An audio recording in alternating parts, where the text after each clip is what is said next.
teams will get a kind of a better picture of what that mid pack is looking like. So, opposite side of the coin, they win that hot drop, and all of a sudden they're jumping up the leaderboard. So it's a tough call to be sure. But Geeky, they're going to be happy. They're now right there, tied with AGAL, as we see Vicious making their way in from that northern side of the lake. They got Gen G just to their south, but it looks like they're avoiding each other for the most part.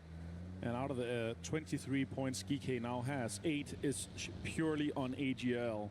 It's extremely rare we see so many teams, just go head-to-head with outside when you're doing the hot drops. Now Shadow Esports in 7th place right now. In 7th place is going to net you that top 8 that requires you to get into that club championships that so many other teams are looking for. Twisted Minds outside that top 8. And it is crucial club points you need for the club championship. Yeah, such a surprise there for Shadow. I mean, it was already a surprise to see Shadow Esports. That's a special rotation right there. Yeah, that's fine. He's got it. He's good. But yeah, look, most of their games yesterday were kind of forgettable, not great, but they got a win, right? Yeah. And if you get a win, all of a sudden against AGL as well. Against AGAL, and if you get a win, obviously you find yourself now in 7th place. So really, I think that's what Shadow Esports is kind of is doing, is just try to make it to late game, keep your 4 up as much as you can. If you get in any early game fights, do what you can to keep everybody up, disengage from it. But they've got a plan, they've got a path forward that they're sticking to, and so far finding some success with it. And AGL is right now 3rd in the overall club championship, so they need the points. Yeah, they are already eligible for the club championship, but to get in there and be able to win it, you need a win. And for sure, definitely think with that lineup, him as Delwyn, former champions of international tournaments. Delwyn winning PGC 2024 as an IGL. It's definitely a roster and a lineup that's capable of winning big tournaments. So let's see how far they can go for the rest of their campaign here in the final. Before tomorrow we start the grand final for sure. Oh yeah, okay. So they've got some secret keys to open things off here. That's actually kind of wild. Let's see what they're able to get out of this one here, Port, because it's a rare sight to see. There's a ghillie in here. There's plenty of loot. There's a C-fall. You're gonna grab that, put it in the car. What else did Shrimsy get? He's probably also got a 3 vest from this secret room here. So gonna be an interesting one for them, especially also because they're coming in from the southeast. There's quite a lot of space ahead of them. They leave quite a bit behind them as now the circle moves through as well. And you can see Gunnar as well. It's like, oh, what's in there? What, did we leave something behind we could have used?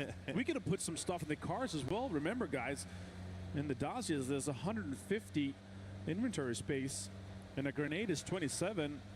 C4 is 35 capacity, so you can just fill that up and get that in. The circle was pressuring them, and the other guys were already moving in. Yeah, that's an interesting situation. They've got Kickstart down on Military Island. Or a glider, surely. It's got to be for a glider. That's the only thing I can think of. So, yeah, he's all the way down there. You see Tiggleton's going to find his foothold in just by Prism. But as you said, nobody really on that southern, southeastern side, so they've got time.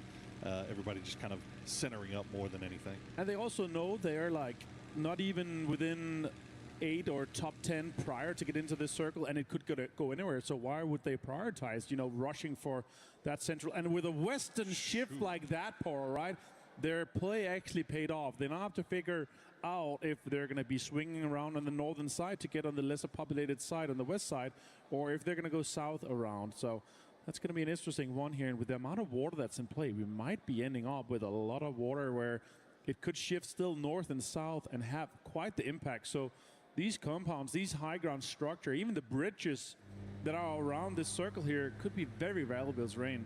Yeah, that north side of the river is looking hectic right now. Absolutely. For sure. I mean, already 4 teams up there. Geeky starting to head that way as well. You see Virtus Pro making their way past. Oh, wow. The 3-star in the corner is available, Poro. If they can get that, that could be an absolute banger game for them once again.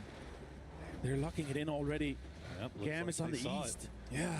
Good spot out there by Virtus Pro, and that's bad news for everybody else in the lobby. That's not a team that you want to see get put in farming position once again, but that's exactly where they find themselves as Falcons still moving in from that southeastern, more eastern side now. They've got Myth just in front of them, playing around Volcano, but no shots have been sent over in this direction just yet. Shrimzy kind of scouting by feel more than anything, as Beamy does get knocked by Clories. So Virtus Pro starting to figure out exactly where everybody is, where they need to be a little bit careful of getting peeked from. Yeah, absolutely. Now they're aware that it's GAM, our current last place team. Shocking, to be honest. Absolute shocker to me. There's star power on that roster. There's experience on that roster. There is international wins on that roster. Tanbu, remember last year, he was just an absolute superstar. This year so far, we've not seen that level. Well, to be fair to GAM, I think any team that is in 16th in this lobby, we'd be a little bit shocked because we just got so much talent in this lobby. But you can also take it away. There's two things that kind of went against them. They lose their fragging IGL and Delwyn, and also it's a difficult way to get into this year here with so many changes. So we could credit that to that as well. Kickstart coming in here with a 3 vest, getting close to Myth, team that we also had high expectations to. And they're also in that big Myth pack on 4th place, where anything can happen depending if you have bad or good games. E-pick up is actually coming out for them.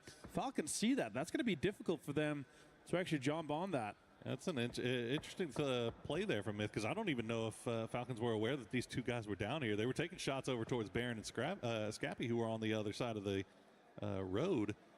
But as soon as that E-pickup comes up, it's just kind of a big flashing light bulb to let you know, hey, there's people here. And now all of a sudden the circle cuts back. It's going to hug down to the south. So all of that nonsense on the north is going to have to come to a head. You can already see Geeky just throwing it in reverse. They're going to go back through Yasnaya, but now Shadow is over there. Vitality, they've got a pretty easy path on the western side. Team Liquid have already made their way across the river. They've got 2 over, but it's about to be a little bit dusty here as Falcons will take J Compound. That's insane that that's still available to them for free here with the Southern Shift. So they're going to be laughing. And if I could pray for anything, I would love to see an either apps or school ending. That's so long ago we've seen those, and those are so fun. T1 holding down Garden, Myth sending it through. They might feel like it's worth to maybe try to breach some of the northern parts of the compounds, or even going into apps here right now. Twisted Minds obviously locked it down, but they're spread out. And oh no! Oh, that's rough. They might not be ready. That's a nade as well. Jacob's going to go straight in there. Scappy's going to hit him too. He's down half as well. They realize that there's so much going on already. Scabby flushes Kith. And then Jacob goes down to Petulins. That's a really rough pull up there by Myth, but good work by Twisted Minds, learning lessons from yesterday after they got taken by surprise by Virtus Pro. And you see Na'Vi, they were playing around on the hills to the south, and they're going to use that opportunity while Twisted Minds is distracted to make their way into apps. So you see Petulin still left on top to make sure that nobody backfills. The rest of Twisted seeing if they can finish off Myth. The utility not dropping the way it needs to for him, though. And now all of a sudden apartments have become a little bit spicy. It's too spicy right now. Smart by Na'Vi. It's the exact same play we saw from VP when we had a circle around the area where they pulled up on Twisted Mind, because they had an idea that Twisted might be spread out all around the areas in apps. And this is why it's so scary. As we see VP and Team Liquid have a battle here. Pretty Curdy goes down for a flush as well. Nixie's knocked to Luke, 12. And VP is going to continue this fragging power as they do. We know they have. Oh, knocks from this side as well. GAM involves himself once again. Yeah, Virtus Pro going to be kicking themselves onto that one, because they knew that that's the spot that they just got knocked at just moments ago by GAM. And unfortunately, Luka Ruck's going to dance around a little bit too cavalier. Will get knocked, but they will get Nixie back on his feet as Team Liquid now down to just Alo and Luke 12. Trying to hide through the smoke, but Nixie's going to spot him out. Gets the immediate knock. Not going to be able to get the flushes. He's got to run. That is double blues on grenades, and that's going to take him down. Well played there by Alo, and he should be able, or actually, yeah, it was Alo that threw him, so he should be able to get the res. Third party. But no, yeah, now the third party Vicious. They had to come over here eventually, and they've timed it perfectly and will find the flush, but won't get Luke. Luke go down half, basically using his friend as a meat shield. Halo being flushed here to Tycon. This is a great third party for Vicious, but it's nowhere near where the next circle went. We're dead center on the got your wish. The rest of us might be able to come off for VP. Luke finds Pow, and now Team Liquid's going to be out with Pow's nade going on to Luke 12. A tough start for Team Liquid there, and we'll see if Vicious can actually reset this. The good news for Virtus Pro is that they were able to get up here to Luca Rux, get him back on his feet, but now they've got to make their way through Razak to get to this next zone. We see what, oh no, Gen G actually taking an E pickup into Apps, and they're going to get everybody down on the ground. That is some smart play there from Gen G, just realizing that the likelihood of everybody being able to look at them from inside the Apps was very low, so they make the high risk, high reward play, and it pays off. Now Shadow is also sending it in. Vicious is rotating just behind VP, and VP crashed into the fence. They see people coming chase towards them. They get Tycon down. Dogmai and Pow is trying to make it around. Dogmai gets multiple members down as well as Pow is super low. More shots come in here. Can he connect onto Dogmai? Beamy has that sniper, the bolty in hand, waiting to see Dogmai's head just peek through the window. Won't find it, but you see the damage being done by that blue zone. It's starting to tick pretty heavy at this point, and this is kind of mutually assured destruction for these guys. As Dogmai will find one, he'll find two. Whoa! And then Grenade is going to fall just shy. No, the last one is going to get him, and it's going to throw him even further out of the blue. Now Pow, the last player left alive for Vicious. And they're actually going to end up getting a few kills from this as they bleed out. And even the 4 kills with Corexi getting that last one here, they end up at 95 points. It took them only 6 games and 16 minutes to break the record that Twisted Minds had yesterday. But Vitality is in a fight with Gen G, and Twisted Minds is right here with Myth. But the good news for everybody else in the chase is that Virtus Pro is out. So you can try to make a little bit of a come up now as Gam tries to make the full send in. They're running into everything. That's not the time you want to be hitting that tree. Duck Shoes will get taken low. He'll get taken out. Wongef able to get into the door frame, but he sees the grenades come through. He sees somebody shooting at him from behind as well. It is just absolute anarchy going on in the apartments. Scabby tries to get back up here in mid.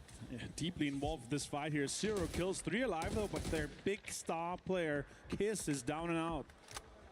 And Falcons, meanwhile, still in J compound, just laughing at all of this. They see apartments just running roughshod. You've got the mortar set up. Oh gosh, okay. We saw what happened yesterday with mortars. If you didn't get a chance to watch, go back and see it. If you're a fan of mortars, you'll love it. As the C4 play in apartments. We'll see if that pays off, as there's a lot of myth in there, and there's no way that they can know exactly where that C4 is, so they've just got to run out, and Example knows it. He's going to put himself in perfect position to take down one. Scappy will go down to the C4, and now Jacob, the last player left alive for Myth. What a smart play, the blue zone to force them out, but the kills are getting stolen by Songjiang. GK is thieving. And as we saw the next circle pop, it still holds in Falcon's compound. Vicious is out in 12. GK is in, and we have absolute insanity going on inside the apartment complex. Twisted Minds just shepherding Myth exactly where they wanted them to go. There was nothing that Myth could do about it. And now they are down to just one player who is hiding in the corner in the smokes. Just hoping to survive a little bit longer. A number of teams now still inside those apartments. Vitality, Gen G, Na'Vi, even Shadow have a little bit of a foothold. And you still have 17 over in school that have to make their way over. Meanwhile, Full Sense up on the hills to the south. They've taken a knock, but they've got to move in.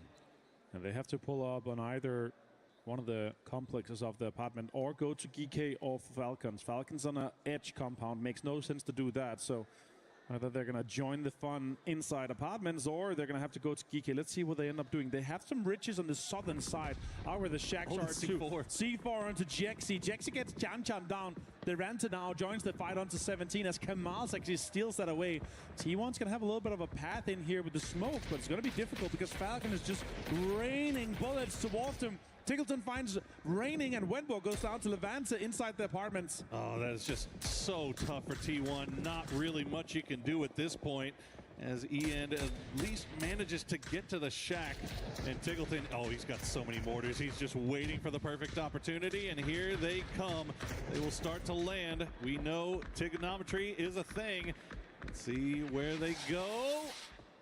Just a little bit outside. But all the damage is still being done and have been done. And if they're inside this concrete shack, they're not going to be able to blow that away. While that was going on, 17 did manage to make their way from school. Right. They did take out Shadow, but they took a lot of damage in return. Only 2 of them left alive here. So this could be a defining game for the catch-up onto VP if Falcons gets a little bit of love. If a slight corner of the compound is still in this next shift here, this could be the catch-up game that they need. Ferris finds Flash. Yes, Full Sense has gone into the southern part we were talking about where the shack is, but it's difficult with all the teams coming in. Gustav is getting closer here. He's going to have some blue zones. He's going to be deploying towards T1 that Ian and Type is inside. Gonna get a good bounce there for T1. That's great. The second one's right on top of where it needs to be. Type will have to run out. He'll get knocked a little bit low, but they do have dips to play, and that is where that destructible terrain comes in so handy, keeping T1 alive a little bit longer. Next circle is about to pop. Let's see where it's going to go. Keeps the apartments in, but Falcons now have to move, so T1 is on the clock. Twisted Minds dead center in the corner app, so that could definitely be a proper abs ending. GK, sure, they're in right now, but they might have to run in the open with all the apartments still being in. Gen.G, Na'Vi's going to have a fight. Vitality has 2 apartments ahead of them that they probably don't know right now is completely safe.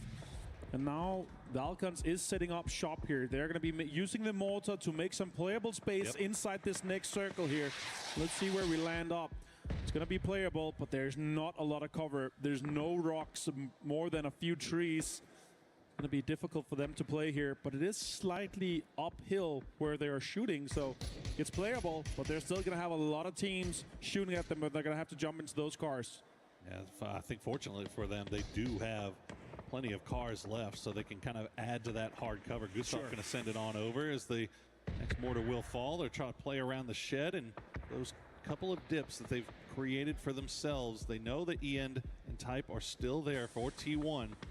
They are keeping eyes on this. It's long-range smoke. I think this is mostly just more trigonometry. Yeah, no, this is smart. This is keeping T1 concealed so that they can't just free farm shots on the Falcons while they make the move. So heads up play. Straight on them. So good. So smart. I love that. Does take damage, does get knocked here, and that's what I'm talking about. Everyone is looking at them. All they have to do is just move a little bit. I think the rest is definitely safe here as we see more teams fight on the south side. Full Sense under a lot of pressure, and Spyro finds Gen.G as that's the fight we were talking about that's bound to be happening. Yeah, tickled him back on his feet. Yeah, Full Sense down to just Thanadol. It's going to be him lying prone on his belly here for the foreseeable future, just trying to survive as Falcons have set themselves up a little bit of a fort. Let's see if they keep eyes on T1, but T1, they're not peeking at anything, right? They're just trying to survive and hope that maybe, just maybe, the circle will pull away from Apps and onto them so they can live a little bit longer. Everybody just kind of sharing their apartments right now. You hear the shots being sent back and forth through windows. Gen.G actually going to send Salute over to try to get a little bit closer, but a Hackatory is right on top of it. We'll spot him out before he can get close. Yeah, and Ferris on the top of the roof here has the absolute insane corner. Levante continues to put Mayhem off with the MG3. Bean goes down 2, and Nade drops from Bean, takes down D, and Chan joins in onto the fight with Na'Vi. Huge fiesta going on here in the apartments. This is a really aggressive push by Gen.G. I mean, their apartment building was still in at the time, but they try to make the push over into Na'Vi, and as a result, they're going to take a couple of big losses there. I think Bean, or Soul rather, the last player left alive, Hackatory, they're going to get him back on his feet as the circle is going to land right on top of Apps. So Falcons, Geeky, T1 all have to figure out how they're going to get into this while Twisted Minds is just staring daggers at them. There's still one app available on that southeast side, but surely Na'Vi is about to be breaching and moving into that. GK also has the same timing, and this is where you have to realize and think, how are we going to approach this? Can we get a slither of this next circle? Or are we just going to have a fight with GK, because that's where there's some more points available. Utilities being deployed, that's going to do a lot of damage onto Falcons. They're going to try to get safe, and GK is already really close So they're going to be spending all their utility to try and get some knocks onto Falcons. Oh, if that gets into the shack, no, it's going to bounce just out. And GK Songjang will get taken down. Gustav using the hard cover from the vehicle to keep himself safe. And they're holding GK at bay for now. EJ taking a lot of damage here. Twisted have now looked over in this direction as well. The smoke's the only thing keeping GK alive here. They're starting to run low on utility, you have to imagine, but they still have some left in the bag, and they're going to start sending it now. Shrimzy will get inside the shack just in the nick of time. And now it's about reinforcing his stun grenades are coming in too. Sure, they lost a player, but they still have utility. And shots coming in. Parkbro gets Tickleton down now, and Falcon's going to have to turn heads. Just so many grenades in the bag for GK. And Falcons tried to survive the onslaught, but it was just too much in the end. Shrimzy will find one. He'll find two. Shrimzy staying alive, keeping Falcons into it, while Kickstart trying to provide him some support from range. Shrimzy is going to go down to the blue zone in the end, and it is all done for GK. Kickstart, the last player left alive for Falcons. And now surviving. Fulton's going down as well. That actually managed to get another point for Kickstart here. Gives him sixth place. He's not inside. There's no more dips to crawl into. That was created by the mortars that they deployed earlier. And we're going to have a 5-team fight inside that apartment. It's home turf terrain for Twisted Minds, but the problem is you have some angry tenants that's coming towards you.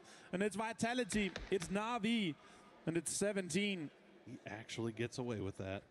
Illegal. That's insane. Okay, Hakatori manages to get himself over to the roof. Yeah, drop a smoke down. You got the rest of your boys are going to come on over. Kickstart will just donate himself over to the blue. Can't say I blame him. But Falcons do manage to collect a nice little stack of points. Not as many as they would have hoped, but the circles just unfortunately did not agree with them as Twisted Minds finds themselves dead center circle. Vitality and Na'Vi starting to creep their way over. 17 now, kind of the one that everybody's going to be looking over towards. And also the problem with this circle is it ends on the corner of the building that Twisted Minds has. But you cannot get on the roof of that. But Hakator did some magic. He spread his wings and flew over to the second best, I would say, right now, area where he has high ground, and he's going to definitely try to get some damage done onto Vitality as Vitality try to defend this smoke push that 17 is right now doing. Xiaowu Chanchan is in there. Vitality has reinforced the western side. Chrissy is close. 7 grenades on Tianchan right now. Goodness gracious. Vitality fans showing right now their tattoos for the support of the Vitality guys. They might have a fantastic game here. Shots come in. Example finds tons of damage onto Chanchan. Starting to run low on ammo, though, isn't he? The one mag left. That's a great fort to deny any entry into this. Xiaowu finds Gedrux, though, with the Panzerfaust. Forts can't hold off the Panzerfaust push, and both of them had one in hand. As now Tianchan looking for the next player from Vitality. He's not able to spot him out. It looks like he was able to retreat and rejoin the rest of the squad. So Vitality with 3 will play this one out as Gedrox does get flushed out by Xiaowu, and they just have the smallest little bit of this building that's still inside the zone. So they can at least put a pause on things now and see if maybe they can catch another knock onto Vitality.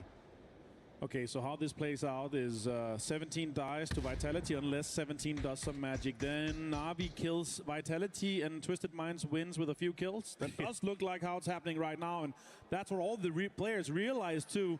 They're going to try to maximize, trying to make the most of it. But now Na'Vi, they're trying to deny. They're trying to say, all right, our winning opportunity here is to push Twisted Minds as Vitality is trying to defend from 17. See, all these teams have so much to gain from this one. Soul still hiding in the midst. He's going to find one. He's going to find 2.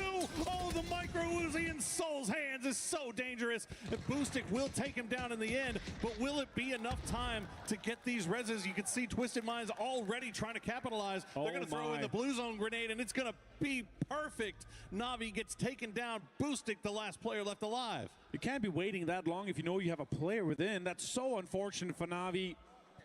I saw them pushing on to Twisted Minds and just leaving Soul behind, but no, they had to try to clear him. It was a little bit too late, though.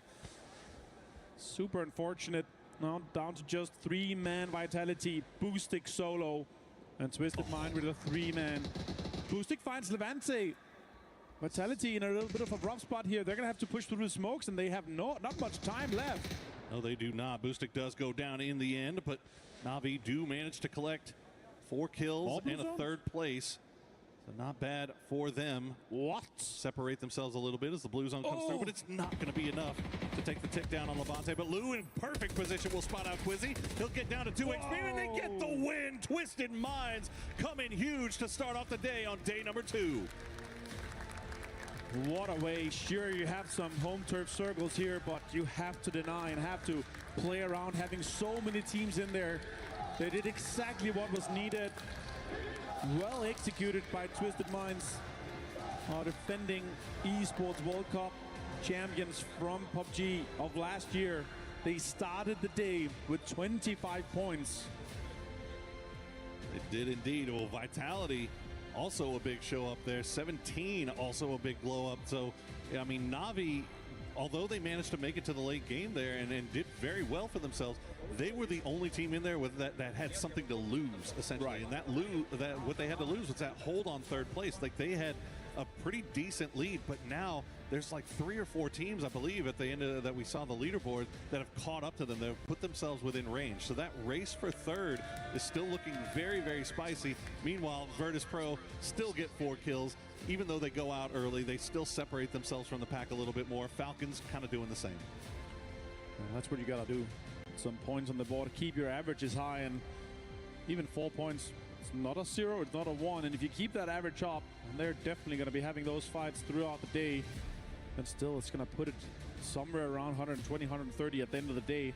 Plus the match points cut off for tomorrow. It's going to be difficult to try to catch it. If it wasn't for the circles, it did feel like Falcons had a great opportunity to do so. They realized with the Geek push, the most points we can get from this one is definitely trying to fend off Geek and get the points there. Yeah, get to hear. Good job. Expected when you heard in the comms, it sounded like. Yeah. No, I mean, absolutely. And look, Twisted feels like they're expected to win every game, don't they? And I can't say I blame them too much. That's such a successful team that we've seen. And I mean, honestly, we've seen them have trouble holding those apps before. So we saw it yesterday. So doing a great job of getting that done here today. But we're going to take a quick break. When we come back, we'll be ready for match number 2.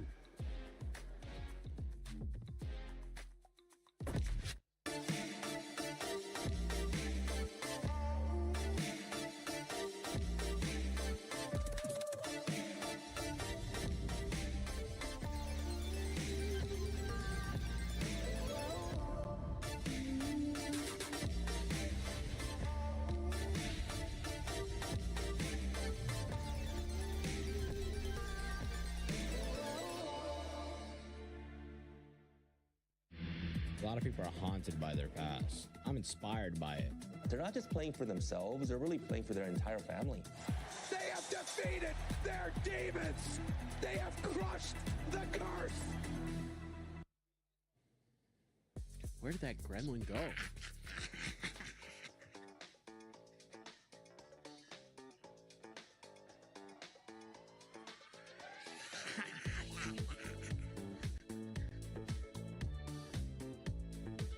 Where's that gremlin gone? I really, really need to do my predictions on the EWC Play app. Okay. Hey, I need this. I need to do my predictions. I need to do my predictions for Mr. Portal. Give it here. Yes, I got it. They stole it from us. Stupid fat pig thing.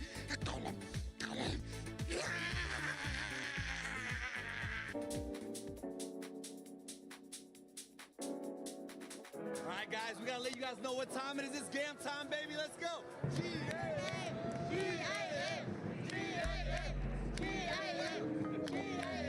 Hi, Caleros here at the Esports World Cup, and we've got some of our super fans for GAM for PUBG here. We're in the finals. So I guess my first question is, where have you guys all traveled in from? How far has it been? Oh, it's quite far. Like, I have traveled for almost 20 hours. Oh, wow. But I feel happy to be here today. Absolutely. How have you guys been enjoying EWC so far with the tournament, everything going on around? You know, this is the first time I engage in a big event like this. Everything is so big, everything is so good, people, staff, everything. Yeah, I really enjoy time here. So exciting now. So What do you think about GAM's chances? What is GAM going to do here in this final? I feel a little worried. This match is very thrilling, so I think this team will better in the future and this game. And I trust my team will be the champion in EWC PUBG Battleground 2026. Awesome, awesome stuff. All right, we're going to do a GAM time on 3, 2, 1. It's GAM time. I know they definitely had GAM on their pick'ems, and for whoever had Twisted Minds on their pick'ems as well, congratulations. If you haven't been able to go over there to the EWC website and the app, make sure you put in your pick'ems. And while you're at it, don't forget that you can sign up to your Esports Foundation Creator Program. If you're live streaming, or if you don't even live stream, just start live streaming. Sign up to the Esports Foundation Creator Program. Make sure you scan a QR code, which hopefully will start appearing at some point. There you go. Now we're talking, and you'll be able to earn rewards, and maybe, just maybe, we might interview you tomorrow on the final day. No promises, no trip for 2. I'm still trying to figure out what trip for 2 means, but a trip to win was granted to Twisted Minds as they came out on top in that first game.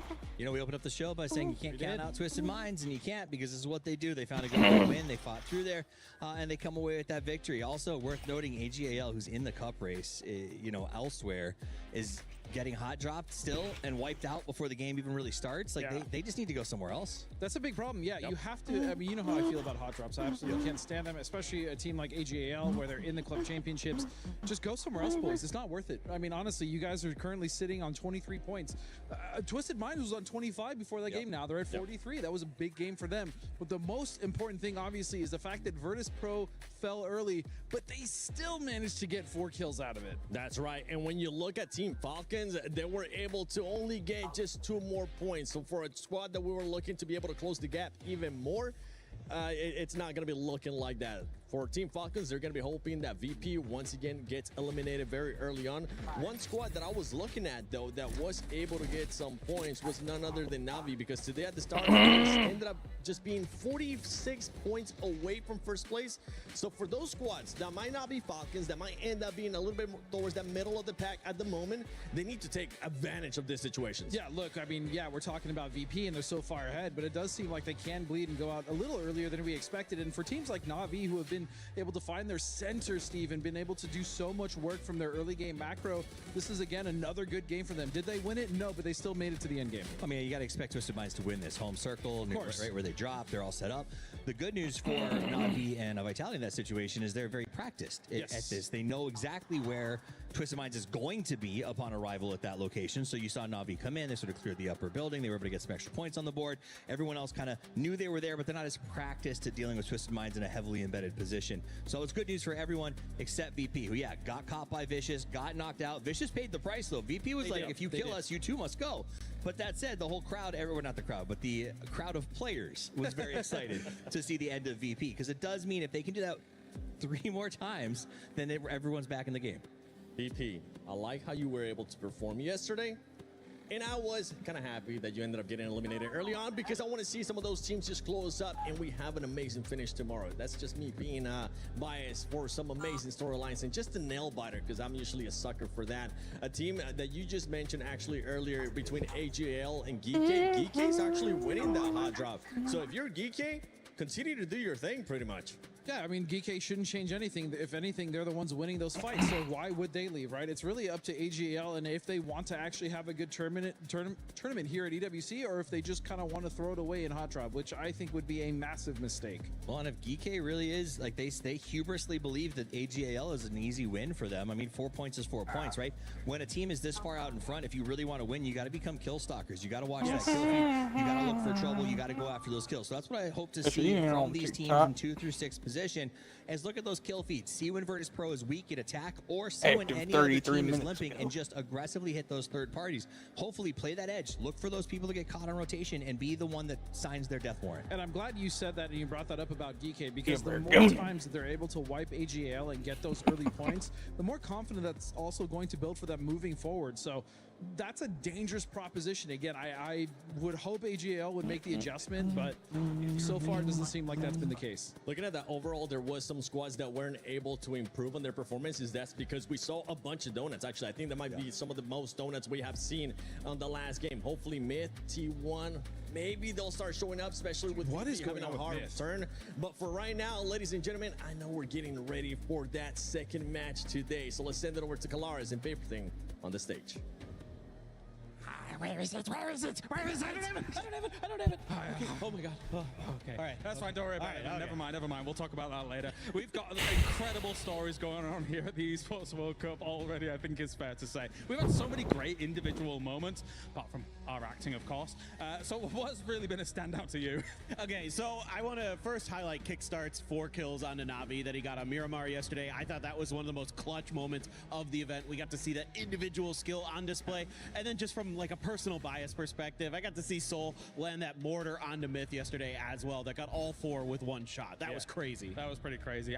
Na'Vi's kind of been the victim of a lot of these moments, right? Perfectic's got a 1v4 against them as well. So these individual standout plays have been awesome. Sorry, I'm a little bit out of breath. Running around, scampering everywhere. Nah, they're gone. But yeah, it's so. I think that's been fantastic. But the overarching stories, really, you'd be remiss if you don't focus on Virtus Pro looking as consistent as they do. But still, Myth, even though they're not having the easiest of times here in this final just yet, we saw them from PGS, from that group stage, look fantastic, and I hope they're able to kind of have that bounce back here. I agree. I mean, it was so cool to see them, you know, be so consistent so far this year, and that it's not a fluke. It is, this team is just that good, but they need to show it a little bit more here in the grand finals. Also, I want to talk about the underdog stories like Shadow Esports coming through, really impressing us all with a steady, well-balanced gameplay. Yeah, it's a little passive, but it's getting them deep into games and getting them points, and that's what's huge. They're here and they're doing well. I think it's fantastic, and I really wanted to interview them earlier on. I couldn't get the translators ready to go and everything like that, but I really want to hear their perspective on being kind of the underdog story and how well they're doing so far. But anyway, my friend, I've got to go. The casters, the casters, the casters. If I never see that again, I will be very happy. Okay, I gotta get but some I have props to see it though. every time I see it. Yeah, I gotta get some props though. The acting from these guys have been next level. They're too good at what they do. If you're also able to act, there's some open theater opportunities for them maybe later on here for sure. I know. I just it creeps me out every time. Well, we got one game. Oh, look at that. We got. I don't even know what that was. What was that? Do you know? I don't know, but I know it's time to Tego, Hey! Poro. Let's get over to the games here as we are starting from that southeast side you see here on the map. We're going to be going up to the northwest, so very pleasant plains today. Most of the teams are going to be able to get into that area that they want to, or at least grab a car. As we do take a look at the 64 players. 60 very concerned players right now, where the other 4 from Virtus Pro is just laughing still, considering the amount of points they've been able to put up so far in just 7 games. And I'm worried that if that continues, the averages continues, and the kills that they're able to get throughout here, they're going to have too much of a lead going into tomorrow. Yeah, I mean, I think after what we saw yesterday, I don't think you come in here thinking about first place, right? You just have your eyes on whatever the team is in front of you, and just focus on that, right? So, and we've already seen it, right? Like we've seen that middle of the pack start to compress a little bit more, start to get a little bit more doable. Na'Vi were in a great position in the last game to try to separate themselves a little bit more, make that a little bit more difficult for everybody in the chase. Weren't able to get it done that game, but now new opportunity on Tego. And we are going to going south here, and that might be a little bit of a luck that GAM needs to get out of that last place. We do have a little bit of a hot drop here going on Kangyong as T1 and Vicious have involved themselves with this one here, and it's outside the circle, so better wrap up fast before we are getting it. I want to say and talk quickly about the leaderboard overall quickly before we do see this though. Liquid 23 points. There's only 20 points up to Twisted Minds on 5th place. And on 15th, you get $21,500. On 5th, it's $100,000. You can more than quadruple your money by just having one good game. So that's why it's so crucial for all these teams in our mid and bottom pack that everything is still open, because our big sponges at the top in VP Falcons and now a bit of Na'Vi, they have taken away so many points. There's just so little left available for everyone else. Yeah, I mean, obviously, you talk about liquid AGAL both sitting there at 23, but even GAM in 16th place. One good game is all it takes to put yourself back in the conversation, to increase your payday. And to be honest, they're not in a terrible spot in this zone, playing up from the south side, playing around the coastline. As we check in with T1, they've managed to avoid each other for the most part. Now it's really just a question of information gathering at this point, and I don't know if Heather is looking over there. I don't know if he spotted Simon T or just maybe they saw Simon T go into that building and he's just looking to reveal himself. But Simon T just lying prone on his belly, not wanting to give anything away just yet. Could be a little bit of a stalemate here. Unless there's no aggressive pushes. Obviously, in a hot drop, you often are aware what area, maybe not exact buildings, but what area that the players have dropped in. So it's very much going to be a stalemate. So let's go over to some of the teams that are going to be rotating in and talk about those, because Gen G here on a big Western rotation.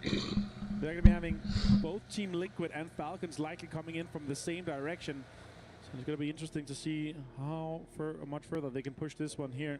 VP, one of the worst possible circles for them. Lukaruk's now already going across that bridge. They need to get some information. And once he gets a little bit closer, he's going to see teams that are having called some emergency pickups already. Glory's fans here in the arena. Our PGC 2024 MVP. And of course, Tanwu, the top fragger from last year of PNC. I think I can get Finzer to do one for me. I want a portrait. A portrait? Yeah. One up. Well, Gen G, we saw them just a moment ago as we check in with Falcons. Another secret key back-to-back. That's kind of crazy. Look, hey, they're taking their time. They're all the way up in the Northwest, right? They have no rush at all to get in there. And the big thing is there's a big chance in those secret rooms to also get an E-pickup. So that could be a play for them as well. So let's see how that rains out for those guys. And VP, of course, coming in. They're getting a little bit deeply involved here with the terminal teams. We're back. I don't know if... Oh, here we go. Okay, Vicious starting to engage, and Heather's around this corner.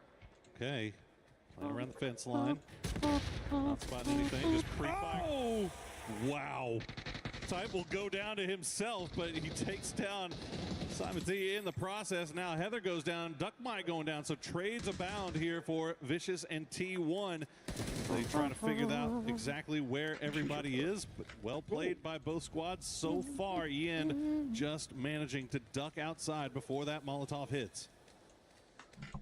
Yeah, now 3 players left standing here for T1. No heals at all on Ian. He's left on 22 HP.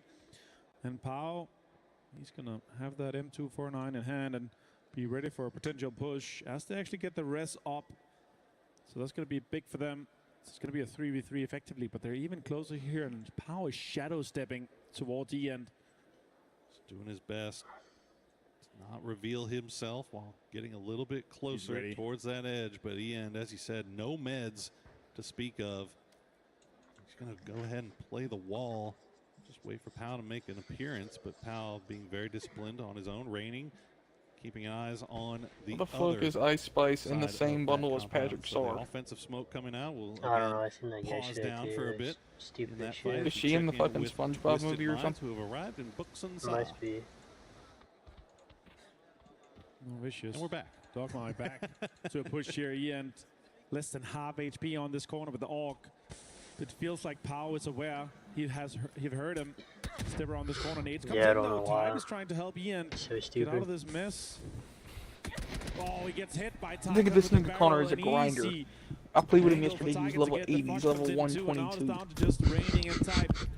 Really well done there by Tycon. What the fuck has this nigga been doing? You'd expect no less. Oh my goodness. That grenade landing right in his pocket. On the party, you freak. Does not manage to take him down. Duckmai will survive a Looks little like bit. he gonna Looks work like he's AFK. like he's going to retreat a little bit further, and Raining is After I just gonna seen his watch the ass ready wall, up and then leave make that sure he damn can lobby. get away. As you see, Tanvu actually looks like Now he Gam's gonna gonna run AFK. for DK, so that's going on Oh, no on shit, that bitch coastline. ass. Remember, we saw Gam in good position, and it looks like they were in good position to camp or catch Who the fuck DK is in the middle this? of their rotation. They're actually getting followed by Gen G as well, so we'll keep an eye on the south side while we keep an eye here on Vicious as well. Check back in with Virtus. Yeah, VP will be rotating on the northern side. There's actually quite the space ahead of them here. Type did find Pau. More shots come in. And the Type is left to a little bit of HP as the other guys push in. Dogmite's going to jump out. Half the Type just turns with the MP5 and Dogmite goes down. He's so good. Type 432 damage here. And now Vicious finds themselves down to one player left alive, and it's going to be Tycon. That is a dangerous man. Fortunately, Type does have some heals for himself, but Tycon will take down Raining in the process. We'll see if he can get Pal back on his feet. This Type will throw the grenade. It's going to land a little bit short. That blue zone. Type. Let's see if he can reposition himself. He's just trying to cause problems, right? Don't give him the time to go for that res. But unfortunately, he just doesn't have it now. All right, great. Let's see where this circle goes as T1 and Vicious is just involved in some mutual destruction. We do go north here. The vast majority of the teams is actually more south-southwest, so a lot of teams have to move. And Buxan saw that a big area that's just completely open here. Could be an easy interest from these teams. And Twisted Minds knows that Buxan is free because they just came from there and left, so they know that unless they were getting backfilled, they should have a free place to play. As we get a replay of what Tanvu was able to do to Geekay, taking down EJ, flushing him out as kickstart back in the skies. Falcons, remember, coming in very, very late. They're coming in from the west, and they've got AGAL that are actually pushing right through them. So we'll keep an eye on that just in case they start fighting each other. Team Liquid her baggy friends. trying to get involved further in this circle too. Britain here, AGAL and Falcons, two teams that's high up on the club championship leaderboard, is not trying to get involved here. As Solonsi turns out and tries to get some shot, tries to pop some tires on Tickleton as his teammates turn around, and Shrimsy is on the other side of the road too. The AGL is just super aggressive here. They're trying to push around. Kickstarts shooting, lots of damage being done here from it. And it's really trying to get this disengaged, and the blue zone is pushing him quite aggressively. Delvin's car is so low, both on gas and on HP. Seat swapping from the sky are the Falcons, as they'll look like they're going to disengage for the most part. AGAL off to the south. I'm almost high The enough rest of low the for Falcons this are just going to retreat back off to the north and see a few parting shots being traded, but no harm, no foul, as Falcons will just make that long wrap up to the north, which could eventually push them into Virtus Pro. They have got a wide split on the northern side. Nobody else really up there. Join the fucking party, bitch. To see our first and second place team currently Yeah, here. watch, I'm pull up TikTok and they're gonna be on TikTok. For esports, we'll go straight up against each other. It's day 2, of course. We are playing a total of 18 matches if we don't get that smash rule in effect. But right now, VP is doing all they can to make it difficult for anyone to catch them. So once we conclude the day, we're going to put some points on top of it, and that's going to be the cutoff point for that smash rule tomorrow. 1v1 there between Type and Tycon.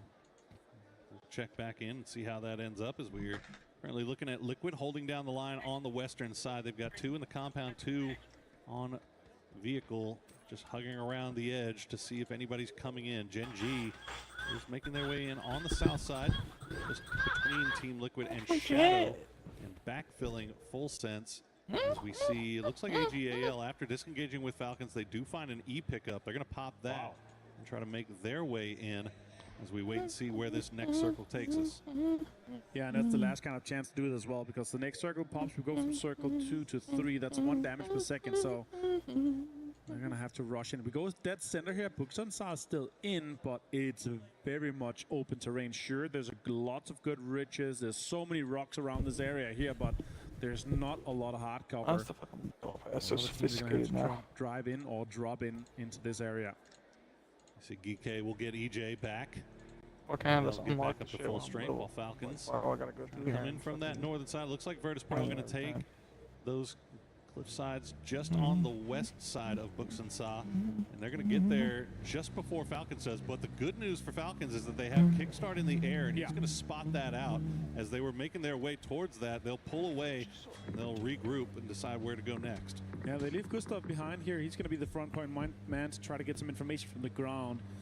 As it continues, Kickstar's going to turn that glider on once again. Vitality here taking some shots. We're on the south side, and Shadow Esports, Gen G rotating next to each other just behind Geeky and Vitality.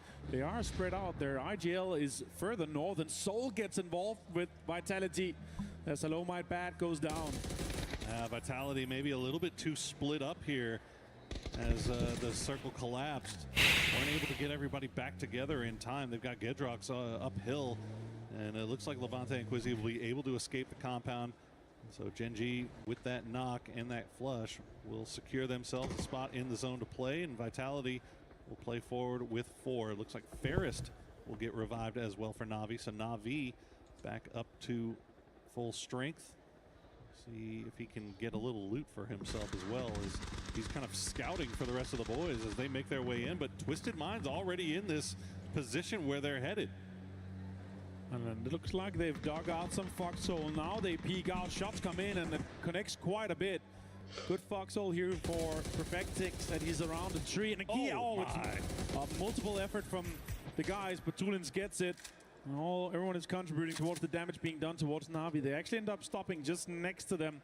As this circle gets extremely congested towards the south and central area. AGL has been able to get the east side of Buxensa, as VP has locked down the west and north. Team Liquid moving in behind on the west from Falcons, pushing them towards each other. And as we see, stupid ass we're going to have potentially a fight between Falcons, Team Liquid, and 17 on that western side. Yeah, it's starting to get really, really packed really quickly. But you see the wooded area that we're dealing with as Boostic will get spotted out as, once again, Na'Vi just running afoul of Twisted Minds. 3 men from T1 are back after Type wins the battle from the early game. And wouldn't you know it, Buxensa completely empty with the exception of Delwyn from AGAL. So all 3 members of T1 back. They might be able to get fully looted up here in Buxensa unless AGAL, and now the circle's going to go that direction as well. Yeah, and Solalzi finds T1. Finds Heather. Delvin was aware there's birds in the sky, and that's going to turn them around. They're going to be aware that there's just points available. Perfectix does find Hagatory flush here with a nade. So Twisted Minds trying to maintain control. This is going to be a difficult circle for everyone trying to get in from the western side. Twisted Minds realize that that is their perimeter to shut down. And that high ground that 17 already has, it's being called towards that. Little Rich is going to be another King of the Hill fight here, as Falcons also gets involved here. There's going to be a huge fight on the western side. Shots already come out, and Batulins finds Zilghost from 17. This could be a farm game for Twisted if they play their cards right. They've been dug in here, perfectly positioned. The grenade will come through, but not before the meds do for Batulins, as the grenades start flying over from 17. They're not finding the mark, but Batu gets the double, and all of a sudden Xiao Wu is all by himself. He's got a UAZ and some smoke to keep him alive, but that's about it. Twisted Minds holding the line on the western edge.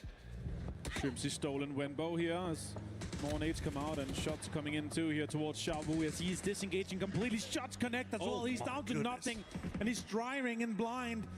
He's not going to know what's ahead of him. Going to drive straight towards Scam, straight towards Vitality.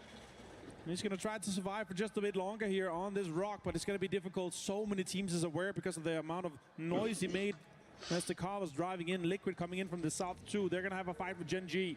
Yeah, Liquid completely disengaging for Falcons, do the full wraparound on the south side, but unfortunately the path in there is not much better, as it looks like Xiao Wu will get the heal off, but he's going to get spotted out by Lu, so Twisted gets theirs in the end. Team Liquid will stop down and spot out Gen G just ahead of them, as Gen G is looking at full sense. And that's the first team out in 16 minutes. We are still at 50 teams. Geeky finds multiple from Shadow Esports, and Luke 12 finds Bean, as we're talking about it. The southern side is going to have so many fights on multiple ends. Big fights happening all around. Falcons trying to fight their way in on the northwest. They've got Virtus Pro. They've got Twisted Minds all looking over in their direction. The mortars are being sent by Virtus Pro. They're going to do some damage, but they're not going to get the knock onto Shrimsy. Another one falls. Falcons just have to keep eyes on the skies as we see Vicious Esports does eventually go down in the end. And of course, it's going to be E-End that gets it. Why wouldn't it? Example finds Gustav as Falcons is being cornered by both VP and Twisted Minds. Mortars on both sides. Team Liquid finds a few flushes onto Bean and Salute. That's easy. Soul finds Gam. We're going to have so many fights. It's going to be hard to follow. We're going to focus on some of the most important ones, which is Falcons, VP, and Twisted Minds. Knocks are coming in and damage is being done here. Multiple Mortars connect. 56 damage onto Gustav, and he's going to continue to bleed out. And now Twisted Mind gets involved in this one here, cornering Falcons up towards the edge. Those mortars were sent by Twisted Mind, so that was the pre-fire, and now they're going to send everybody on foot, looking over the edge of these ridges. Not over peaking though. They're not full pushing, not full committing. They're just looking to see what they can see from their spot, knowing that there's Virtus Pro on the other side. So they're playing it very, very safe, very carefully. Virtus Pro doing a little bit of the same. They are getting shots sent into their back from T1's E-End, but it doesn't look like they're going to allow that to force their hand. Yeah, just knocking at the door, trying to have an impact, trying to get those reses and utility used out. You always good, Jason. Quite the impact here. Nixie getting picked up here by Correxy as they drive away. Shots damaged up, but he actually jumps into the back seat where you're a little bit more exposed. That's something that's also unexpected, so they're going to have to quickly switch over to it. VP still has a way inside and a foot inside the door on the next circle as Lucarox is set up, but Twisted Minds flexing out on the west, trying to corner and trying to hold down Falcons. They both know that it's teams that's worth to chase down. Hell yeah, buddy. Especially after Falcons has hit 70 points so far in this game. Yeah, Falcons' clock is definitely ticking, and Virtus Pro, they have nobody else in this lobby to really be concerned about other than Falcons, but Tiggleton will win that 1v1 against Beamy. Stays alive with 3 HP, but Nixie will spot him down, and that'll be it for Tig. Not flush just yet, but Correxy, that's the problem. E-End was taking shots into their back, kind of forcing their hand, and now Virtus Pro, they find themselves down to 2. Lou steals Correxy even here now. Kickstart goes down to Nixie. Nixie gets so much damage done to him. Turns around and Twisted Minds is third-parting this fight completely. Streams. He goes down to the blue and now it's just down to Gustav. What can he do? Is he going to deny? Is he going to do something? Or maybe just go all the way north, try to get into the northern side of Buxanzar. Maybe get closer here. Maybe he can do a drive-by. He has bandages. It's going to heal just a little bit here, but it's going straight towards Lucarox, and he is ready for him. Shots come in and connect.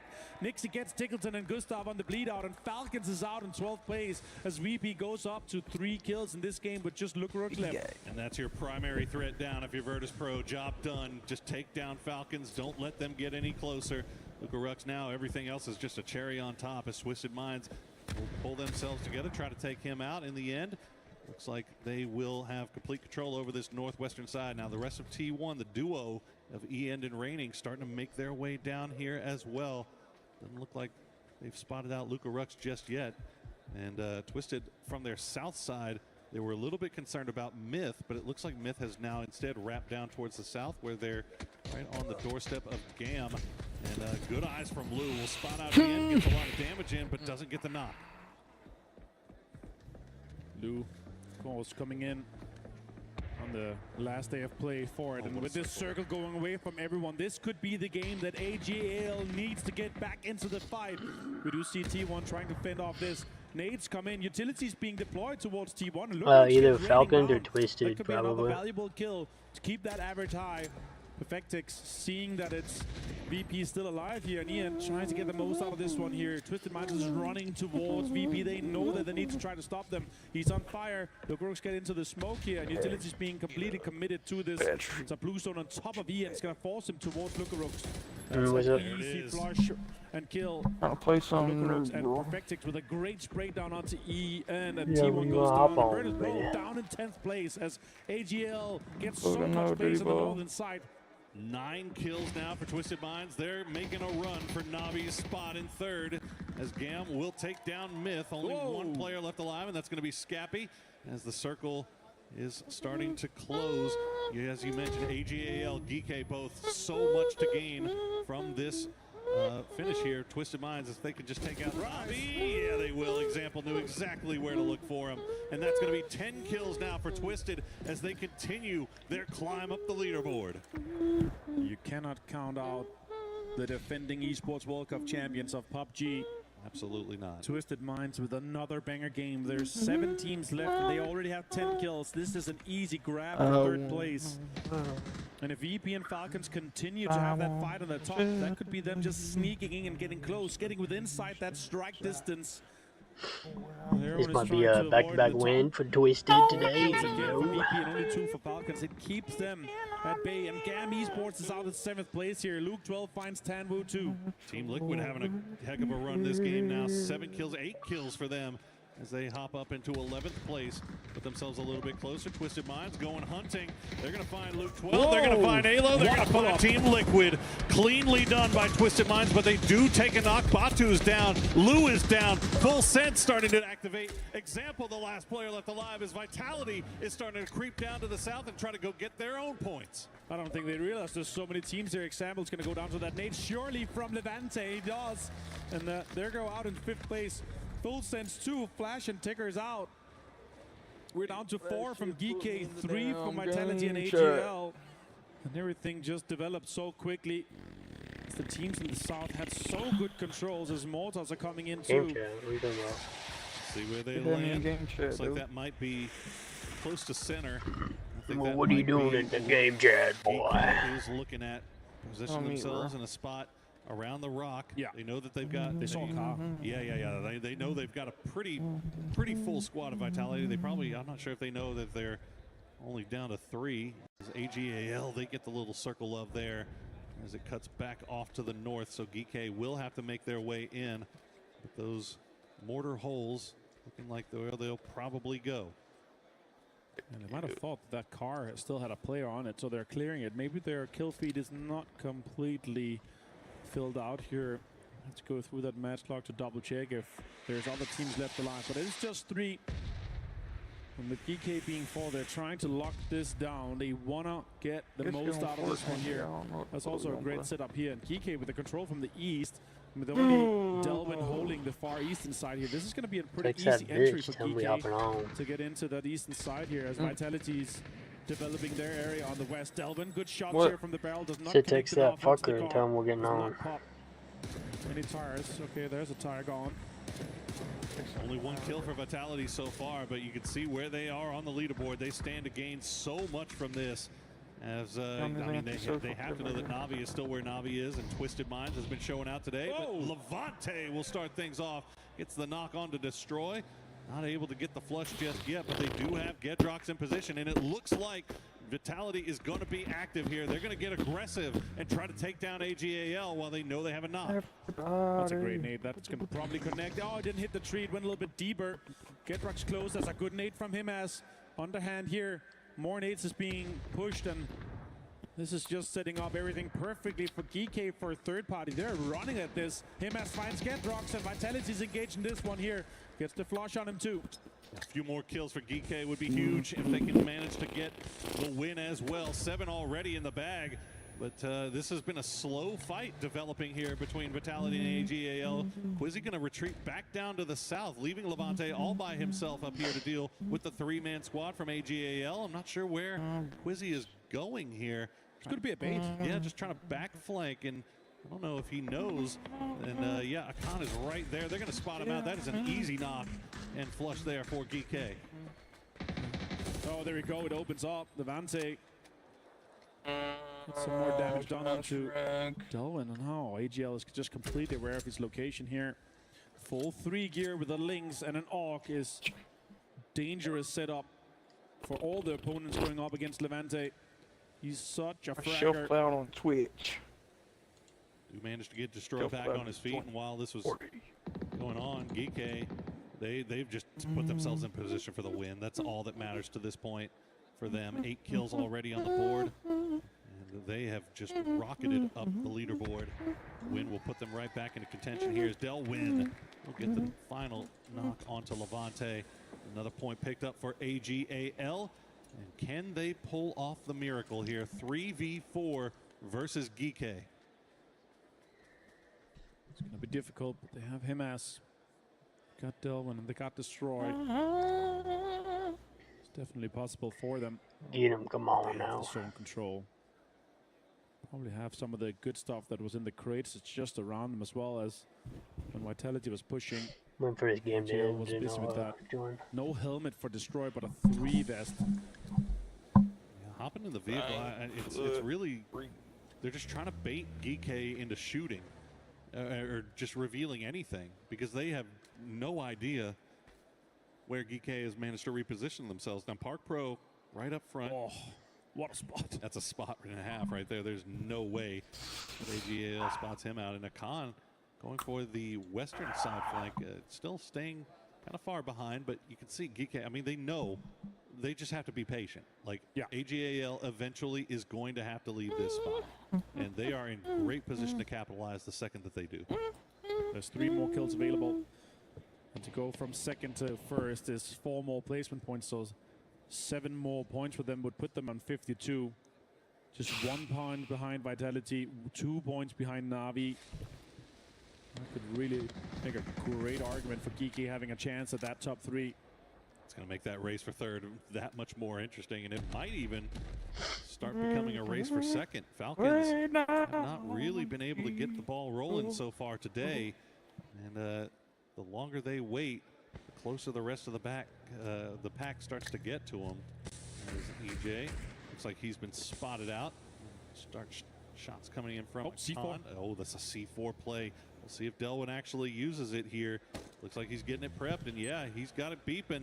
Where is that UAZ going to get aimed? He's got the smoke wall laid down. Send it downhill. Hope for the best. Let's see how close they get. Oh my God. It will hit the tree, but it looks like Geeky already on the move. Will spot out Delwyn, take him down. The C4 will not be successful. They tried to nade it to disable it, but EJ pushed immediately off that. Delwyn going down. Pakro finds it as well. That's going to be Geeky taking the win. And they take it against AGAL, the team they have just been hot dropping 2 games in a row from today and yesterday. And they lock it down again. Yes. Pushing the challenge for podium. I'm telling you, man, that Geeky versus AGAL storyline is starting to come pretty spicy, as it started off with the hot drop yesterday, and now it has turned into a leaderboard battle that I don't think any of us were expecting. But once again, Twisted Minds with a boatload of kills. They hop up and they are right on Navi's heels now. And the mascot is in there for Geeky. Sung Jang and the boys have done it again. Been able to lock this one in here. Again, that was such a great game. All the teams were close, and all of a sudden they had Vitality on them, they had Geeky on them, and boom, Twisted Minds were out. Yeah, it was maybe a little bit of a misread, or maybe just aggression. I mean, they had already managed to get so many kills at that point. You know, they were just in farm mode as we see what the late game looks like. Hear that Geeky comms, get that 1, get that 2. They managed to also secure all of those kills as well, not allowing any of those to be donated over to the blue. So well done there by Geeky. Absolutely, and all we can say to Geeky is kamsahamnida for that great game. What a way to finish our second game of the day. We got 4 more lined up for you guys. Gonna be a good one. That is starting to get really, really interesting up there at the top of the table. And all eyes now have to be on Team Falcons. Can they start finding a little bit more success? They still have a decent buffer. It's a what is it, a 12-point buffer on 3rd place. But that was a lot bigger at the start of the day. That's the thing, though. If VP continues to have this kind of high focus when they finally find Falcons, you can see how much they're cornering them. Yeah, they're not going to slow down. No, that's going to slow down, and that means that Falcons is going to be held a little bit. And then for 3rd and down, Na'Vi, Twisted Minds, Vitality, now Geeky, now Twisted Minds, they're going to make an argument to try to chase down that 2nd place. And obviously a great idea from Virtus Pro is to stop that 2nd place team, but if that's all they do today and only get those 3 to 5 maybe kills every game, it's going to make everyone else catch up to Falcons. It is getting extremely interesting here after match number 2, but before we go to match number 3, let's throw it down to Caleres. That's an interview with Geeky. That's right, thanks boys. I'm here with Park Pro to talk about that game as well as what's been going on so far in the final. So let's start with, in fact, this win that you were just able to get. Congratulations on that. Talk to me about the decisions you had to make in this game, especially going into, I guess, some of the final moments. 네, 박프로 선수 첫 번째 질문을 일단 전판 치킨 일단 축하드리고요. 치킨 먹는 과정에서 있었던 좀 일들이나 어떤 좀 결정 과정이 있었는지 막 서클에 대해서 좀 얘기를 해주시죠. 저희 팀이 일단 남쪽 출발을 하면서 이재희 선수가 잘리게 되면서 좀 출발이 늦었는데 또 성장 선수가 동쪽에 팀이 이제 적을 확률이 높다 이제 콜을 해주면서 동쪽 시작한 게 도움이 돼서 이제 치킨까지 이어지지 않았나 싶습니다. 너무 좋은 결과가 나왔네요. Yeah, started off with South. I think we had one loss, EJ going down early, but actually Songjung made a call that we don't have many teams in East, so if we got just positioning there, then we might have a chance. And I think that that call was actually very, very positive for us. So I think, yeah, in that sense, I think that call was the essential moment for us. Yeah, definitely. It looked great. Thank you. And kind of a final question here to get things wrapped up. It seemed like coming into the finals, you guys had a bit of a harder time finding drop spots, and that has resulted in some interesting things going down. Can you talk to me about that and if it's been difficult for you throughout the games? 확실히 파이널 오시면서 좀 랜드마크를 좀 찾으시는 데 있어서 좀 되게 우여곡절이 좀 많으셨던 것 같아요. 랜마 싸움도 있었고 여러 가지로 좀 처음 이제 시작하는 과정이 좀 힘들었는데 그 점을 좀 한번 얘기를 해주신다면요. 저희가 이제 아직 정해진 랜드마크가 좀 저희 팀이 이제 GK에 오고 와서 랜드마크가 아직 정해지지 않았다고 생각합니다. 근데 이제 저희가 자신 있어하는 부분에서 처음 교전 때 랜드마크 싸움이 자신 있다. 그래서 계속 할 거다라고 알아주시면 감사하겠습니다. Well, I'm coming into GK. I think we're not decided on the drop spots yet. So that being said, we're gonna show a lot of hot spots more. So yeah, looking forward to that. Should AGAL still be scared? AGL을 무서워해야 될 것 같나요? AGL이 저희를? 네. 저희는 일단 한국에서 계속 초반 싸움만 하고 있습니다. 그래서 자신 있습니다. 조심하세요. I mean, we've been practicing all the hot spots, hot drops in Korea. So yeah, you should be feared about it. Okay, 감사합니다. Thank you very much for joining me here. Of course, we now head on back to the studio here for more games.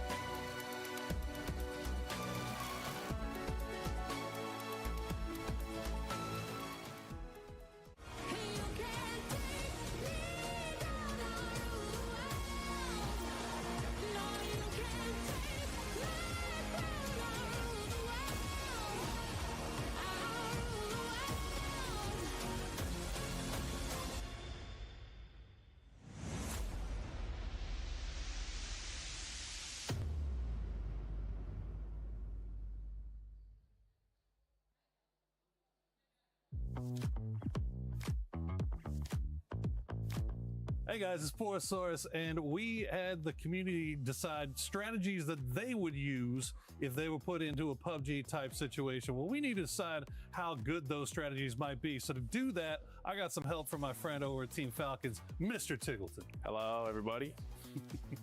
I'm ready to pass judgment. Pass the judgment. All right. Strategy, Tig. You get to rank this. Tactical pack plus tons of first aid kits and an EMT. Hide and do fast heals in the blue zone until endgame. All right, look. Honestly, this might be S tier, but life is about, you have to have a code of honor. And this is just the worst of the worst, disgusting rat strategy. Immediately E. Okay. Yeah. All right. No, your survival is not as important as honor, apparently, Facts. is what I'm understanding. Exactly. Golden pickaxe equipped. Left click, left click, left click, left click, left click, left click, left click. Golden pickaxe. I mean, yeah. No diamond. I mean, this is not a bad one, but it depends where you are in the circle. Like, this could be good. It could also be terrible. So I think I'm going to smack it somewhere. We'll give it a C. Give it average. Yeah, average. Okay. You know, if you know, a lot of things need to go right for that to go exactly, right. exactly. A little random. I'm just hiding until the very end. Lol. I'm playing foe the win. Foe to win. I mean, if you're looking to survive, that might be the tech. I mean, at some point you gotta stop hiding. But for the win, I respect that. I like that. Okay. All right, so not like all the way up at the bad, but not too bad. But I've lost to people doing that.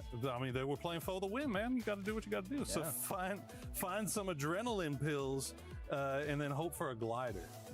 Hoping for a glider. Just stay above it all. This would be the most enjoyable way to perish. As much as I want to say that the best way to die. Yeah. All right. I know. Okay. Well, it's only 2 spots remaining, so they better be good. These better be good, or you're going to be in trouble. I'd be prone and not moving unless the blue zone was tickling my feet. I feel like you would rank that lower if you could. Yeah, if I could switch these two. Well, now you're stuck. See, now you really got to hope that this is a good one, right? All right, dropping school and dying within 2 or 3 minutes. I mean, it's just based. It's just based. It's alpha. This is honorable. This is respectable. Well, that's that's what's most important. There's a saying. It's the big dog eats. All right, it's classic. Well, the big dog eats. And so if you're going to be honorable and win in a PUBG type situation that you find yourself in, you better go to school and die within the first 2 to 3 minutes. Yes, sir. I agree with Tig. You know, dropping school, dying within 2 to 3 minutes. It is based. Yeah. He didn't say you have to do well on the 2 to 3 minutes of dropping at school, right? You just got to have the bravery, have the grenades to go there. The gumption.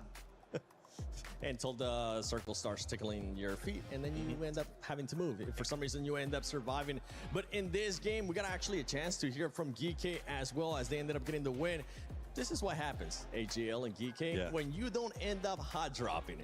When you actually decide to not do it, because we ended up seeing them both at the end. Look, the problem for AJL still is Geeky, though, regardless if it's in the first minute of the game or if it's the last minutes of the game. Regardless, it looks like Geeky just has AGL's number. The problem is a lot of teams have AGL's numbers, even though they did manage to kind of skirt their way to the end game there. It's almost like Delwyn in the drop chat said, "You can come for us," and they took that personally because even in the end game, it became this fight at the same guys find you at the beginning of the first and at back of the second. You just can't get away from them. By the way, we're seeing here in the match report, Lou with the 5 kills. Yay. They ended up getting 13. Yeah, there you go. 13 kills total. This is good to see Twisted Minds wake up. And with that, if I'm not mistaken, I think that ends up pushing them to that 3rd place. The longer the final is, the better Twisted Minds will be. That, when we move to these 3-day events, they tend to do significantly better. Again, as a reminder to everyone, Lou, who just got the kill lead, got off an airplane right a few hours before we started the last day of their group. So he had time to wake up. He got into the rhythm yesterday, and that could be it. I mean, it is still a very long journey for Twisted Minds to grind up here, but they were effective and they were active. They saw the fight. I actually think Falcons saw VP, that sort of engagement in that, it put them in the kill feed, and immediately Twisted Minds went, yoink. Okay, that's how we get to the top. We look for a third party against teams that are winning, we take them down, and then we get as many as we can on the way out. Yeah, that was beautiful. As you stated, Twisted immediately recognized that it was just one member left of VP, and they just absolutely bum rushed Lucarex until they got him down, right? And again, this is another game where VP, although they've gotten a few points, they did not do exceptionally well they did yesterday. I mean, we knew they weren't going to mirror that performance. 91 points in a grand final day is just ludicrous. But the fact that they are slowing down significantly, as we stated, a lot of teams have their eyes on VP, and they're not able to get going what they want to, or at least back as many points, half as many points as they got yesterday. Yeah, one of those was Twisted Minds. This is why I wanted to bring that one up, because of those 13 kills. But then if we look at the opposite, right? If we look at Falcons, that is in that 2nd place, that is trying to close that gap. They're not being able to close that gap because even though they were fighting VP, they ended up getting eliminated very early on before VP, and they also got less kills. Sacrifices have to be made, right? Someone's got to be the one to go out there and do it. Someone's got to be the one that says, we're going to push them, we're going to fight them, and even if that means I lose a leg, I'm going to come hopping into the circle as far as I can. Now, that said, they did it. VP set a record in a grand final or for an event like this with that first day performance, but if one team can do it, so too could another, theoretically, right? And Twisted Minds is looking like they might be setting something up. And that's the issue. Twisted Minds is actually very steadily gaining a healthy amount of points, and they're climbing that leaderboard. A team that, again, we said would start slow, and they have so far. And then for the other teams, Na'Vi is trying to catch up, as is Vitality. They're making it towards the mid of the end game, but they're just not getting the kills, and that's because the teams that are coming towards the end, these end games are also getting so frantic because a lot of teams don't want to overcommit, right? Because they know how important it is to get these points. So you're actually seeing a lot of passiveness from teams that you normally wouldn't see. Like Myth is one of those teams my eyes are on. They are, after the group stage, it's been pretty much silent. I got to get Ice Tab 90 with a bold prediction that VP will lose just straight up. confidence on that. Followed by VP got this. Elements thinks, VP's got this. So, I mean, either way. I was clearly Twitch is up and running, so we got to know what you guys, which one do you think? It's one's for VP's got this, two if you think they let it slide. That is but a it's disgusting team. Well done. They're just making up fantasy. Agina, that's a nice team. I mean, you even had today earlier on the Twitch chat saying, leave VP alone, man, feels bad. You just keep those comments going. And if you end up sharing anything on social media, use that hashtag EWC and hashtag EWC26.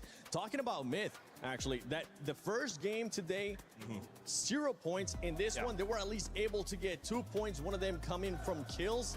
We got to start seeing a pop-off performance here, either out of Kiss or somebody else from the squad. And I'm looking at something that happened with Falcons during groups. Like, they need somebody to just kickstart that team for Myth. It makes me sad that we're saying, well, they got 2 this time, right? Because we go back to group stages where Myth was an unbearable force. If you go back to the starting sequences, they talked about other teams saying, we're the most scared of Myth. Myth could win this. We're really worried about them. And now what? They were the #1 team that everyone had their eyes on, right? And even looking at Liquid, as we just saw, Liquid also, they're really struggling in this grand finals, and it is breaking my heart. But this also just goes to show you how difficult this lobby is, how good these teams really are, and how well they've adapted to the lobby. Because we saw in groups, some of these teams were kind of getting away with a lot of things that they shouldn't have, and now they're getting full on punished. I do, in the case of Myth and Liquid and some of those teams that are being punished, I think it's because they're going for what they need to get back in the hunt. And that is a punishing thing to do, to send yourself into fights where you're like, I wouldn't normally want to do this. I wouldn't send for this high point position, but I have to because of what VP did yesterday. My options are not what they were yesterday. My plan that I showed up at EWC with is gone. I got punched in the face. VP broke some noses yesterday, and everyone had to come up with a new plan. Everyone has a plan until they get punched in the face. Damn right.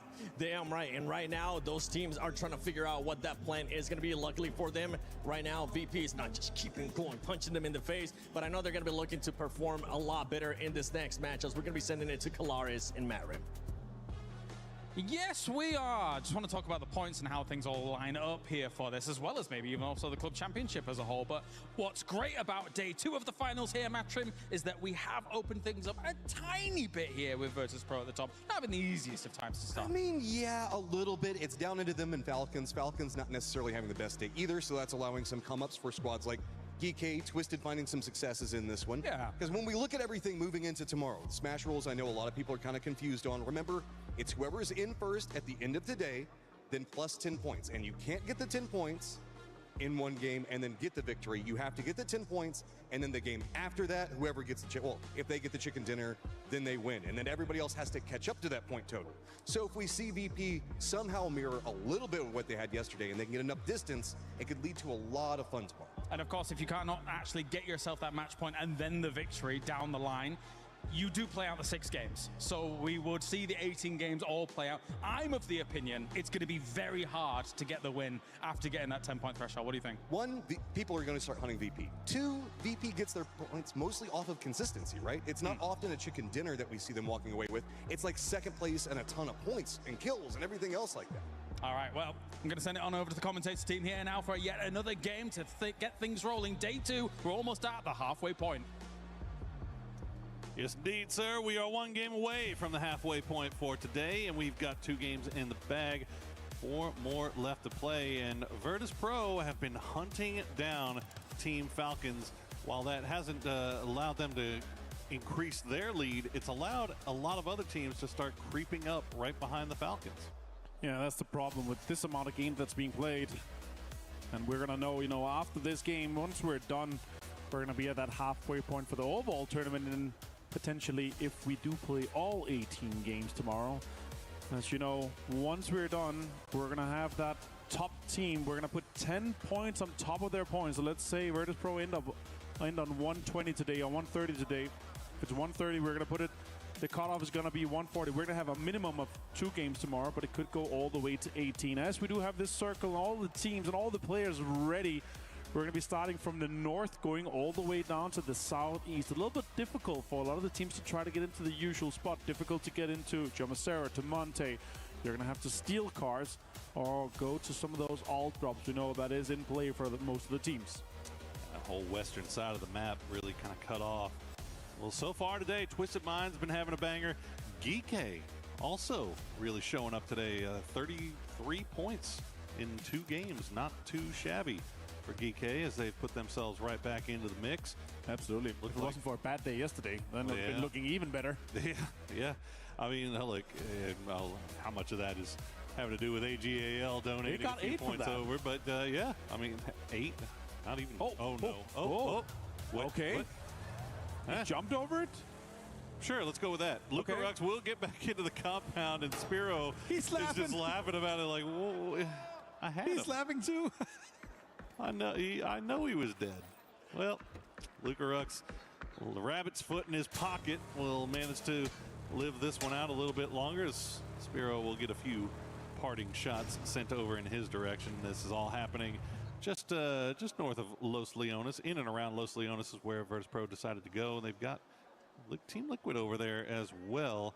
But it looks like Liquid are going to grab a vehicle and get on out of Dodge. With a northern circle like this, though, it's going to be difficult for our teams in the south to get in there. A lot of them with this plane path here, with the alt drops that's going on, have already locked down space. And as we saw yesterday, Shadow Esports getting a great game. And right now they're dead center on that map. They can have another one. The team with not much expectations coming their way. Twisted Minds. And you know, when the power grid is not even inside the circle, you know it's a wild one. You know it's somewhere crazy because Power Grid and Picado is dead center, and those 2 cities are out currently with a water treatment somewhat dead center circle here. It's looking good for GK to have a back-to-back game. And they are rotating straight into water treatment to try to get even more loot and lock down some of those central locations here. It's difficult though with water treatment because you have so many high ground compounds. Yeah. And you have the gas station to the south, you have to the east as well. So you have to figure it out. Are we either going greedy here to lock down as much as possible, or we're going to try to keep water treatment to ourselves, or at least know when other teams are coming in. And now with 17, of course, in Picado, they're going to have to figure out what is their way of entry because a lot of teams have already dropped out. Yeah, it's. I mean, water treatment. It's kind of that same issue that Twisted Minds had trying to hold down exactly the same. Right? Yeah. Like you know you can try, but it's just too big. At the end of the day, it's just too big, and you know that you're going to get crashed at some point, and have to deal with that. So we'll see how GK plays this one going forward. As Gam. Long F getting a little bit close to Hansi here, and Hansi, he's got no idea, does he? He's peacocking. You hear shots, but he's peacocking. There's no idea from Hansi that we already have Gam. And look at that, Doctor's coming in now. That might be a bait here for him to run to the direction that Hwang F is in already. He's not okay. Hwang F is actually running a bit after him here. As Hansi is running, he might not be able to hear his steps. Hwang F is chasing. Hansi is trying to get disengaged from this because they already have really good locations. And our shots come in, and it's a drive-by. Hansi's down to half HP. Oh my God, this happens that quickly. You see, I mean, you saw Hansi, he was just running around inside the warehouse, peacocking, taking shots. All of a sudden, he hears just the faintest hint of a vehicle, and he's just like, no, I gotta go, and immediately runs to the car. And the second he gets away, he's just surrounded by getting shot at by GAM players. So that's how quick it can turn in lobbies like this. As we check in, Quizzy gonna get taken down by Gen G, and fortunately Gen G able to collect that point for themselves, because I know, you know, one of my favorite stats, especially when we get to these points where every point is so important, is that plus minus, right? Kills that you steal versus kills that are stolen away from you. Right now, Gen G is -7. I have not seen a number that high. And look at where Gen G is on the leaderboard. 13th place. Before that kill, we're 31 kills. 7. You add 7 to that, they're in 9th. And the difference in money that you get from that, the difference in club championship points you get from that, is so incredibly huge. So it just goes to show what a priority these guys need to be placing on securing those knocks when they get them. And looking at Vicious here in 28 points, just 6 more points. They're jumping up into 9th from 15th, right? We're talking from $21,000 all the way up to 37. You're effectively doubling the prize pool you're taking away for this. And you have a 3-way tie on 34 points. If Liquid gets one more, it's a 4-way tie. That's just absolute insanity how our mid-pack teams are trying to chase down each other. Lou is trying to get up here, but Simon T is already waiting. It's a straight and easy kill for Simon to get down Lou here. And it's not even central locations, not even priority location, but Simons just ratting it, trying to get that 1 point, and it paid off. Really well played by Vicious here to have an idea that Twisted Minds often do these high ground scouting locations. It's absolute jump scare material there for Lou as well. And Lou is such a big voice in the early game and mid game for Twisted Minds, so it's such a big voice to lose as well. Very unfortunate for them. Well, Simon T gets a motorcycle delivered to him, nice. At least, and yeah, that's I mean, additionally tough because the likelihood of them going back for that blue chip obviously pretty small. As no chance. Simon will be looking and seeing where Twisted Minds goes, feeding that information over to the rest of the boys, and they'll go ahead and make their way a little bit further into circle while also avoiding Twisted. So only a couple of teams still making their way in. Team Liquid, Full Sense, all the way down to the south. AGAL coming in from the eastern side, free and clear. But 100% playable circle means that, you know, the likelihood that you see a lot of early game scrapping pretty low.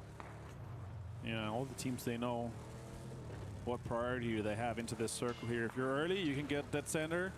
If you're not that early, you're going to have to get info. You're going to have to check the scraps. And the most importantly is the teams try to get in and they try to get information. If you see teams that are in 2-2 splits leaving those compounds, that might be a playable area for you. So especially from circle 2 and 3 on, that's where we really see these teams having this pre-drive towards the center where you then can react and say, okay, we see a team leaving here. Let's try to take that compound away because that compound might still be good to play.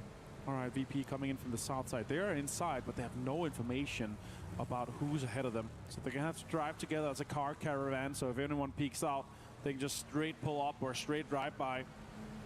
It's so crucial, especially in the Nixie Corexi car. You have a front man gunner. Look at Na'Vi here. They're actually out. This might be a pull-up. It's a straight drive by. Hackatar finds Nixie, actually. That's a big name to take out this early. Corexi turns around. Spiro takes Corexi, and now the other guys have to get involved in this one. Yeah, full-on pull-up IVP with no information, as you said, about what they're pulling into. Well, Na'Vi, fortunately enough, were able to get at least one. Oh, the grenade not going to go where it needs to. This is the window by just that much, but Spiro will get taken down by Beamy in the end. So Na'Vi will lose 2. They did call in support from the rest of the boys. They were making their way over here. We'll see if they fully commit, but yeah, now the shots are going to come in, and it looks like Na'Vi will just play this one forward as 2. That's 2 kills for VP. They now break in game 9, 100 points at 101. Wow. Absolute insanity here to keep that 10-point average up, considering what the 2 start of the games was today here. So, and they have a 30-point lead down to second place. Look at this. More than 40 points here. Gen G and Vitality, though, what a fight. Crashing right on top of this magnet compound that we've seen get so much love in the past. Falcons were in here, but they have since moved off to the west. Did you see that sign? I did not. I could not see that sign. That looked funny. Was that Calaris? It might have been. It was Calaris. Look at that. Who is he cheering for? Yeah, it should be. He's joining in on the fans here. Look at that. He is. It is. I couldn't recognize him without his jacket and with the sunglasses on. Because all the lighting in here is already red and orange, so I couldn't tell it was him. I couldn't tell it was him because I didn't see him eating fish raw and wriggling. But currently Falcons just kind of third partying that Vitality. It's interesting, Vitality and Gen G actually kind of sharing this spot intentionally. Like they're not, they're laying the smokes down. They've got the throwables, but you know you don't want to just blow all of your utility right here, because you know in the late game you're going to need it, and you're most likely not going to get crashed again. So I think it's more just waiting for somebody to make a mistake, peek the wrong window, and maybe put a Panzerfaust right down their throat. And also remember, in the group stage, like, it's very shareable. We saw Twisted Minds in the high ground there, the amount of points and kills and damage they got from that. But then inevitably, when they had to push the other side of the compound, they absolutely got roasted. So is it worth it to see if, again, as you said, it's a magnet compound. If we see a circle close to it, it might be worth just sharing, just for the sheer amount of kills and points you're going to be able from placement and from the kills you're able to get. Falcons actually is pretty deep in the circle too, with Kickstart being the front point man. They are fully aware of all the teams and players that's around them. Kick with an 8x and 3 vest. There's so much information readily available to him. It's a little aggressive sending Kick out there. I mean, Falcons obviously have the compound just behind, but sending Kick out there to keep an eye on that Vitality Gen G situation. Will retreat now that Vicious has kind of paid attention to them, and now that the circle is going to pop again, it's going to go hard south. So pulling away from water treatment all the way. Magnet compound be damned. We're going back over towards Liquid and Na'Vi, as we'll see if GAM actually commits to pushing any closer in. It doesn't. I mean, there's no reason to. They've got this compound to themselves, right? I mean, this is a comeback game for GAM as anything, right? That longhouse compound where Hwangf is now driving back to is actually so strong. Liquid looking good too. Twisted Minds too. Vicious is driving as Vitality is doing so much to have an impact, and that Shrimpsy actually pokes Skwetrocks off the roof. Falcons also has to move, but they got quite the space southwest if they end up going in that direction. 17 Gaming in a greedy split, shooting at everyone, going through this trap that they have set up between Hacienda and the Barns. It's a super greedy split from 17, keeping 2 inside Hacienda, and I think Falcons are starting to get a read on that because they've got to make their way in. So 17 better hope that Falcons don't figure out what's going on here, because then that would be a full 4-man crash onto one of the two ends of that split here, as Myth will try to make their way past Shadow, but Shadow sticks around, takes a few shots in parting. Myth not going to go all the way out into the blue just yet, and we'll just get out of Shadow's line of sight, and Shadow will just hop in vehicles and start to make their way in. Yeah, again, for a home turf circle for them, they're really not happy with this southern shift, Poro. And as you said, all these teams trying to rotate, trying to get in here. There's not a lot of space that's openly available to anyone. You're going to have to play the ridges on the southern side because all the compounds are completely locked down. And now here with Falcons are doing that rotate we were talking about on the southwest side. Quite the space ahead of them here, but they're going to have to drive in between the trap of Team Liquid and Full Sends that's still inside the circle, that have the compound and the high ground. It's going to be difficult. We're going to have to figure out where this next circle goes, and if we do get a southern shift, it's going to enable Full Sense and VP to have that high ground control where Liquid is shooting at everything around that compound. Falcons doing just getting themselves another vehicle just in case they have to play in the open fields. Maybe getting an idea that that compound, the south side of Hacienda, is open. We'll see if they stick around there. Vitality is doing that long wrap back around on that western side. They could get involved here soon, but Gustav separating himself from the rest of the boys, trying to get a read on what's going on to the south as we check in with Gen G on the north. I know they spotted out Shadow Esports, but they're going to take some blue damage while they wait to make the look. Shadow's not even looking. They're all eyes to the south. Just straight running at them right now. Nadian hand comes out. Nade comes in. That's going to be a nade straight on to Hansi potentially. That's a great nade. Soul hits him perfectly. Hansi goes down. Easy flush for Soul. Gen G is destroying the dreams of Shadow Esports. They're hoping for a great game. D finds another one. Setsuna finds Bean, though, as it's being turned around. That is absolute timing there for Gen G.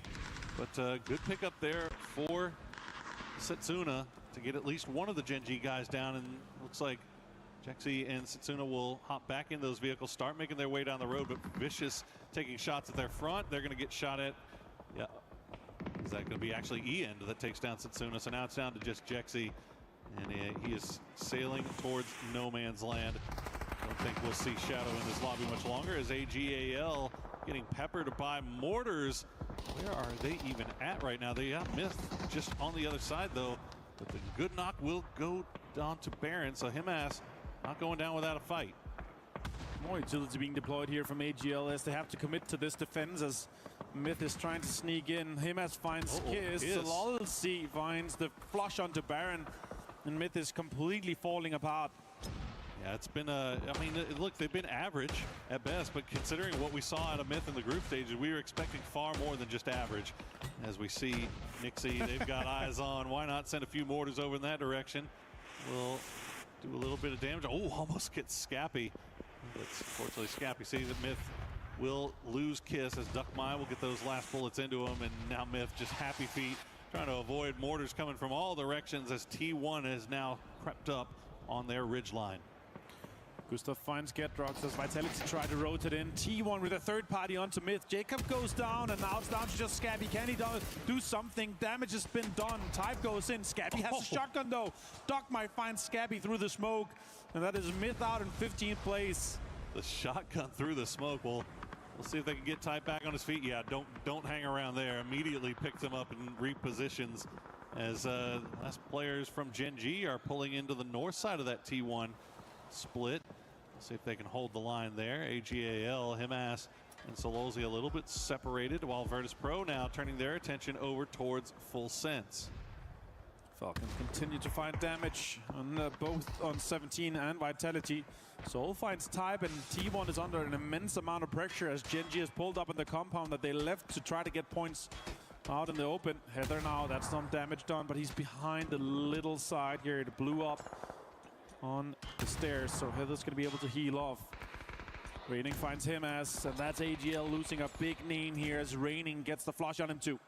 Seeing what Heather's been able to do in solo situations. We'll keep an eye on that. As Virtus Pro going to send the grenades over the wall here towards Full Sense. Get it in return as well, but the damage just not coming through for Full Sense as Belmoth will be taken down, and Tigger is alive just by the smokes. Thanadol and Flash have to retreat back to cover, but more grenades are in the hands of Virtus Pro as they fight their way down. 5 kills now. They keep the average stacking up. Now they realize, okay, next circle pop, we might have a play here. We can either third party or pull up on something. There's 2 members left on Full Sense. Are they going to go for the kill for a drive-by? Lucarux finds Flash.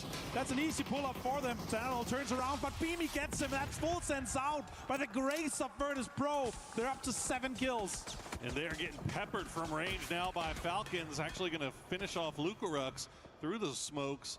Falcons just outside of zone right now. They know they have to deal with T1. AGAL does get eliminated in the end as Virtus Pro continue to reset. We see that helicopter coming through. That was an E pickup popped by Geeke, but ain't no way they're taking that, right? They still have to find a way inside the zone, however, from the north, as Falcons will get a little bit closer now to Team Liquid's compound. You see Cowboy on the mortar.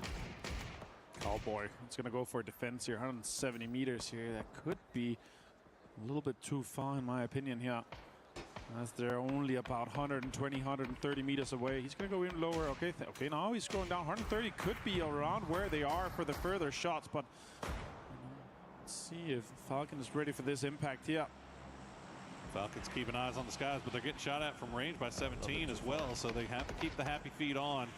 Mortar's going to fly just a little bit too far.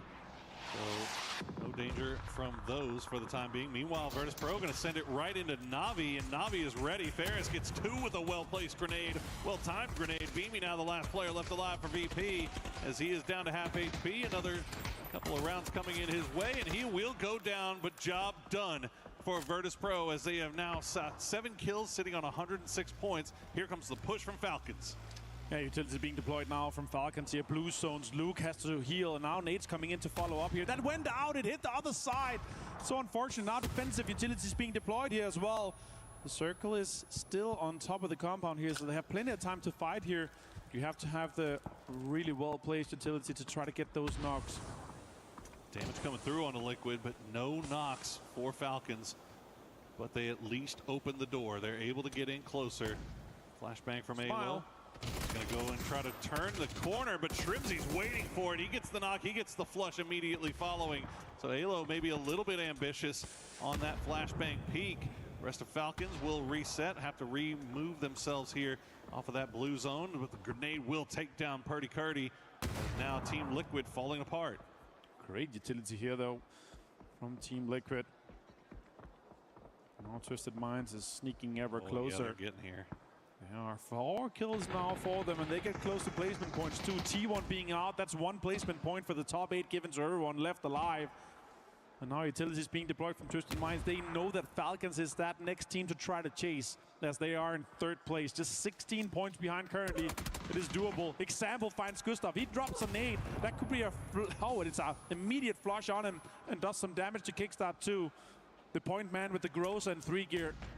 Super unfortunate timing there for Falcons as Luke 12 will go down. Drop shot and flush. Cowboy will try to return the favor. Gets Shrimzy, but Kickstart is going to push with that Groza and will finish off Team Liquid as Tianchan will take down 2 members of GK. The Mortars coming alive once again.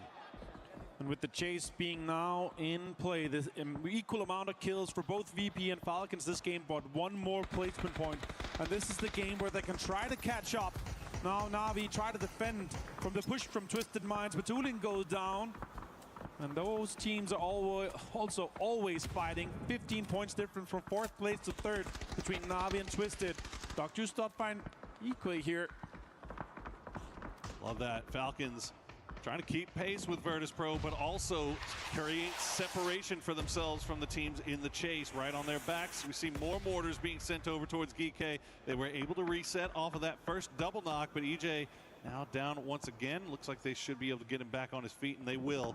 But they are still on that northern side of the zone. Absolutely no cover, just hiding in the fields for now, as 17 has found their way in. Vicious in a great position. Gam still in good position, but they are going to have to move here eventually. Example still alive. I don't think Falcons is aware of his off angle. So unexpected nade being used here. That could get close to Shrimzy.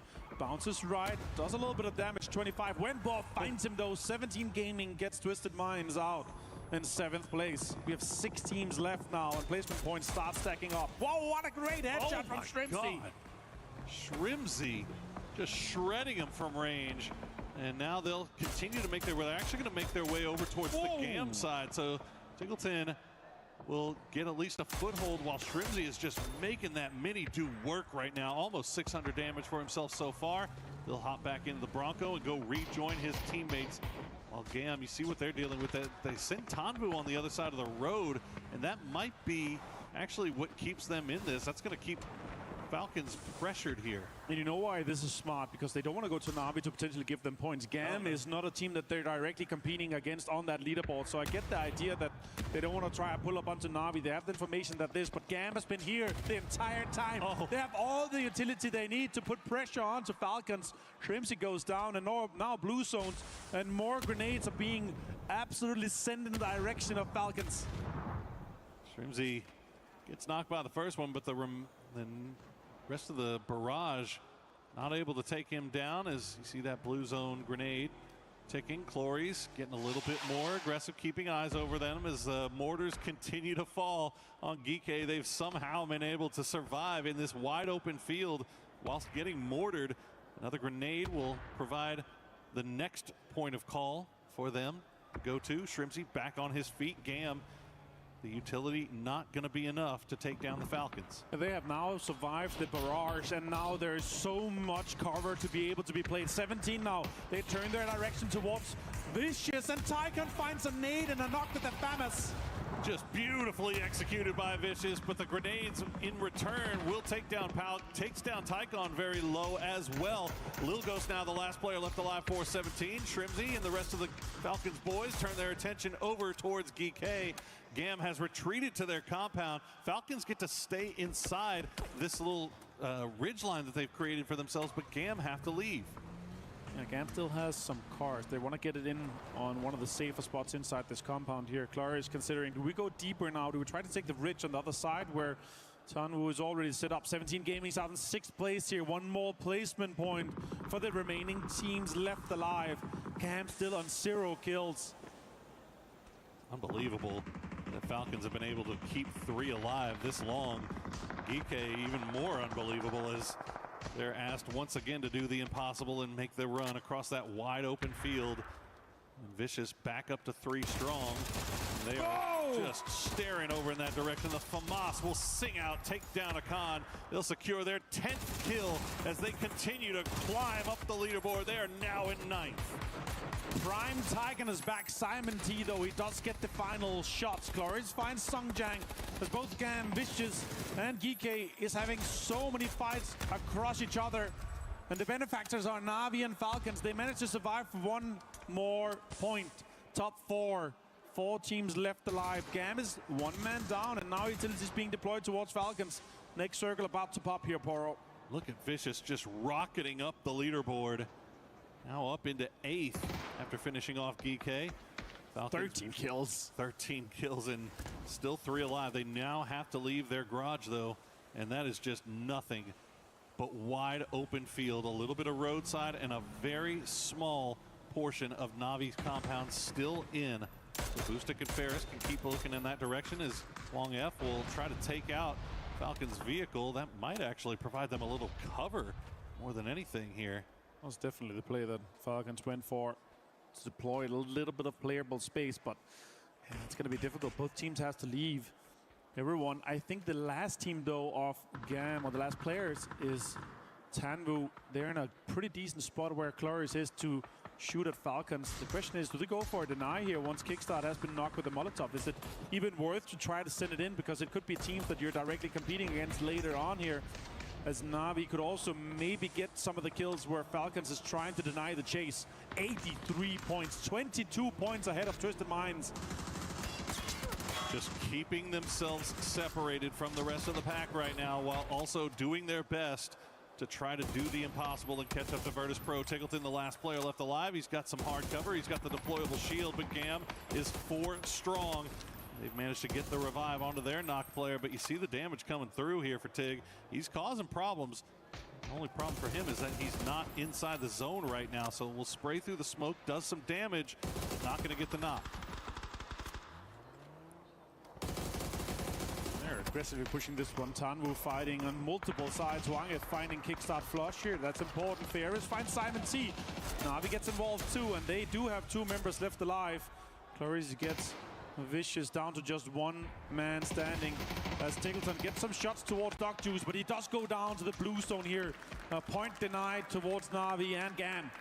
All right, GAM managed to keep all 4 alive, get them across the road. Tycon has the Alm and a little bit of cover. And a Famus. And a Famus. That's dangerous stuff here, but Na'Vi, look at that. Boostic and Ferris up until the very end. Tycon will get the knock, not get the flush on the Tanvu just yet, as he's down to about half HP. We'll see if Na'Vi can make the run, separate themselves a little bit more from Twisted Minds, from GK and Vitality, as they have had a good game to start off here. Tycon will go down in the end, but Tanvu not going to be rezzed. GAM now in a 3v2 versus Na'Vi. And Na'Vi has been out and aggressive on towards this one here. Docus disengage here with the fight. Shots come in and Ferris connects with the handball. An insane headshot. This is now the possibility for Na'Vi to potentially win the game. It's effectively a 2v2. Shot come in and connects. 3 Vest does get him a little bit low here, 44 HP. And they're under a lot of pressure. And the utility is being deployed. A fantastic nade from Boostic.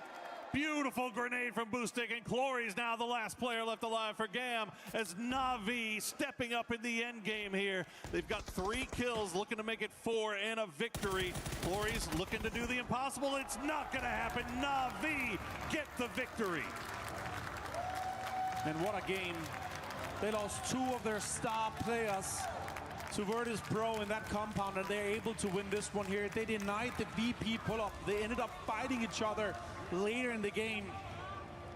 What a way for them to defend, to hold strong with just 2 members remaining.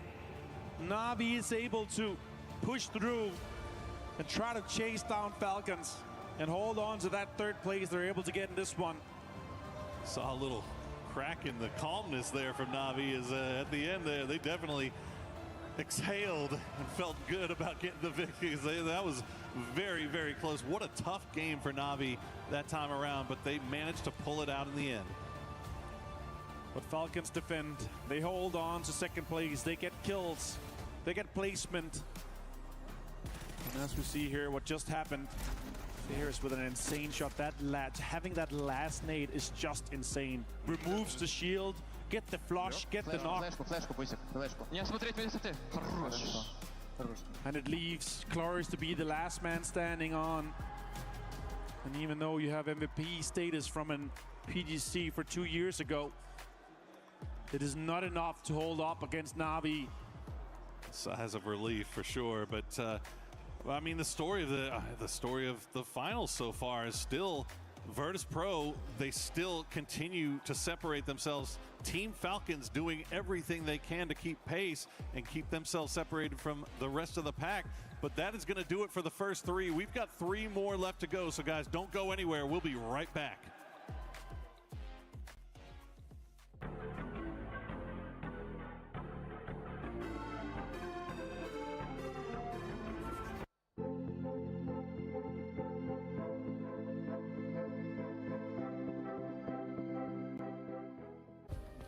Play is in our DNA. Whenever we let it out, it becomes our superpower.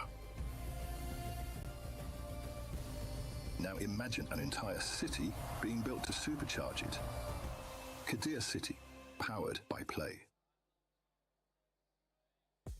It's the final day of competition here for TFT, which of course means we had to check in with Trab for a bit of a CC update, because at the end of it all, we're going to have a winner. Yeah, absolutely. I mean, it's AGL versus Aurora Gaming at the moment. AGL sitting quite high up that leaderboard. They did just get overtaken, though, however, by Team Vision, who managed to get all the way to the grand final. So they've overtaken them by 100 points. They're trying to get their own back at the moment, but facing some fairly heavy competition, to be fair, from Aurora Gaming. This is going to be big for the CC standings, because AGAL are one of those teams who need a win in order to be eligible to claim the trophy. Yeah, it's going to be a real tough one for them, to be honest with you. They've kind of been back and forward, fighting out. They've had a tough run through the groups, tough run through the playoffs, so they're persevering at the moment. Which means you're all going to need to stick around if you want to see how all this plays out, because it's going to be an important one. We'll check back in later. Hey, Lutti here. I'm with Halo from Team Liquid, and I have some questions now. We are halfway through to the finals. So first question is like, it looks like your teams, you have some points with the kills. Your micro look good, but every time you're dying a little bit early to the zone. Do you think there is a little bit of macro problem here, or do you think that you just don't have any good cycle for now? I'd say we are getting pretty unlucky on zones, and we're also not playing too well, but we are still putting up kill points, and well, eventually we'll have our game where we are getting the shifts and we'll be able to catch up, hopefully. Basically, this is like half through. Of course, there is points everywhere. Everybody's like thinking about what VP did yesterday and stuff, but how you feel, and what about the energy of the teams? Because you have to, you know, to getting back to it, it's just a halfway through. How do you feel? It's pretty demotivating having a bad day one, of course, but the only thing we can do is focus on climbing the leaderboard. We can only look up. So we take one game at a time, and we're hoping for the best each game, basically like that, you know? Trying to be positive and friendly, not being negative. Yeah. Is that any pressure representing America, because there is not a lot of team representing NA right now, or you're not thinking about it? I'm not thinking about that. It's more pressure for wanting to do well for my friends, my family, you know, people who support us and stuff like that, but yeah. I mean, good luck. You can still make it, actually. There's a lot of game going through, so yeah, thank you for the interview, and good luck for the next games. If Team Liquid wants to catch up, they're going to have to start doing a lot more, because right now they're 72 points away from first place. As if we do end up playing the 6 matches tomorrow, this is the halfway point of the finals, but we don't know if that's going to be the case, because we do have Smash Rule at play. This last match, honestly, I want to talk about the Sony story of the day, which is none other than BP just doing what they need to do to continue on this gap. At the beginning of the day, they had a 28-point lead to Falcons. Right now, after 3 matches, the lead is at 23 points. Yes, Falcons has been able to close that lead, but after 3 games, not that much, to be completely honest. The problem is, again, we said it in the last week, VP just continues to find points where realistically they shouldn't, right, Steve? And that's what's making them so strong. But yes, Falcons have narrowed it down by 3 points. Yeah, okay, 5, technically. Sorry, 5. Right? But if you, okay, let's say you did that on every 3 games, you narrowed it by 5, they continued their gain of something in the ballpark of, I think, 3 per game. It would actually, at some point, sort of cross that middle line. The problem is, VP can choose at any point to just go, all right, well, we're going to start hunting Falcons, right? And if they do that, Falcons become endangered. So their saving grace for Falcons, if they want to make this pursuit happen, is not just closing the gap on VP, it's also having Na'Vi and Twisted Minds continuing to grab points, because there needs to be at least 3 threats going into tomorrow if they want to control VP's ability to manage the Smash rule set. And I think that's super important. Now, I want to touch on something that happened in that game, because the entire lobby trusted the world champions, Full Sense Gaming, to hold VP out. They were outside the circle. They were on a low ground. Full Sense had the spot inside the circle, and they got forged, straight up wiped by Virtus Pro. Rolled over. And the entire lobby sighed in one voice because they needed that moment. And they ended up giving VP even more points. Full Sense there with the big old donut. And I mean, to be honest, it wasn't just this match. If we ended up looking at the overall, that squad is currently all the way towards the bottom. Now, also the reason why I wanted to bring up Falcons, wanting to close that gap, because at this point, especially this match, I feel like it's a perfect example. Falcons had a great game, but then after the match, if they go and see what VP was able to do, VP still had a great game as well. So Godspeed, when you're a player in this situation, what is the mentality like? Are you now starting to get a little bit diminished? I mean, you just have to focus on yourself, right? That's really the only thing that you can do when you're in a situation like that and you're doing really well, but your opponent who's ahead of you is also doing well. It's hard to just target another team, right? Especially VP, who's pretty much wherever they want to be right now. So you just have to just focus on your own game and hope that it's enough. To me, the thing that makes a pro is how they handle the cons. Those bad moments, the tough situations, the bad mental, bouncing back and keeping the grind going forward. And that's what Falcons have. They've got Gunnar in the back room, and he's telling them, guys, yeah, it's 5 points, but that's 5 that we didn't have yesterday. That's 5 we're going to get in the next 3, and we're going to keep on chasing. And I can tell you, the mental of the Falcons, even though they joke around, they meme around a bit, those guys have ironclad mentals. They've been here before. They've been in these positions. They've been playing competitively at the highest level for years now. And so, they're going to figure it out. But I will say a team that also has been really impressing me with the mental is Vicious Esports, and they are just going at it. Them also, I will say, Geeky. The confidence. Hey, we'll hot drop anybody. You want to come for us? Come on down, boys. We got more than enough for you. Yeah, I think Geeky is out to put some regional dominance on the board and say, hey, you got to respect us when we go back in a few weeks to start up those new series again. Falcons has looked good, but yeah, Vicious has moved 7 positions today. And that is something we talked about at the start of the day. It is so compact because of the amount of mopping that we saw VP do yesterday, that middle pack is fighting for club points, as we saw, but also a massive change in their prize pool. And that's what you want. You want to make sure that you are getting as much as you possibly can. And at EWC, the biggest club event in the world in history, to be honest, you want to take every moment to represent your brand well. And that's why we saw that interview with Alo, or as Ludi says, Alo is beautiful. Alo. Very but beautiful. He was still positive. They're keeping the mindset ground, because if you're wearing that brand, if you're wearing the team that says we believe in you as a club, you've got to represent, you got to work as hard as you can for them the whole time. I will say that one stat that also is incredibly telling and not the best way, we saw that I believe Soul has 24 knocks, 19 kills. He is on the leaderboard, and Gen.G currently only has 37 points. I was speaking about this with James in the back. That means that he literally accounts for half of their points. Yeah, and when you're looking at this overall right now, you have Geeky now. I mean, with the performance that we've been seeing out of them, those hot drops, winning them, and then also putting up great matches as they were able to win the second match of the day today. They've been able to jump up all the way up to 5th place. By the way, you were talking about that money, 5th place, 100K. Yeah, they're going to be quite happy about that. You're right. So that's also, we're going to start to see that as we get towards the back end of this. Teams that are starting to shore up and say, I got to make top 5, right? Like maybe my race isn't going to be a top 3 or a top 2, but I'm going to lock in that $100,000. You want to make sure you're in that race for 3 so you don't have to worry about it. I mean, that's why EWC is my personal favorite event of the year, because not only do you have the implications of just you're not placing first, you can still get 2nd, 3rd, 4th, 5th still paying out, but you also have the clubs to worry about, right? Who you're representing, who's here in the other games around EWC, and that is what makes this event so sick, because you not only have them competing for their game, but other games as well. Now, I want to talk about AJL for a second, because we saw Glitter sort of talking at the start of this about that Club Cup, and they need some points, they need to get a win. What really has to happen is they're in 13th, and they need to push up to 8th as soon as they possibly can. The good news for them, though, is it's still so compact in that group up to 5. They only need to pick up 15 to 20 points to move themselves into that top 8 position, which, again, that's sort of a success scenario for a lot of these clubs. So AGAL does still have a shot at doing what their club needs them to do, but not doing what we expected them to do. And a lot of these teams, you guys just mentioned it too, it's so compact there towards the middle. There's a lot of money at stake. People that were talking about money last time, it was none other than Barney and Luti. Hey, Barney, I have to tell you something. What's happened? Yeah, do you remember what I told you about the zoo ID I have?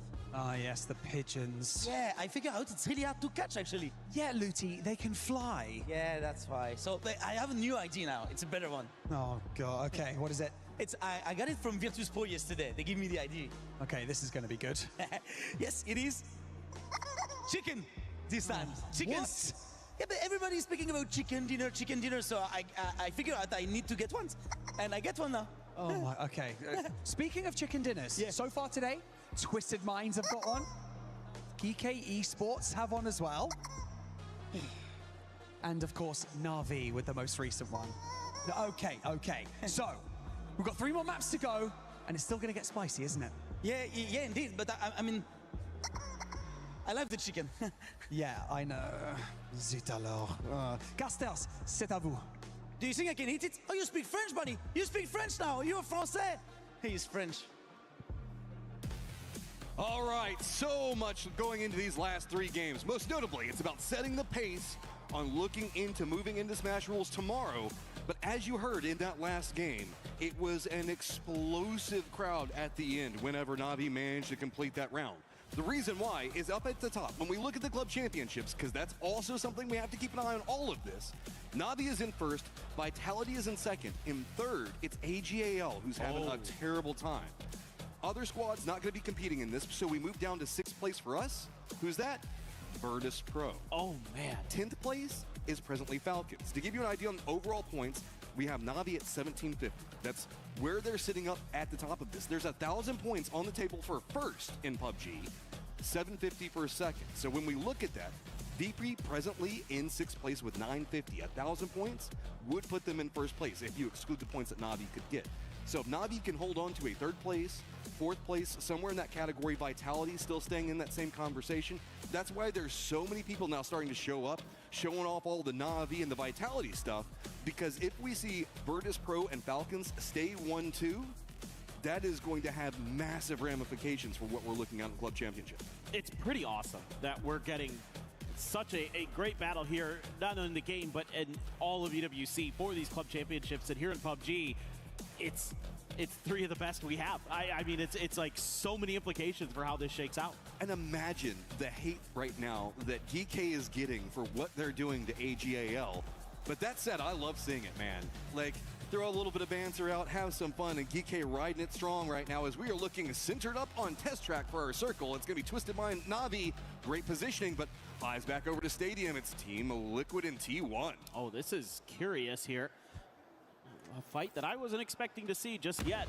I don't think Liquid was expecting it either. No, T1 is kind of throwing a bit of a spanner in the works here. I mean, T1 needs to get something going. They've been sliding in the standings. While these shots are going on, VC, I think, can hear this. They're putting Simon into a pretty decent spot.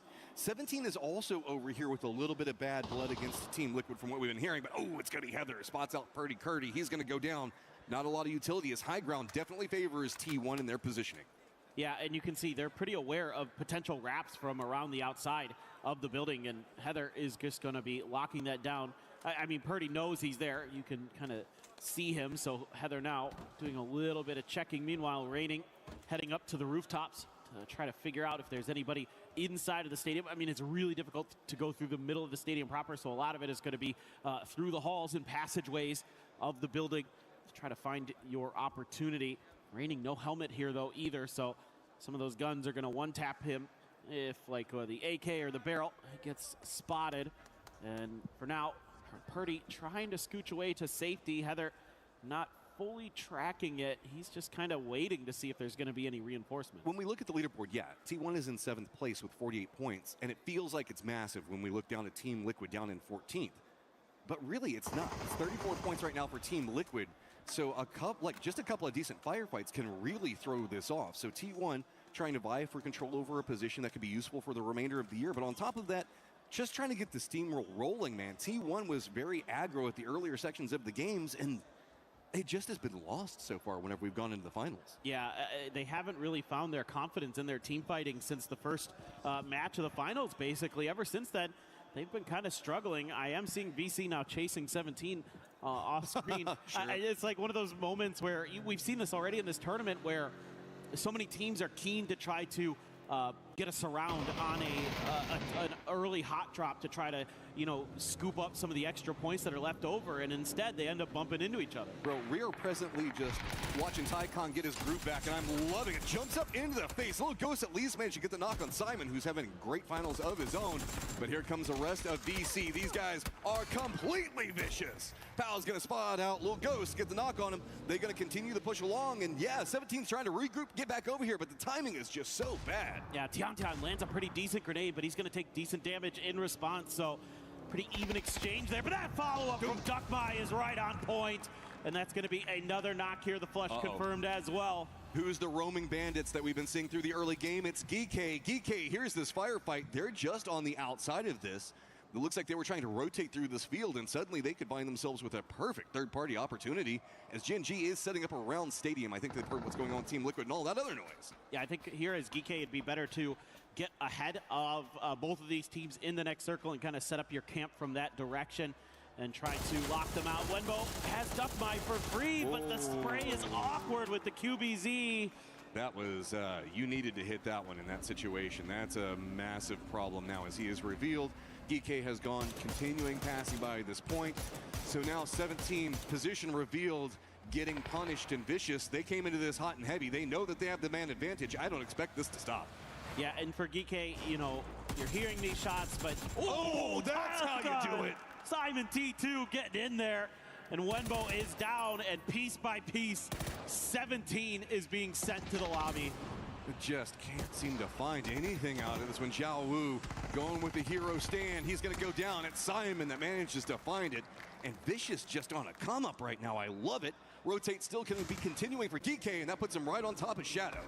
Yeah, and this is more of what I want to see from some of these teams is this early aggression, looking for those moments where you can get some clean points.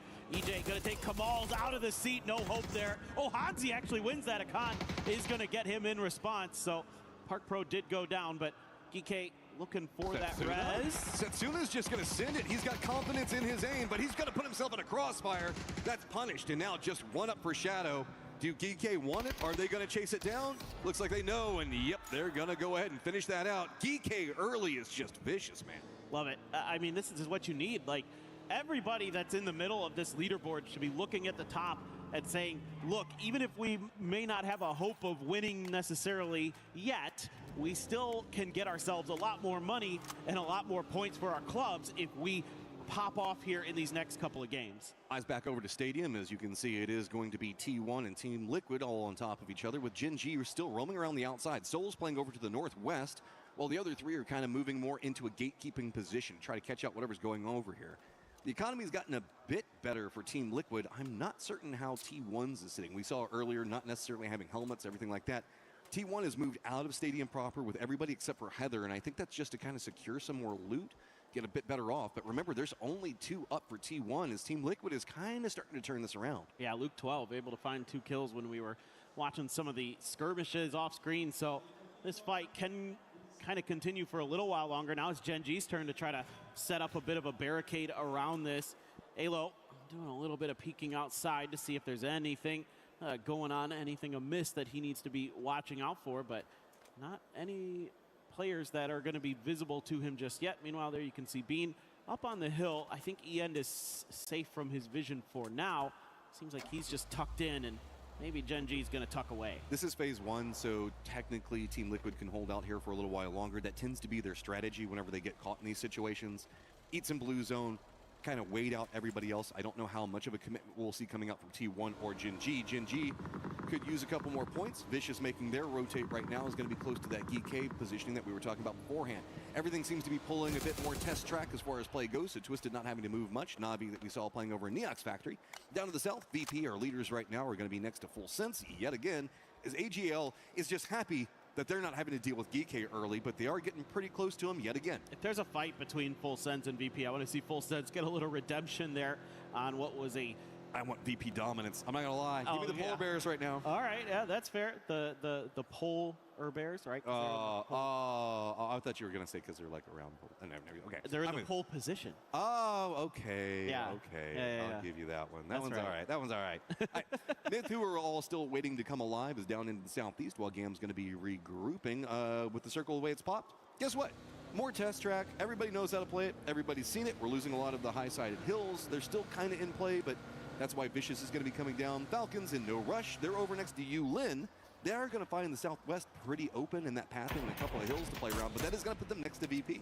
I hope this just goes straight into either the test track or the Neox factory, or goes north. But we see a lot of circles, or we used to, that went south of the Neox factory, so it would be a lot more fun if we got something a little bit different. There's not going to be a fight there just yet, but Beamy already into a foxhole. Baron very, very close. I mean, this is a big, important fight right now. Myth pretty spread out. VP kind of as well, but they're going to be well aware of Myth's positioning. It just seems like right now nobody wants to commit any util. Here we go, Beamy. Look at the trigger discipline. They wait. He's letting Nixie get into another point around the side, using the car, trying to force him back over next to their vehicle, which Beamy already saw. Tries to go for the double knock on it, not going to get it, but it's always so cleanly executed over here. Is now Bith, they're trying to get closer to Neox. They're getting punished. That opens up the other section of what VP already had set up and waiting. Oh man, this is so nasty right now. Still are two players close to Beamy, but their grenades are coming up well short of where they need to. They're going to throw some stuns, finally getting the distance a little bit more dialed in, but that's a lot of utility wasted for Myth in this fight. And that probably gives VP some more confidence to try to start claiming some extra angles that are putting these two players in this hill in a crossfire. VP just doesn't die getting 0 points. They're always going to find something, even if they go out early. So watch how they play this. It's just always so efficient. They have eyes on the prize every single movement that they go for. While we do see Myth regroup, I want to point out that Team Liquid does have Luke that's gotten out of Stadium. Heather's still kind of back over there, but I think it's just going to be a little bit more of a standoff, as that's just going to stay pretty Cold War for the time being. Yeah, it's pretty insane how much space VP just bought themselves off of a couple good grenades and some good shooting to back the other two players, Jacob and Scappy, off a little bit of their angle, so they try to create that extra one, force the two players off. So really smart stuff. As per usual, you're up in the sky. It's the Falcons. You're going to be looking, but you have a ton of space yourself. I mean, the next thing that Kickstart would see if he kept going in that direction was Virtus Pro. Otherwise, there's no one else in the vicinity, basically, until you get to test track, and Gustav is figuring that out right now. It feels like they might be trying to scout out for maybe some mortar positioning as well, as that always pays off big for them. Yeah, Gustav getting in right next to test track. As you can see, it is VP Falcons with a ton of territory under their control. Jinji's got the hillside to the north. Gam's just kind of playing around Neox Factory, using that lower side as, ooh, very interesting shift up into the northeast. Hard shift comes up, to say the least. Jinji gonna love that, but we still keep in some of that hillside over into the northeast, kind of north of where Calories is playing. I don't know if anybody's going to want to really play around that, so that puts Jinji in this valley position that they can get a lot of control over. Exactly. They should be able to split up here and have a lot of high ground to work with potentially. It's just how much are Bean and Clory going to contest for that area as they're being sent out. Yeah. How many people are going to run straight into test track and Neox Factory because there's nowhere else to go? Well, Myth are wishing that they did because they're running into GAM now. The funny thing is already a lot of teams did. Yeah, yeah. So it's just kind of like, it's already pretty packed. So if anybody tries to, they're going to be in trouble, I feel like. All right, Myth, looks like they're going to try to bulldoze their way right into GAM. GAM is kind of letting this one go, but VP is tail-ending right back behind Myth. So if the path presents itself, VP can just stop third party, or they can just try to use Myth as a distraction in front of them. Geekay just trying to get closer to the circle, but Scappy's going to be the point guy, and GAM has just got so much control over this corridor over here. Now with Geekay crashing on the other side of GAM, specifically Glorious, could open up a movement for Myth, as Jacob's now starting to get punished by VP. Yeah, Myth is unsure of what's going to be a reasonable vector of attack. Meanwhile, VP, because they've been patient behind Myth, could just kind of pick at Myth's backside, look for that moment to third party when they know that Myth is going to have to likely commit to a fight somewhere up on this side, or they might just keep driving north. They might be able to just get around GAM. GAM opts to go for a bit of a 2-2 split here, reinforcing their southern and northern flanks to make sure that wherever Myth goes, they're going to have some kind of damage to be put down. I don't really like this for Myth. They're going to be stuck right up against the zone wall. Duck Juice is playing around over there, kind of watching the movements that are going to be happening. So if they manage to squeak by, that's just going to put them, Myth, most notably into Jinji's positioning. Team Liquid has managed to touch the circle right now. It's going to be the other side of the hill, high ground for Luke 12. It's pretty close to Jinji. Is Kickstart just taking a couple of pot shots at everything that's going on in test track, because it'd be popping off over there. Yeah, those are a lot of players that are up inside of the control tower. for VC, and they've got a lot of kills on the Twisted Minds. It's just Perfectix on a bush is all you're going to be finding yourself with for the team that's been on the up and up today. They're up to 61 points. They've been having a really solid day, but and especially given a test track circle, you feel like this is their bread and butter. But there's so many teams that clustered into this area early. It just got too congested for Twisted Minds to make any kind of move, it feels like, and they just got smothered out. Looks like we have maybe a recall coming in, and I think it's the T1 players. Yes, it is. They're going to make a commitment drop right on top of Neox Factory. We're at least reigning in E-End. Heather's still over in Stadium, just having completed the res call. So I believe that Team Liquid kind of managed to get what they wanted out of it. But the question really comes down to, can T1 even make landfall over here? If they can, it's going to feel good. But they've got to loot so fast. As we've moved away from Test Track to Neox Factory, we're in that middle valley position just to the northeast of it. And that's going to be a dirty place to have to fight. Yeah, it's going to be a lot of rolling hills inside of this circle with a little bit of high ground from the Test Track facilities that are still in play. So actually pretty tricky for a lot of these teams. But Falcons, because of that high ground, or not the high ground, the high eyes high in the sky, let's go with that. They are able to find some value. VP losing players. Hakatori catching some damage. Beamy already removed from existence right now. Lukaruk trying to drive down the road. This is big. They're managing to get in front of everybody in Test Track who's going to have to try to get out of it. The only downside is it's them and Falcons jockeying for position around that center point hill. While we still have 49 people alive, this is a perfect mortar area. You can already, I think, start to hear them going off in the distance. If you get to this point, yeah, it's pretty all right, but you have to assume that there's going to be maybe 5, 6 mortars coming after you in just a few seconds? Yeah, it could be. Right now, it doesn't seem like any. There it is. There's Park Pro. He should be targeting VP, I would think. Let's see if he's got the... Oh! What? What'd you hit? Did you hit that hit? Did he hit it like something in front of him? Did he hit his own hand? I don't know. I'm not even sure. I don't know if Park Pro knows. That science is weird. Physics do physics things sometimes, as now Full Sense is going to have to make a wrap over on one side of it. Falcons and Team Liquid going to be containing them, while it's going to be Vicious having a great spot in that northern compound of Test Track. So where do you go? Gen.G trying to get out of the high ground. And Tigger's running right up into the face of Luke 12. This is Full Sense, I think, coming into this blind with no idea where to go. Yeah, Full Sense is just sending it off the backside of everything, trying to find some level of safety. Likely they're going to be maybe duking it out with Falcons there. Meanwhile, VP has to cluster up. They've run out of decent options as they're being forced out of every position, so they got to use these grenades to create some extra foxholes for themselves. Was there another... Did he double load? Is that possible? I don't know. I didn't even know I've never tried it. That's the only thing I can think of. I have no idea what happened there, but all right, here's the explosions, and VP, no points so far for VP, so this is all Nixie just trying to stay alive. Falcons know who's there. They want him down and out, and they got the BRDM, and they are on the hunt. Vitality actually crashes the other side of it as well. All the squads in the hunt trying to find something for the championship, have eyes on the VP, and finally, VP don't find points. Yeah, I mean, it took a long time. And now, as the Falcons, you got to be licking your lips thinking, we've got an opportunity. They're doing damage here and there. They're getting knocks onto Team Liquid, onto Full Sense.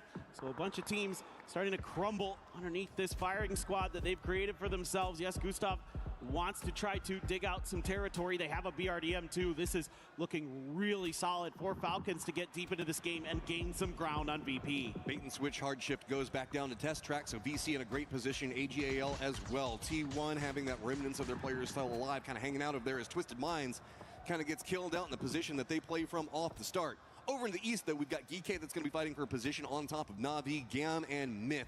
Gen.G's got to come down from the hillsides that they've been playing in the north, and Full Sense, who did manage to survive on their rotate, now also has to come down, and it's going to be contesting against Vitality's position and Falcon's position to the north and center, and VC that's just got a great compound to the south. Yeah, nice stuff there from Na'Vi to clean up Clories. So Gam, again, continues to struggle. Only 2 kills into this game, only 34 points total. Full Sense looking to try to put some pressure from the high ground onto Falcons, but again, with that BRDM, with some of that extra little cover they have from the emergency cover and other things that they're going to be able to create for themselves, should be A-OK. Geekay trying to find some safety of their own. Myth has been beat up behind them, and they're getting tagged from the side by Na'Vi, who's on that eastern side. AGAL, VC, going to be able to continue to lock down the test track. Here we go, full sense, not too many options to go. Looks like they're going to send it down into that VC positioning that you're talking about. Does manage to squeak out one position on the side, but the East is just, it's a game of chicken right now. Nobody wants to make a move into the circle, and it's getting scarier. Why Vitality is getting more and more cover. Sure, just keep trying to blow them up. They're doing a great job on just juking out all the explosions and finding themselves somewhere comfortable to play from. Falcons does spot out Belmont. He's going to go down, and then Soul also managed to spot out Myth. So I think that Gen G's just got to crash right on top of Myth. They've got to stop this, get the contain angle in, and that's going to allow Na'Vi to get in the circle over in the east. Yeah, so you're exactly right, Matt. That is what Gen G wants to accomplish. So they got Soul and Salute on opposite sides, and Soul has been incredible with the grenades, one of the best in the lobby with the explosives. He gets it done with the mortar, he gets it done with the frag grenades, and he's doing some damage up there on the outside. Meanwhile, Vitality has set up shop, pretty decent little defensive position that Hollow MyBad has created for himself. Na'Vi, very slow aggression, looking to pick up some of these points, but it's going to be Gen G, Salute, Bean, and Soul claiming Myth for this one. Gen G trying to get a bit of a come up of their own. Keep eyes on Falcons and Na'Vi, opposite sides of the circle right now, but these are squads that are fighting to try to catch up to VP. Big potential coming up for Falcons, and they know it. They've got territory control, and really it's full sense the closest squad next to them. Vitality, as far as club championship points go, they're in a great climb position. We can see that they're presently sitting in that safe 7th place, but it just takes a couple of kills. My God, Vitality just decided to stop a lot of what was going on over there. Bit of peace coming up from BC as well, as Vitality starting to get a lot of shots thrown their direction. I think they pissed off a few too many people. Yeah, it is kind of tough when you're in those early center positions to lock them down, and that's why you got to give Falcons some credit. They did a really nice job with that. Salute should be dead here. Yeah, there's no hope of getting to that rock. Now, the good news is that Bean is going to be able to find the res. It looks like there's still just enough time, I think, to get that done. Hakatori setting out some pre-smokes, knows he has to make a move forward, knows that Geeke going to be underneath their hill. So yeah, Gen G does get their reses in, and Salute gonna have to go for that first aid, but he's helmetless right now. Full sense is causing a problem for Falcons over in the west. That's how come they can't get too much territory control. That's open more over into the east for Vitality. So with these shots coming out from Gen G, they need to get a knock on somebody from Na'Vi or Geeke, one of the two of them, but it looks like most of their focus is on Na'Vi.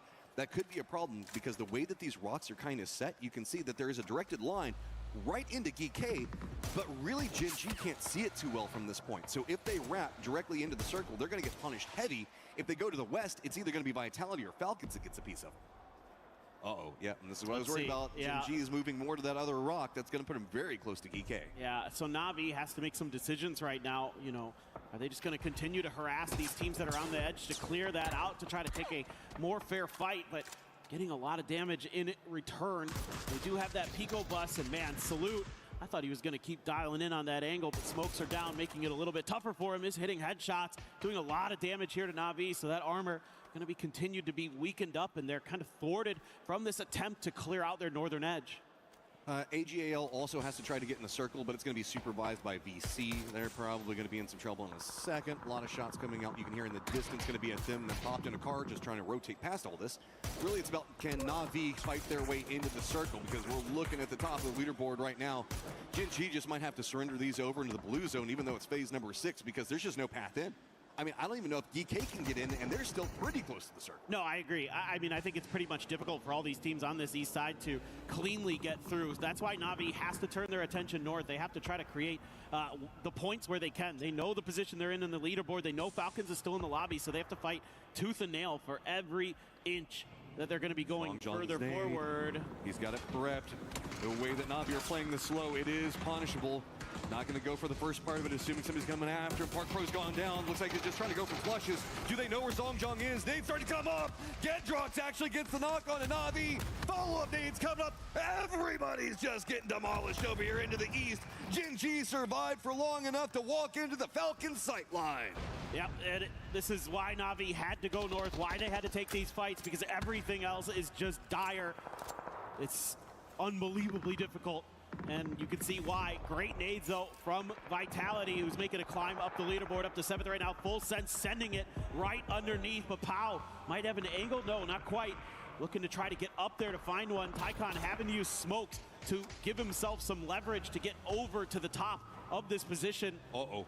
Circles popped, and it has abandoned that road that we were looking at just a second ago. VC in a lot of trouble now. Tycon, I think, is in the lower section. He's got to keep control with now this more aggressive Full Sense that you're talking about. Full Sense just couldn't find an angle onto Falcons, and that is a massive problem as finally Gen.G goes down. But big heart for those guys for staying alive in such a desperate situation. It is just Vitality, and I guess they're, what, 5,000 dips that they've managed to have through explosions holding down the circle in the north. To the south, VC trying to get some control, but this is very open over here. Yeah, it's quite the trench network that Vitality's been able to create over here. I'm sure some mortars earlier might have helped with that. More mortars I hear streaking through the air. But right now, Falcons have a tough decision to make. The great news for them, again, that BRDM's still there, so they can make the most of bad situations. You know, try to let some of these other teams fight. Try to thwart Full Sense from coming on this north side. Make them fight VC. Open up another opportunity to get into the circle. They're all waiting right now for Vitality. They know where Vitality is. For Vitality to start having to take shots maybe at Full Sense or VC like you're talking about. If the Falcons' timing is great, they can use the BRDM to fight into the position that Vitality's been playing from, or they can go more of this Full Sense side, maybe take the fight with VC. Oh, but the positioning there just isn't good. Hello, my bad. Gets knocked onto Shrimzy. That's going to throw off all the timing. Denadol's also over here. He's going to try to get a piece, but nah, Levante says that's mine. That was beautifully orchestrated by Vitality. Those grenades were right on the money. They took Shrimzy down quick before he could do anything about it. Tiggleton was just waiting in the back, and again, Falcons just not able to find the opportunity that they'd like to make a move in this circle. Finally, Full Sense going to be sending it in towards that western edge. Pau, Duckmai as well getting in there. Tycon keeping his eyes on towards the Full Sense members to keep them corralled. Big blow-up opportunity for Full Sense if they can survive, but VC's just been on a climb and 13 kills and more counting. Oh, the Panzer doesn't quite connect. Levante trying to get the shots onto Gustav. He does manage to pick him up, and now Falcons nowhere to go. They just have to run right in between Full Sense and Vitality both.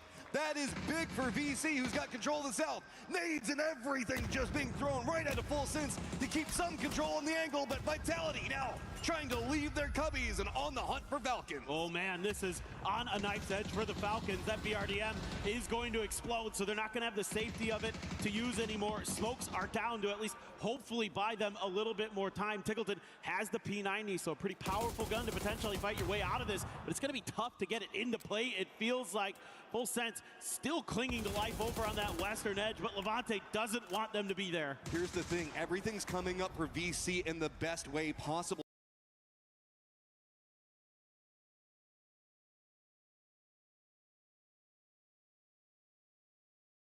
Right now, they've got control of the south, they've got a hillside to play from, everybody's focused on the Falcons, and VC is just finding all of these kills. They're right back tied with Vitality right now, who are playing the northern section of the circle. We're in phase number 8. Circle control definitely favors Pau in his positioning for the time being, and the longer that Falcons stay alive over here, it's stalled out anything that Vitality can get going.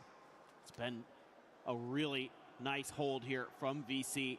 They've been able to encroach on some of the territory of Vitality, but again, that tucked in position of Vitality really annoying for all these teams to deal with. It's on top of a hill, which gives you so much ability to keep track of what's going on around you, put damage down, force these other teams to have to make moves out in the open or expend utility to try to create some space.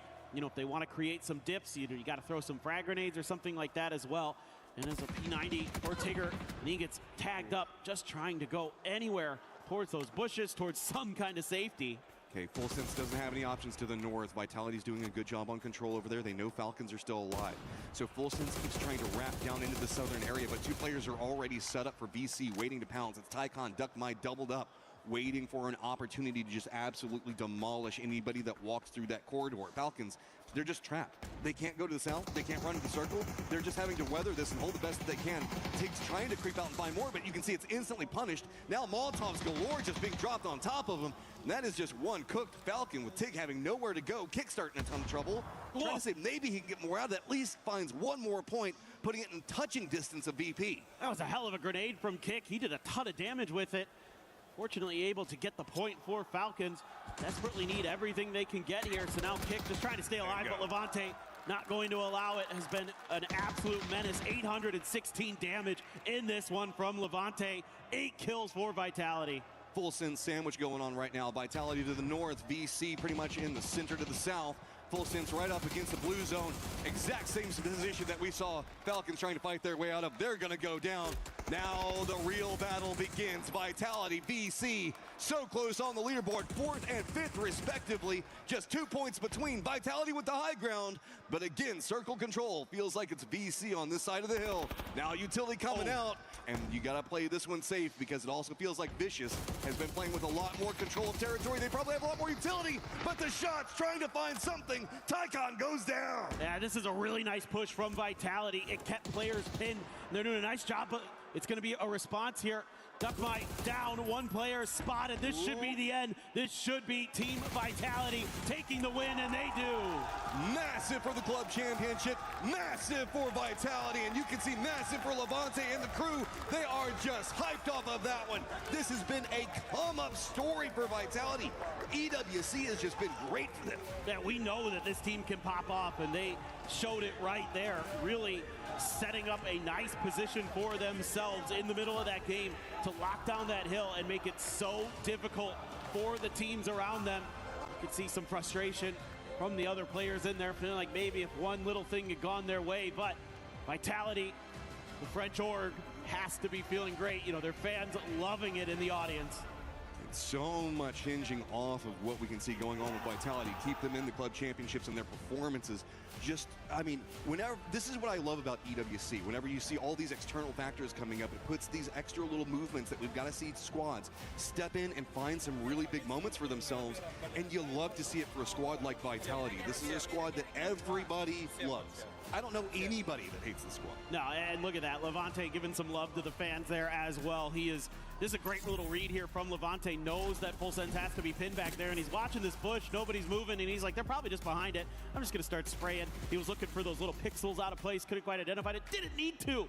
Had the read. Oh, and yeah, let's talk about, they got some circle of. No, they made a run to a position that was desperate, had to fight a squad that was already holding it, got control over it, then took control over all the territory around them. Falcons couldn't move. We saw Gen G having troubles. Everything that was going on the east, everything that was happening to the north and west was all due to Vitality.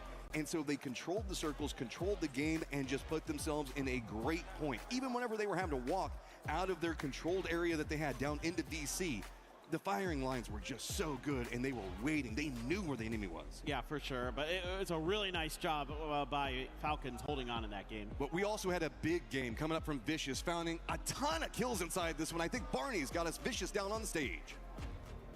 Oh, here we go. We've got Tycon here joining us from the Vicious Esports.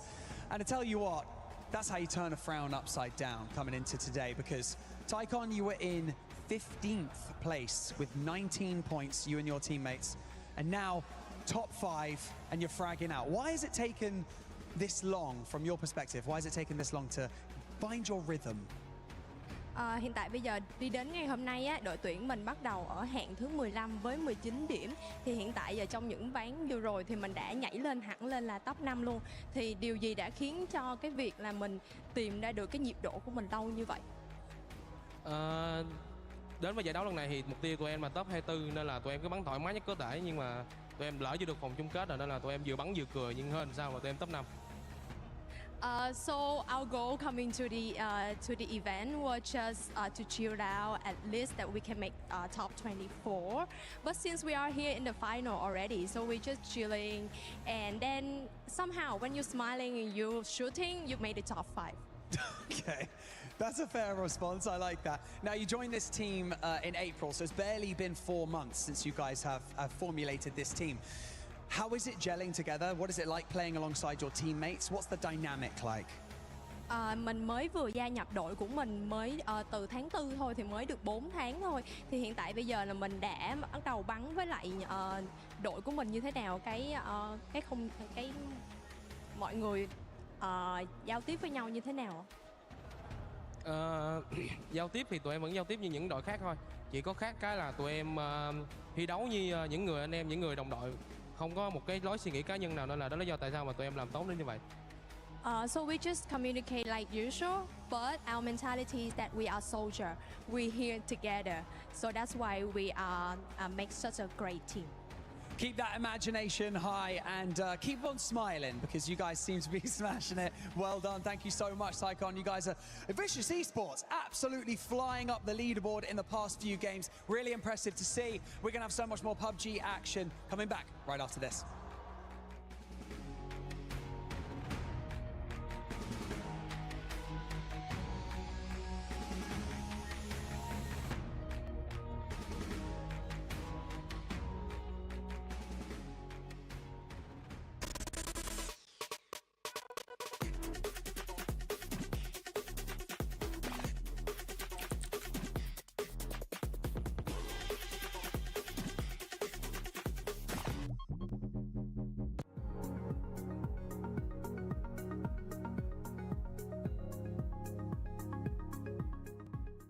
Everyone is playing, you're not yet. EWC Play is your all-in-one platform to compete in fantasy, pick'em, and quests for a grand total of $300,000 in prize pool. Build your dream fantasy team in 5 different games and track your score with live results tables.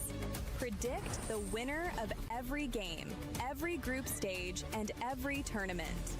Complete daily and weekly challenges to earn boosters that help you climb the global leaderboard. Got what it takes? Join EWC Play now.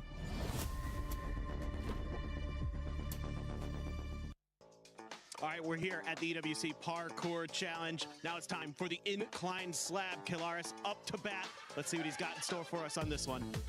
All right, he's making his run. He's got up there. Oh, the arthritis fakie. He lands it. He's done it. He makes it. That is a huge win for Kelaris.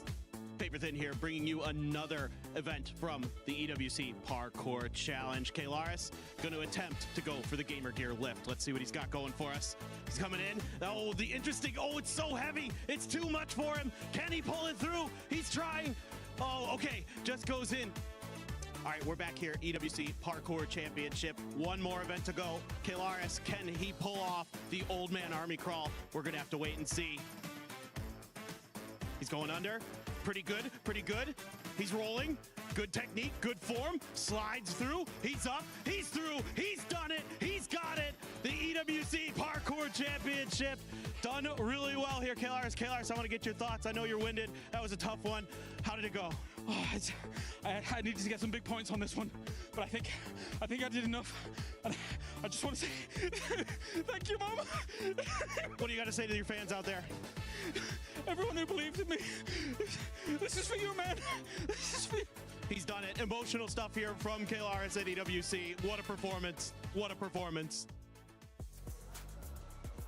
I believe in you, my Ginger Hulk, just like I believe these teams will be able to start catching up to VP, and it's happening, baby! Sorry, VP fans, but VP, with that donut, a lot of teams were able to step up Vitality, but we're gonna talk about the new Sony story of the day, which is none other than the Vicious being able to jump up all the way from 15th to, I believe they're currently in 6th place, or actually 4th place if I'm not mistaken. Yeah, so you asked me earlier, how is it that you get into the mindset? How do you keep that mental strong? Just do whatever the hell Vicious did today. Honestly, coming in from 15th place with absolutely almost no points, and now making it all the way to the top 5 is, inside the top 5 is truly a monumental day of play for those boys. The Siren's call of $100,000 can do an awful lot, Godspeed, as they've managed to get themselves up there as they ground into 5th, looking good. Double-digit kills in backs-to-backsies is pretty impressive, because that means you're not just catching circles and getting lucky. It means you're putting the fire to the road. Now, I will also say a big one for me, as I said at the start of the day, it's not always about how well everyone else does. It's really about how badly VP does. You know what I mean? Like, they're the ones who could drop this ball. And I'm not saying it, yeah, it is kind of a bad day. 106, it's only 9 15 points on the day. Is it 15? Yep, 15 points on the day, sir. Oh my gosh. So 15, I mean, it's okay. I thought they had 97, I'll be honest. So 15 points is better than I thought it was, but it's still less than 5 per game. It's not what you want because they wanted to have that big lead going into tomorrow. And I think another team, honestly, that we have to talk about on their rise is GK, man. They came swinging in those early hot drops when they initially had to fight AGAL. that probably built a hell of a lot of confidence. We saw that interview, and now they're continuing to build the success. It is honestly impressive what them and Vicious have done. The thing for me is we often, and I think you're a proponent of this, is don't hot drop. It's almost never a good idea. Geeky came in and proved to us that if you can find the person who allows you to just take points off, you're going to win every time. Exactly. Sure, go for it. You know what? So that hubris, and it does this other benefit. I've noticed in PUBG that if you have a good fight early and you can kind of keep parlaying that as you move through the map, you tend to do better in the late game because you're hot, you're warm, you feel good about yourself. Building confidence. So I do think the fact that they tested themselves early and then made the push has actually been a huge help for them. Yeah, and I mean, I got to go back to the Vicious. For them to continue on this form, now we're starting to see a little baby VP from day one in the Vicious. If I'm being completely honest with everybody watching, with the Vicious, I'm hoping that this consistency continues on as we head into the last 2 matches.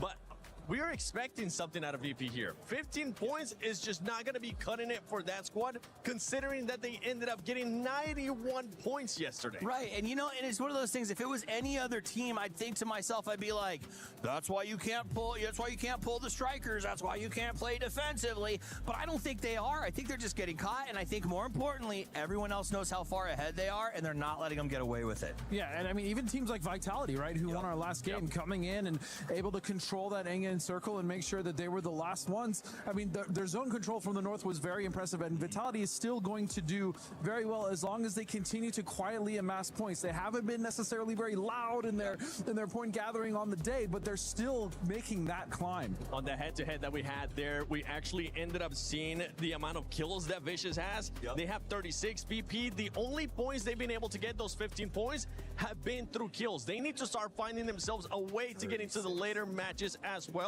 But yeah, for the Vicious, 36, 47 points total today, and we still got 2 matches to go. Can either of you tell me what happened to Myth?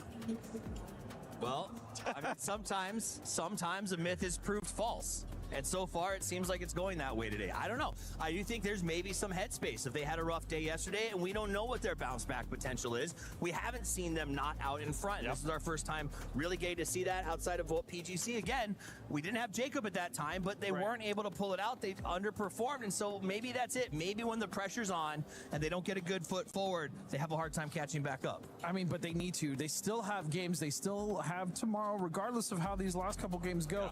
Again, Smash may be the saving grace for a lot of these teams that are currently struggling. We still have yet to see, but so far the teams that have really kind of come up on the day have been Geeky and Vicious. I mean, hands down. Yeah, and if we're talking about Myth, we have to mention T1.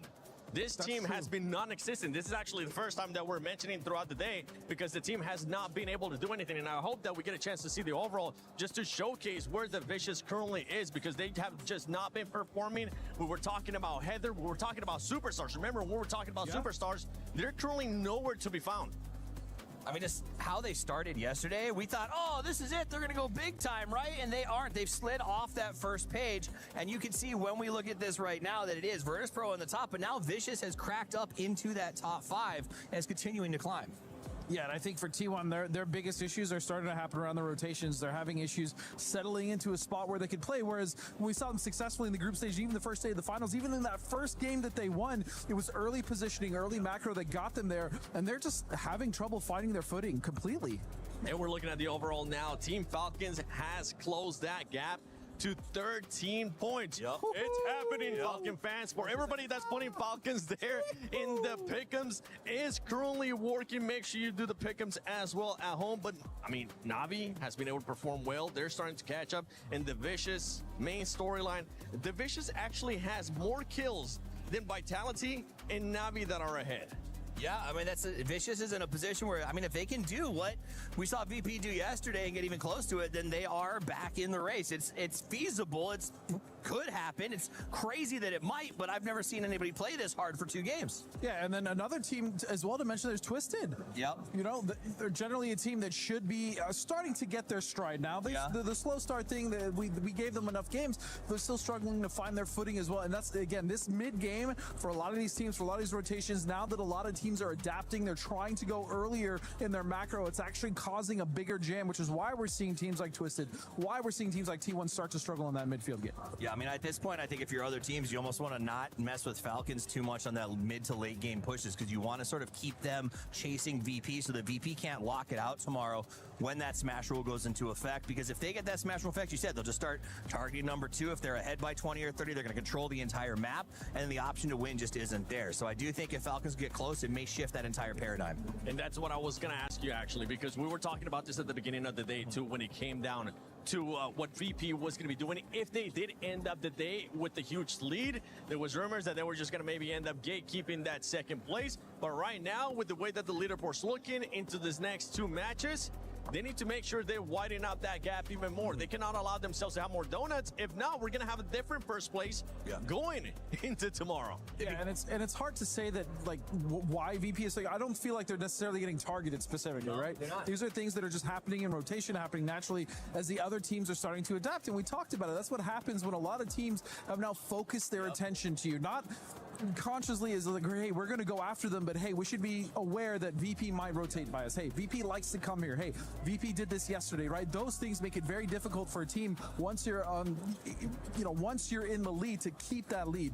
We always say it, it's very easy to take the lead. It's almost not impossible, but it's very difficult to keep that lead over the course of 18 or as many games as we have. It's just the way PUBG works, man. If you think about it, if Full Sense had been able to hold VP on the line 2 games ago, that difference would be like 8 points right now. So it is one of those things, you never know what's going to happen, and that's why you got to do what the Falcons did. Come out, play hard, put your best foot forward, and never say never. And that's what all about PUBG, because we came in today thinking, oh my gosh, Seven, this might be really boring, it might be over, but it's not, because that's the way the cookie crumbles. That's the way the parachute opens. You told me PUBG Battlegrounds at EWC 26 is going to deliver, and honestly, day 2 finals so far is definitely delivering. And talking about money as well for the viewers, when the Vicious started the day, if for some reason, let's say they ended up the tournament in 15th place, they would have gotten $21,000. Now they have pushed themselves up to 4th place, $134,000. But that's the thing, and that's also why this event is so amazing, because yes, first place is awesome, but every single placement is a significant bump in the prize pool. Well, let's see who else is going to be moving up. I was expecting 17 Gaming to deliver. That's a squad that is currently just not delivering. And as we're getting ready here to the 5th game, not the final game just yet, we still got 2 more before we end up finding out what the threshold is going to be for the Smash Zone tomorrow. And for the Smash Roll, I believe we have an interview. 10 games down here at the Esports World Cup, and we have got ourselves with Lash K from T1. So my first question, or my only question, is how do they think the 10 games have gone so far, as well as the team's performance as a whole? 이제 10경기 정도 남으셨는데 지금까지 T1의 지금 퍼포먼스와 그리고 앞으로 이제 T1의 좀 개선점은 어떨지 궁금합니다. 일단 조금씩 저희 팀이 준비한 거를 좀 실수들이 많이 나오고 있어서 좀 제대로 해내지 못하고 있는데 이제 조금 아직 남은 라운드가 좀 많기 때문에 이것만 저희가 실수 보완하고 원래 하던 대로 하면은 충분히 다시 공격적이고 잘 해가지고 잘할 수 있을 것 같습니다.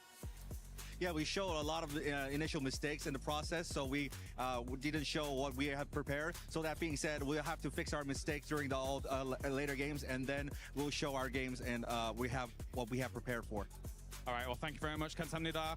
As you can take off now, as we bring on the Tab to talk about Twisted Minds, even I should say, to get things going. So, Tab, obviously, for Twisted Minds at the moment, kind of doing all right here today, I think it's fair to say. But overall, across these 10 games, what's it been like for Twisted Minds and your thoughts on it?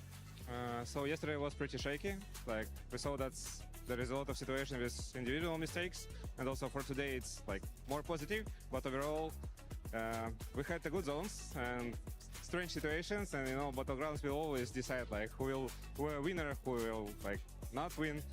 So yeah, but we are confident on today. Like there is gonna be 2 more games, so we'll see what's gonna be, and yeah, we are ready to win. Thank you very much, Tab. You can take off now as we bring on our last member here, as we're going to talk to Alrain from Na'Vi, who's put up a pretty damn good performance at the moment. I think maybe you're in 4th place after that Vitality victory, but after 10 games now, how are the Na'Vi boys feeling? How are you feeling about these games? We are pretty lucky with the circles, to be honest, and we're trying to make the most out of it. And so far it's around 70 to 80% of the performance we could have had. So we keep working, and I hope the circles will be on our favorite furthermore. Thank you very much, Alrain. Good luck in the next games. Love the rapid fire coach intersections that we get there, just to kind of get a breakdown of everything that's happening inside the round. But we've got 2 games left on the day, and it's all about setting pace when we look at it. Yes, okay, we have Falcons that's starting to catch up, closing the gap slowly, steadily against Virtus Pro, but also everybody else trying to claw back in, seeing if they can get close enough to Falcons to give themselves a position to strike it first tomorrow. Yeah, it's been a moving day for a lot of these teams, and one of the teams that I'd really like to highlight is the Vicious Esports. They put up 47 points already today. I mean, they are having a really, really good day. Like, if they keep that up here, get themselves into kind of competition for one of those top 3 spots, potentially even, anything is possible with the way that they have been playing. And it's time to Taego, Matt. We are ready for map 5 on the day. I mean, you nailed it. I was wondering where my boy Tycon was at, and finally he's coming back alive over there. So playing paths over next to Ouyang, going to end up around Owen Sauce, so it should be pretty okay. Everything going to be on the table. There's a chicken on screen. I had to make chicken noise. No, don't you start doing that Ludi thing. Don't you do it. Oh, sorry. He's gotten into my brain. It's his fault. It's all Ludi's You gotta blame fault. him. Yeah. Sorry, Barney. Barney's. I blame Barney. Yeah. It's always easier to blame Barney. Like, blaming Ludi just makes you feel bad because he'll look at you with sad eyes. I know. And then Barney is just like, well. Barney just lets it roll off shoulders. Like, yeah, whatever. Yeah, mate. exactly. Yeah, he's like, okay, dude. All right. Pretty fair plane path, kind of down to the southwest side. It's going to make it a little bit of a stretch to get up to like Yongchun. So that does cut out a little bit of where T1 would normally probably like to drop. So Hoppo going to be over towards the west, and everybody else kind of in fair play for most of the map. You know, Falcon's going to have to drive for a bit to get to the airport, but everything else right around where they normally would want to go. It's going to be school area for Shadow, and that's about where the circle ends up. It's sending itself south again. Big for Na'Vi. Look at that. Prime position, whatever they want to play from. Already got a center control position if they want to go around that. Remember the squad that's just continuing to try to catch up to Falcons. Falcons going to have to much later rotate going for that airport and then have to work their way back in. Yes, the east is going to be easy for Falcons to kind of navigate, but there are a couple of hillsides whenever we look into the northwest of Ouyang, where Myth is presently playing and Buksan is, that kind of create some problems in rotating into a circle like this specifically. No, you're right. It can be really kind of tricky in some of those paths that teams are going to want to take. Gustav showing off a little bit for us. Yeah. Love it. Get some air, my friend. Give us some of those bike moves, if you will. Can we talk for a second? Because Falcons has an IGL changeup, right? Yeah.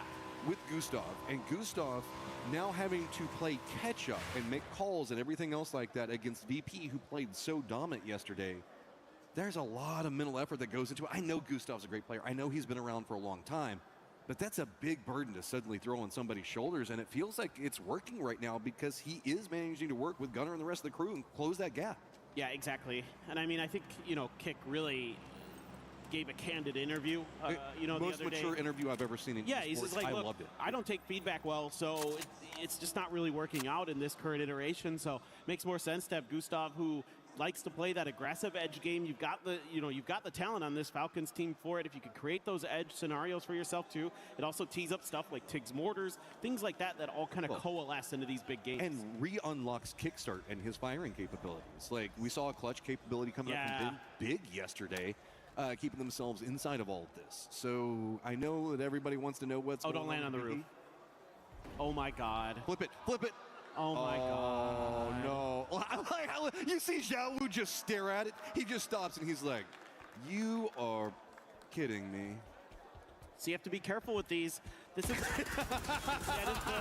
let it know. It's allowed, Xiao Wu. This is take it out. Yeah, take out your anger at it. But this is why you actually have to be really careful with these care packages, is because if you don't call them in like with a little bit of difference, because they don't just come right underneath where the flare goes. It has a radius of about 20 to 30 meters, I want to say, that it's going to land in. So you have to be really careful with where you shoot it up at, because things like that happen. I think that's more unlucky than if it had landed on the roof. Maybe if you landed on the roof, you can figure out some weird thing to do. Yeah, you can get up there. Like, you can get another vehicle and like get your way up there if there's a depends on the building, of course, but there's ways to get on a roof. Like, there's always a way.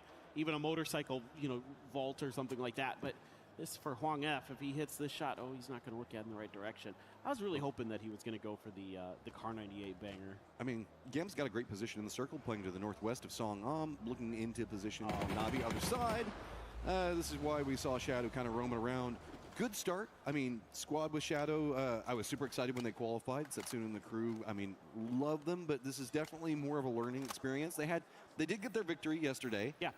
So there is still some more on the table, and it's not like they're entirely out of it. They're still in that pack that 10-ish points could work for them and put them back in the middle of a lot of this, but yeah, I just love, you can tell the hands come off the keyboard the moment he kind of sees it for like, what? We've all been there, right? Where just something happens where you just can't help but stare. Delwyn getting punished.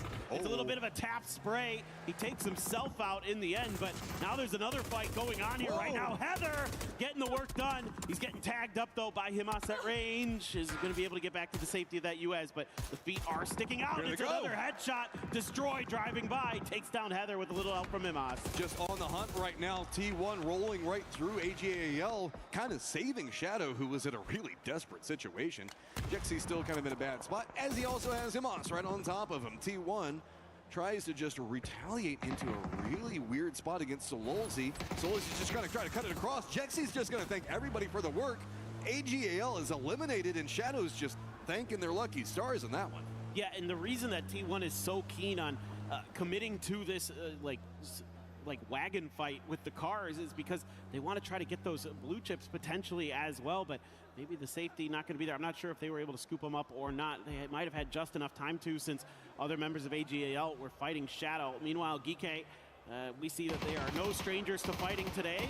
EJ tags a little bit of damage into Chloris here just to send him away. So as we're talking about the club championships with you guys, one of the things that you need to know is that means that there is more money on the table for the organization to kind of feed the entirety of the ecosystem for their team and their organization itself.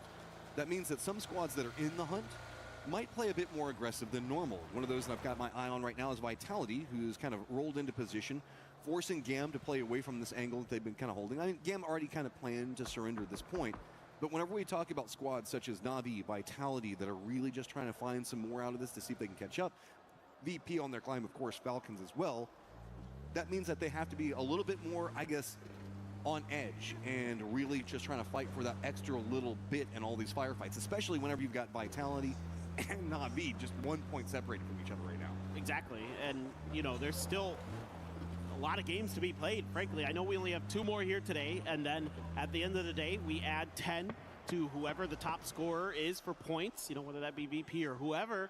And then that's the threshold for tomorrow. Now there's a grenade right towards Setsuna. Doesn't take much from that, only 6 damage gonna clock into him. Here, let's go ahead and break it down for you guys using just fake-ish math. Let's say that this was the last game and it was done. VP's at 106. That means that tomorrow, in order to win in the Smash Cup, you'd have to break 116 points and then get a win. Yeah. It cannot happen in the same game. So let's say VP gets 12 kills inside, like 12 kills or something else like that in game number 1. They are now eligible to win. But if they got, let's say, 2 kills and a victory with 10 points in the first game, VP still has to play another game because you have to get the chicken dinner after breaking the threshold on points in the previous game. Yeah, I like the way you said that. Eligible to win, I think, is a good way to describe that. And that's kind of what tomorrow is going to be all about. And then, of course, if we play 6 games tomorrow, and it just then comes down to whoever's at the top of the leaderboard if nobody can hit that winning threshold. And that's why we keep talking about the win threshold capabilities, is because if Falcons are just 13 points behind, they're technically 23 points now behind the threshold to be able to get that chicken dinner. So the more Falcons can close the gap, the more everybody else can kind of sneak in. And that's why VP is getting, I like how the desk said, not necessarily focus, but just a lot of people that did their research and know where there's an opportunity to kind of stall out VP. Yeah, and speaking of VP, they have a tough circle ahead of them here, Matt. Yeah. There's not a lot of great options initially, but they've been so good at finding, you know, opportunities where it doesn't necessarily look like there are some. Now they're going to be under fire from 17 as they make their transition over to the west side, but they do have teams like Liquid, Gen G. They're going to be cutting ahead of them. You got a lot of teams rotating in from the south, including Falcons, who are just now trying to cut their way down to find some space, but look at this, BC getting really close to the Falcons. T1 did get their players back. Gen G has spotted them, I think, in the skies. Could be chasing them down as Now it's all about setups. VP ready and raring to go. There is a red zone that is in the center of the circle, and that could be impactful. It's just kind of creating a couple more dips before all the mortar fire lands down in there to give you something to, I guess, initially start building from. Yeah, no, for sure. And you can see VP doesn't like that initial angle, so they're going to try a different direction. That's a Panzer, and that's a dead player. Sung jumped down, but Akan there to trade. Okay, play it, reset the timing zone. Oh my God, Akan has to dodge the car of his own teammate, just rolling right through next to Vitality. Gedrox sees it all, but it's another Panzer Faust and a nade right on top of him. He's gonna go down. That was his own grenade. Oh no! Is he gonna take himself down there? Is he getting away? Barely manages to creep away from it. That was his own grenade. It just bounced funny off of that pole or something. That is brutal for Vitality. Now, Hello My Bad has come in here and done some damage, but took down another teammate with it. This fight very chaotic. He's put himself in the crossfire. He runs right into this point. They're trying to figure out where that last one is, but BC's already moving into a backstab position onto this, realizing how everything's set up on the leaderboard. So Vitality down to 2, and when we watch what's happening in this with GK, they're in trouble just down to 1, and VC just sees points in front of them and wants so much more. Oh, they were just being active on the map here, looking for opportunities, looking for moments where other teams were going to bump into each other, and they have found a beauty. Tycon going to load up with the grenade, but it's going to be well short. Hello My Bad already left that building, gets in a vehicle, and says, okay, I think maybe this fight might no longer be valid. Vitality could get the blue chips and maybe cut over to the west, get to school, go for a res over there. T1's playing around that position, and Simon just denies it. Great shot coming out from the Panzer, and that was just, that's all you heard before he went down. So Vitality, this is now a big problem. Where does Hello My Bad go? He's the last one up. VC, man, just dominant the way they're playing right now. These guys got goals. Fearless, dude. They are just completely fearless right now. They are just going to take every fight. They are just on one today, and they know it, so they are going to claim even more points, and it must feel great that it's Vitality, one of the teams that is just ahead of you on the leaderboard, only 6 points behind them now. I'm kind of curious how far away that Simon took that shot from, because it looks like he was pretty separated away from that firefight. That had to be a pretty tight angle to hit on, but I don't know, we'll have to see. Maybe catch something later on. T1 making their wrap in down to the south, going to be next to GAM. VC is going to have to kind of come along the same corridor, but they've been jockeying up against GAM for a while. Myth's got that high ground, but they're looking down into that 2-2 split coming up from Na'Vi. Falcons doesn't like it over into the east, so they're going to wrap more over to the north, and guess who that puts them up against? Rotating VP is that hillside that they're looking at could be pretty strong looking down into Hosan. Yeah, you can see that both of our best teams in the lobby have similar ideas in this circle. It's a lot of rotations around the edge, just looking for enough space where they can kind of set up shop. Don't give yourself over. Look at this narrow angle through the door, up on the roof. Not super far, but far enough that it's a little tricky to get it through that door, and Simon T absolutely gets it nailed down to a T. And it's going to be Team Liquid. Ooh, Luke takes a little bit of damage there, and it's actually VP. They've got an angle down this road. He's got to get out. I mean, Hosan's about to pop off. Just too many people having angles on everything, and Team Liquid realizes it. 17's going to be more to the east. No clean sight lines yet. Gen G, friends from the previous game that they kind of were trying to, I guess Gen G was trying to hold out Team Liquid in the rotate. VP now gets control over the north. They've got plenty of space that they can play around this one. Curious to see where they go, as it is going to be Team Liquid having control around the res beacon. And other reses that could be happening, it looks like Shadows Kamal's did manage to make it over and get a res for his friends. All right, I'm kind of curious about what Gen G wants to do with this. They are extremely fanned out on that western edge, have quite a bit of control. I'm very impressed that T1 has managed to get into some level of safety given the early game struggles that they had. A little bit of exchange of utility there for Kickstart, and Tig is going to use this glider to go up in the air, get some info, try to figure out where Falcons can go. They have safety in this next circle. It's the circle beyond that they're starting to think about already. Gas it up a bit. GAM is got vision close range onto Jacob for Myth. They've decided to go up the hillside. It's going to be a nice Tanvu hold. Just gets 2. Myth, where are you even going to go from here? There's GAM all around both sides of this. Is just Tanvu, man. This guy is so good. He's cracked. I mean, for a while, he was the best player in the world. You know, the other year, he was incredible. So definitely know that once he gets his kind of footing underneath him, he is a force to be reckoned with in and of himself. And Clories, Huang F, no slouches either. They're trying to wrap behind Myth. Now, Myth has a player in the blue. Baron doing some good damage. Yeah, but Baron's now trapped. It's just full-on chase down to make sure they take him. It's going to be Duck Juice that gets the knock. Scappy's now trapped out in the blue, and near on nowhere to go. I mean, the focus of the circle is we're kind of watching it. Scappy's watching it. Oh, there you go. Baron, make it a little bit painful for him. Slow him down a bit, but that does open up some more maneuverability for Na'Vi to reset. And it does look like Navi's going to regroup to see if they can pounce on this, but just couldn't get there in time. Yeah, it's a good thing Duck Juice didn't need that helmet. His helmet is completely fresh, so he had to take it off of his opponent there. Scappy going to just try to rat things out a bit, get some extra points. Na'Vi hovering around the revival station. There's a lot of area that they can try to work into. Full Sense is sitting in a compound that's probably starting to look a little bit juicy for the side of Na'Vi. Well, it's not even the compound, it's the hillside where we see the other three players from. For me, that is a strong point inside the circle that they're going to be trying to keep control over.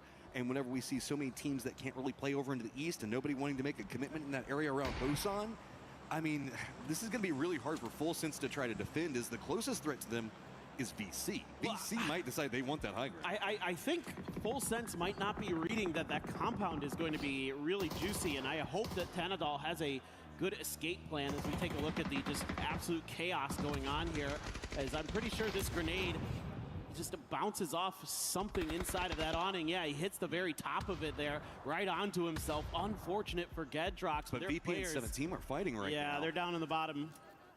Tian down, but it looks like VP in some trouble. Two players already down and flushed for the VP side of it. Blue Zone Nade's going to be on top of him. This is a nice hold coming up for 17 and right on the edge of the zone. Team Liquid really can't get a piece of this just due to how Hosan is set. And VP finally gets actually a little bit of a counter knot going on over here, as it looks like Corexi's trying to creep their way forward, but where do you go, man? It's just full defended, and he just got so little information. Now, Falcons wrapping back behind all of this. If they realize it is going to be VP, they might opt into crashing this. Yeah, well, they've got a mortar lined up there as well. Lil Ghost takes down his teammate with the grenade. Corexi, though, has a Panzer. If Lil Ghost pushes this corner, he's going to be in a world of hurt potentially. We'll have to see if he can bounce that grenade. It does do some damage. He gets the Panzer baited out. Now Corexi thinking about a frag of his own, cooks it pretty well. Lil Ghost going to shimmy over to the side, but out in the open, he's down and dusted. Corexi with the ace. Just 1v1, finding a Jiawu on the other side, though. That's a much harder 1v1, and Jiawu is going to take it. Corexi just pulled in too many different directions. VP down, just 2 kills. Falcons finds another opportunity, but they can't find the circle. So what are they going to do? Are they going to try to claim some of these 17 players' lives, or just maybe use a little bit of these hills and defilades that are created by the fields over on this southeast corner of Hosan? Yeah, that's what I was looking at, that crash. And Tanadol did have an escape valve, so that's A-okay. Meanwhile, Tambu did scoop up a Lynx. That's exciting, but this here by Falcons, a very important move to try to barricade out 17 as they pick up their pieces and try to hold out the other teams potentially. We'll see. Team Liquid is pretty much spattered all across what we look at Hosan. They're down up over into the north with Luke 12, but that's opened up Vitality, have a path, get right in between all of them. New circle pops, and it goes off of Hosan onto the hillside that Full Sense and VC has control over. So VC, who's been on an absolute rampage, now has a great position to play in the circle, and everybody has to come to them. Yeah, Vitality's gone. That's unfortunate. After the last game, it feels bad, man. I mean, it's Navi's in a little bit of a weakened position back behind them, but VC just finding more and more, just 7 points to try to catch up to Vitality. Remember, we look at this, that it's mostly going to be Vitality and Na'Vi vying for that top position on Champions, so if anybody can kind of intersect and steal a couple of positions right in between them, it'll even make it dicier as we look at the overall championship. Yeah, and everybody's probably pretty happy right now that VP, once again, low kill counts, low points. Falcons not able to find much just yet. They can't get anything off of 17, who now tries to make their way into the circle. Xiaowu just barely with 20 HP going to get there. Falcons trying to circumnavigate Twisted Minds, but Twisted Minds really spread out, and Gustav goes down. That's actually Hakatori from range. There's nowhere to go. It's Twisted on defense on this one side of it. Navi's got that compound for control. Gam's also encroaching back behind all of this, but Falcons is just trapped in the most open section of this circle. And they've realized, okay, fine, just cut through. They've just got to run right by. Navi's taking shots one side of them. This hillside could provide some safety, but you can see Full Sense has got vision on top of it. Trimsy's gone pretty deep into it, and that's going to put him right next to VC. He's got to turn that back around. They will not like him being that close range. Can he get any knocks? No, it is going to be actually Lou that gets the shot onto him. Let's see who's going to get the point. It's going to be Tycon from VC. Up to 5 kills now in this game. They are continuing their path of destruction, their reign of terror on day 2 of EWC PUBG Battlegrounds. Kickstart, you got anything left here for us, my friend? If anything, they just need to find somewhere to hide and hunker down, because this is looking like this could be a decent game for Na'Vi and VC both. Navi's got control over the east, while GAM and Full Sense are just on top of each other. Down to the south, we also do have Shadow and T1, with GAM also involved in that. To the north, we still have Team Liquid that's pushing pretty close to Twisted's positioning. So VC is just comfy in the center of the circle, and everybody else is just scrapping on top of each other. Yeah, this is pretty quiet in the center. Oh, man.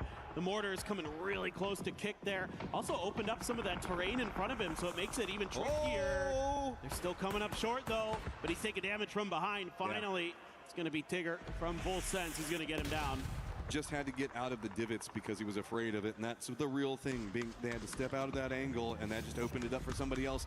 Myth now also going to finally get eliminated. Twisted Minds just raining mortars over the hillside on anything that moves over there. Na'Vi is going to be kind of moving up the hillside on their own down into the southeast, kind of backfilling where we saw GAM playing from a moment ago. Is Gen G also kind of coming over here to hang out? Now I'm wondering if we're starting to create a little bit of a trench network potentially. His Kick already dead in that spot. Meanwhile, GAM dusting up with Shadow. Shadow's been able to get a little bit of value here, but not a ton. 5 kills still puts them at the bottom of the leaderboard. Mortar's raining in towards Clory's direction, but has the safety of a shack, so he will not be in danger to those necessarily. Gen G now beginning to make their rotate down to the southern side. I like what Soul's doing. He's found this open space. He's been hearing this fight go on. I'm scared. I see Bean on a mortar. Looks like he might be kind of dialed into the area where Jexy is going to be at. I don't know. Maybe also keeps kind of glancing over to where Na'Vi is going to be playing from. Full Sense has been pretty quiet on the top of this hillside. They haven't had to get too involved, and it feels like every peak that they go for gets punished. I think that they're trying to play this as quiet as possible because they don't want to deal with any mortars. This is a very mortarable position, and they know it. They're just looking for an opportunity. Bean hits Salute. The mortar? Salute moved into the circle. And that hit him. And it hit him. So there had to be a miscommunication happening there, as that seemed like that was very well planned in advance. Yeah, that's very odd. It just maybe a wrong dial in, and now things getting worse. There was a grenade in hand for Soul there. Almost goes down to it. Half into the knocked state for him. Hakatori is about to knock on the other side. Bean, you got to load your gun there, my friend. What is going on right now? Gen G, this is a cacophony of errors that is just, I don't know. Not sure. Not my Gen G. That's all I'll say is Bean is still keeping some defense at distance. It looks like they're resetting and getting Salute back up. Soul might be resable as well, as it's going to be GAM going for a res. Pretty close to that position. Jexy doesn't want to get involved in anything, but Na'Vi with very little places to go are getting closer and closer to that position. And this is not where Gen G wanted to play. They're now stuck back on the edge yet again instead of getting that more centered position. I mean, they might be able to get all their reses through, though. Gen G gonna have to hold off GAM. GAM finding an opportunity, but they're getting struck from behind. They're gonna keep tunneling in towards Gen G. Want to make sure that Soul is flushed. We've seen him down for quite a while. They're pushing through, and Salute's not ready for it. Clory's then going to run through the vehicle, just expecting more players from Gen G to be there, but they are not. Tanvu up to 5 kills as well. They've got a friend very close in Gen G on top of all of this. Navi's going to use the opportunity to see if they can try to get up next to Full Sense yet again, but no, it's going to be a nice hold coming up from Belma. Gets down a quick flush onto Hakatori. Navi doesn't have too many more options, though. They've just got to try to push for something over here, and that's going to be right into the waiting arms of Full Sense. Very defended. Navi is just going to falter as well, as everybody at the top of the leaderboard starting to find problems except for VC, and it's all the guys at the bottom on the hunt getting down dirty and finding points. Yeah, VC looking at this game as an opportunity to slingshot up into 3rd place potentially. They can get some more points. They can get deep into it, which they certainly are in a prime position to do so. Jexy able to sidestep those blue zones rather easily. GAM, and they're having a nice little game for themselves. They've shot up 10 kills in this one, but then Jexy, what a timing there, gets Tanvu down. One more to go, but it's Belma from behind. Just doing a perfect peak timing on to Tanvu of all people is just, that's something to be proud of. Glory is now kind of stuck over here. He's got Bean one side of him, Full Sense still on their high ground control. Team Liquid going to be the squad trying to assault in VC's positioning. They've been holding down for so long. Simon manages to cook it perfectly, drop it right on top of Purdy Curdy. Team Liquid's got to be careful because the other side is still Twisted Minds. And I mean, Liquid is just stuck here, man. There is nowhere to go. They can't move an inch into this circle. No, I mean, I think as Liquid, you might just have to try to find a different fight because VC is in the zone right now. Like, they are untouchable with the way that they're playing, the way that they are in the flow state. So maybe it's a chance to try to punish Twisted Minds around the edge of this hill. Twisted Minds aware of it! What a grenade from the Tulans! Perfectly cooked, rolls it right down into the face of Team Liquid. This is what we're talking about. There's nowhere to go. Twisted's got the high ground. They're going to wrap back behind this. Luke at least gets a counter knock on Tulans. He's got to deal with Lou, low ground back behind him. Lou's just trying to wait out smokes. Example runs up the hillside. Too many different ways to make it. Twisted manages to get it, but now they've got to walk into the circle. VC already counter moving to wait it out. Wait for them to crest the hillside and take the firefight. But as soon as they went out there, they actually spotted Bean and kind of turned around and started shooting at him. Full Sense trying to capitalize on the chaos in this situation by moving a little bit further forward into the center of the circle, but also keeping GAM under pressure, making sure that they can't do anything further, and they will successfully do so with a little bit of help from Bean. Full Sense high ground, VC low ground in the dips, Twisted to the north, now having to figure out how they're going to get in. And I don't know, even if you get into the circle, kind of, you have to deal with close range VC, and Full Sense is going to have so much vision. You can see Lou's just trying to see if he can get a knock onto Full Sense, and it's just not working. All the bullets just going right over as VC is fighting in the shade of all the bullets flying over their heads. It is kind of a mess, for sure. We'll just have to wait and see now. Things calm down for a brief little moment. I think there's enough on the edge of this circle that Twisted Minds can stay safe unless VC wants to make that move. Yeah, there's enough of this hill left that they're fine for now. Please tell me that is a C4 on it. It does not. I don't hear any ticking. I wish it did because it would have been so perfect. Simon. That almost ran him over. That would have been incredible too. That was the real plan, right? It. It wasn't the fact that there was a little bit more hill there than anybody was expecting. It was all to go after Simon, make him think it was a C4 so they'd all jump out of position and can shoot. Oh, if only that had been a C4. It would have been so good. But it's still pretty funny. Simon has the safety of that dip. As Example should know, considering what we saw earlier in this event, that it's kind of hard to run people over inside of those things. Yeah. So, Full Sense, a pretty solid game here. Again, teams making moves all over the place today. I mean, look at this. From 9th to 16th, Matt, it's 9 points. This is just neck and neck here at the bottom of it. And whenever we see VP and Falcons going out a little bit early, not finding a lot, Twisted trying to really rally their games back together. Example is going to go down. But I mean, Twisted, there was so few options, nowhere to really go. Full Sense is taking control over every section of the circle that VC does not. And there is just nothing that Twisted can do. They tried to fight their way in, but what are you going to do? It was 8v3. Get Tigger here, making a crazy aggressive move. They know that they've got VC on the ropes. They are losing players left and right. There's only one still standing. I believe it is Duckmai over there, trying to just see if he can find some way to get something done. Will get the first. If he can get another, then I'm a believer. He's already revealed in position. They're running right up into his face. Got to be careful. High side of this one's going to be Flash.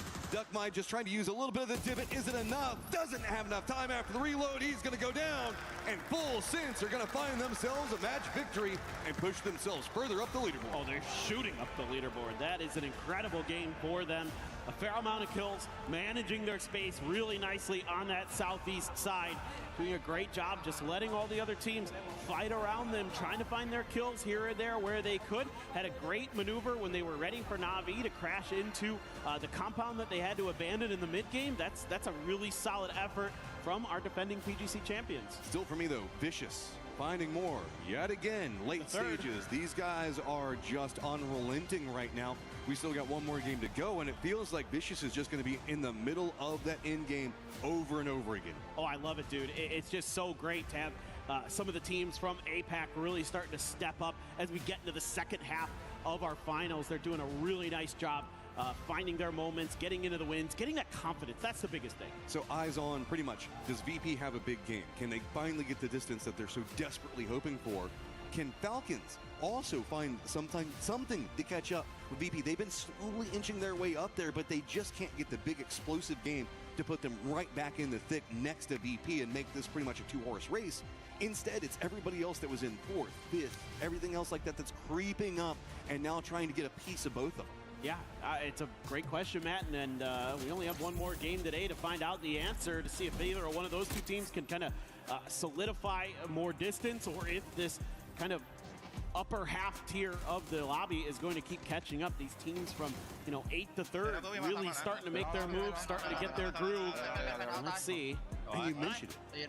It's just so neck and neck there. Just a couple of kills one way or the other. A couple of placement points can really dictate tons of money right now. I mean, we can talk about club championships and everything like that, but there is just so much money on the table right now, and with it being so close, moving in with some type of momentum tomorrow is going to be so important. Let's get this last game of the day ready to go.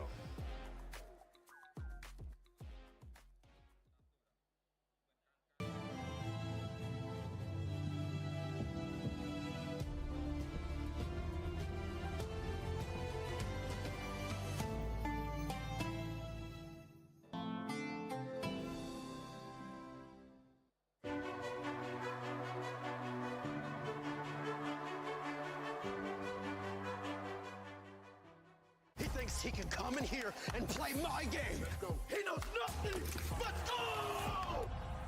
Tyler 1, you're done.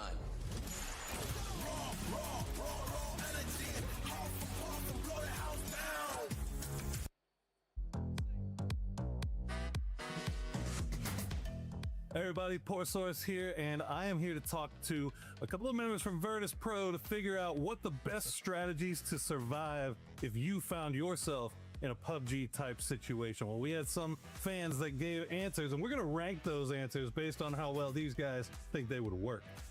So let's start off with this. Tactical pack plus tons of first aid kits, EMT, hide and do fast heals in the blue until zone endgame.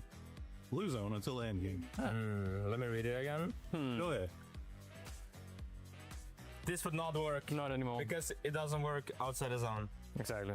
EMT so not effective whatsoever. You're putting it all the way at the bottom. Okay. Yeah. All right. I like this one. Find some adrenaline and pills and then hope for a glider. Ooh. Just glider. Is the pilot low-key? If he's a good pilot, it could be better. Wait a second. I mean, you maybe a survived for a while. Yeah. I think BT is okay. Yeah. We like it. I just hope you don't find Tiggleton. He's gonna All right.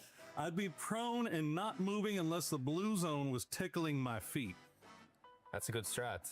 I feel like if it's all about surviving, I think it's I've seen a certain somebody be very successful using that strat in the past. Low-key A, no? Yeah, I would say glider. Yeah. We put that above glider. I like it. Yeah. I'm just hiding until the very end, lol. I'm playing foe the win. Okay, now we need to be strategic, though. Yeah, now you're running out of slots. Can we move around? No.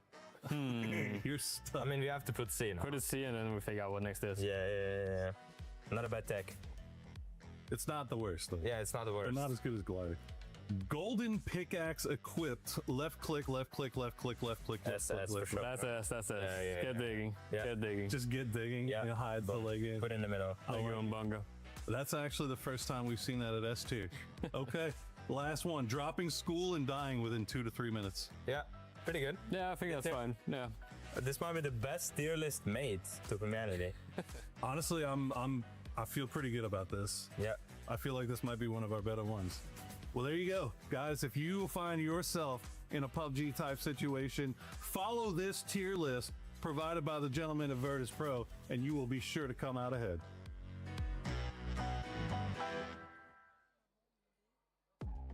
That S tier, the golden pickaxe. I don't think, Toffees, we have seen one yet. Yeah, I can't remember. We've seen many fine pickaxes, but none that are made of gold. I will say, you talked about how Nixie likes to grind, and he gives it away in that mistake because everyone else, when they gave that EMT pack, and we're like, just hide in the blue and heal, he's like, that won't work. It got nerfed. It's not in the game anymore. Like, he knows. He's updated on the patches. He's playing the casual circuit, and that, I think, is important. But the way that this game is playing, so rapidly changing constantly, The players who have gone back to the old days and are putting reps in outside of scrims are the players that I think are going to be rising above this year. I mean, it goes to any of the changes, right? Well, Nixie is just keeping that very strong mindset. You know what? If a lot of players don't like the changes, whether it's destructible terrain, whether it was a switch in perspective, doesn't matter what it is, he's going to take that as, you know what? I love these changes. I'm going to make sure that if anyone doesn't like him, I'm going to be the first one to come out and be strong. And that's exactly what he's doing. The amount of time Nixie and his team put into this game is absolutely disgusting, and it's wonderful to see. Yeah, it has definitely showcased, by the way, Full Sense being able to get that chicken dinner in the last one. But the main storyline, boys, the Vicious Esports, this is their third game in a row that they've been able to get 10 or more kills, and they've been able to place now back to back top threes. I mean, you got to be vicious. You got to have it in your name. You got to be out there to take some heads when it's time. 3 games of double digits in a row. It's gone down each time, but still getting 10 on that one is insane. The fact that they've gone from so little to so much, the fact that we keep comparing them to VP in these head-to-heads over and over again tells me this is a team who woke up. They said it's time to turn on, to get Tycon and going. And that's the thing. I'm glad you mentioned it as we look at this beautiful... it sucks that it was on Liquid, but they're just having a day, I guess. It ruined your whole thought. Kind of ruined my whole vibe. Thanks a lot, Twisted. No, but the thing that's really impressive, as you mentioned, Tycon, it's not just Tycon. The fact that we also have YMKood, Pau, and Sir T in the mix, killing. They're all contributing to this team, and they're playing so damn lights out that a lot of the teams around them, I mean, the only reason Full Sense really was able to take them out in this game is because they had already dealt with 2 other teams. Yeah. And Vicious didn't really have to do much of the rotation in this game, but they were still finding a way to make sure that they ended up getting those kills, which is pleasant to see when a team is able to just take full advantage of that and then just continuing with the kills. It's insane what we're currently seeing out of the Vicious. It's insane what we saw out of GAM in that last game as well, because this squad was able to, with that 14-point performance, jump up from that last place. As we were talking earlier, there is a lot of money still at stake where you end up being in the leaderboard. And for GAM, that's good. We saw some fans here earlier too. Yeah. You know, we got a couple of shouts for GAM. They got some fans here. They get to make some big pushes. But I think really what benefited both GAM and Vicious, but particularly Vicious here, is that the expectations fell off when they showed up today.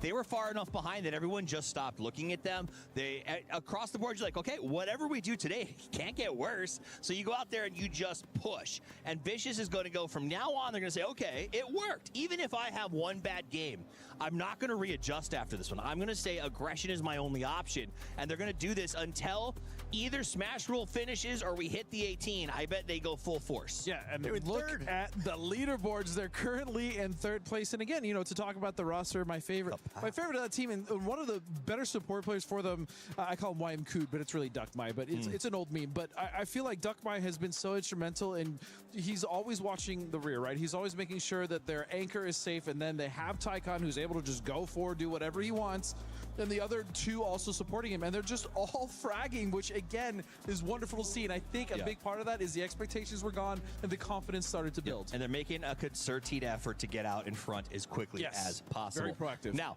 Falcons, in that last game, I thought we had the shot. VP got caught up a little bit. Falcons was kind of slow playing it in town. In fact, it felt like they were even moving over to where that VP engagement started with 17 to see if they could play mop-up. I think the problem for them is they got there a little late. There was only one 17 player left.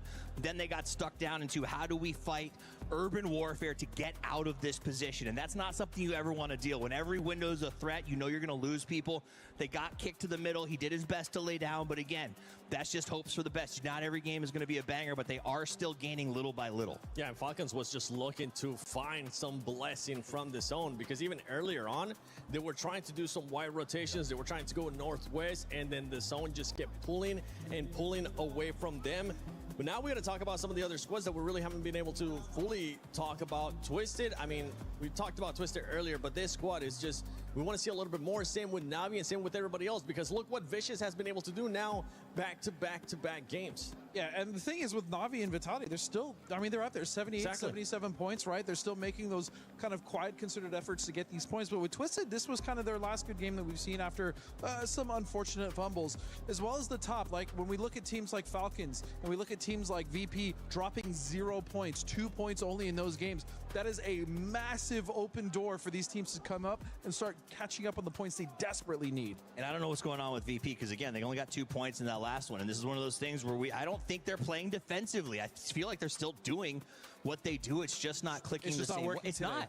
And I don't even know if it's not working. It just isn't getting the points. And so that is the story here. The fact that they have let this become a race here going into the final game is shocking to me, because if Falcons can close, if Vicious has another 10-plus kill game, they're literally right back into that hunt where they're only about 8 points back going into tomorrow. Yeah, and the Vicious is just going to be looking to keep that momentum going until tomorrow, too. Are they going to be getting another 10-plus kills game for the Vicious? Or is VP finally going to respond as we head into the final game of PUBG Battlegrounds at EWC 26, Day 2?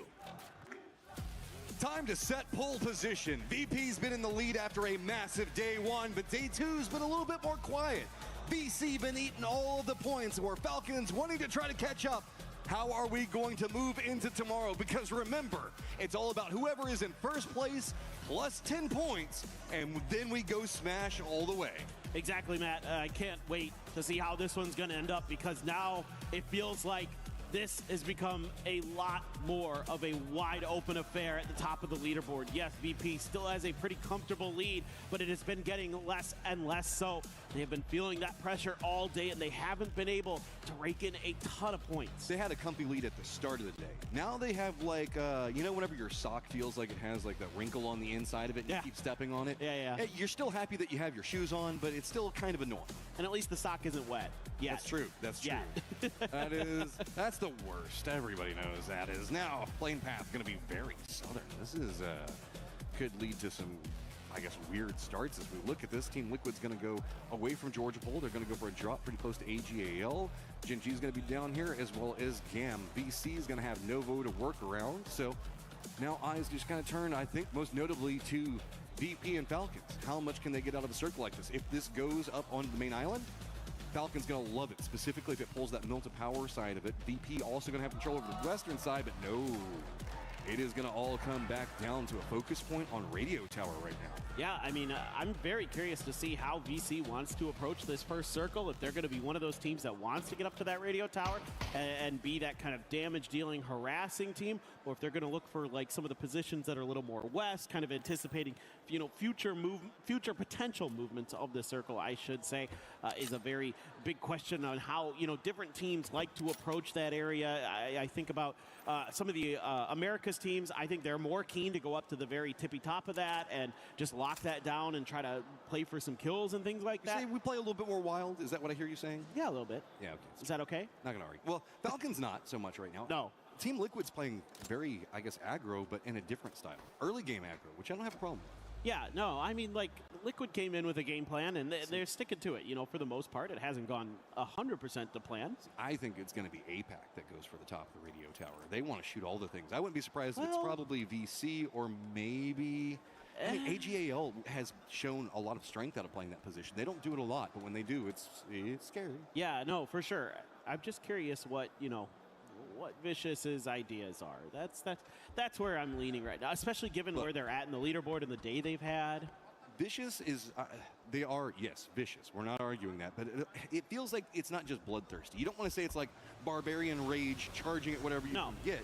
There is a methodology to the madness, and it is just a quiet strength that they bring out. Is popping a little bit of a, what do you call it whenever like a boat pops a wheelie? It can't be a wheelie because it doesn't have wheels. I was just wondering the same thing in the back of my head. I'm like, what do you even call this? A boatie? When a boatie? There you go. Sure. Boatie we'll go with that for now. McGoface? Yeah, exactly. I'm not sure. But Myth going to make a quick rotation across the bridge. Wants to get ahead of any potential campers. You know, who knows if VC had gotten really spicy. They are going to go up to the top here with Simon T. Just him for now. Curious if there's going to be more heading that way. Seems to be the case. Myth has the option for kind of the compound underneath the hill if they want. I don't like this. I feel like Myth is like, nobody's shooting at us. Maybe we can go radio tower. Jacob, I think, I think they maybe spotted somebody a bit more on the top that was profiling them. Yeah, now they're going to go ahead and go the other side. I was nervous there for a moment. You might have been right that AGAL wants the top of that radio tower. Like, they are driving in a direction that makes me kind of question what the plan is, or if they're just maybe thinking something very different, because they are moving away from the center of the circle. Look at this coming up from Vicious. They have just a full commitment onto Radio Tower. They don't want anything else. They don't want the crossroads. They don't want the control compounds around it. They are just committed up here. And yeah, it can be good if you have this position for long enough and the circle stays over here. But if it leaves, boy, does it suck to get out of that point. I have to assume that they've got an emergency pickup or something to kind of like leapfrog over all of this, because trying to get out of that spot sucks. Yeah, it can be very treacherous. There is no doubt about that. HAL went into Novo proper, so kind of curious if they're sort of hedging their bets maybe. I don't know if they're looking to gatekeep or looking for a boat, or if they've got a team in mind that they wanted to try to cut off in rotation in that direction potentially. We do have those 2 emergency pickups, most notably with 17, but also Falcons has called one, and that makes me scared. If they go all the way to the opposite side of it, Team Liquid's already got control over that southern coast, so Falcons going to be coming into this blind.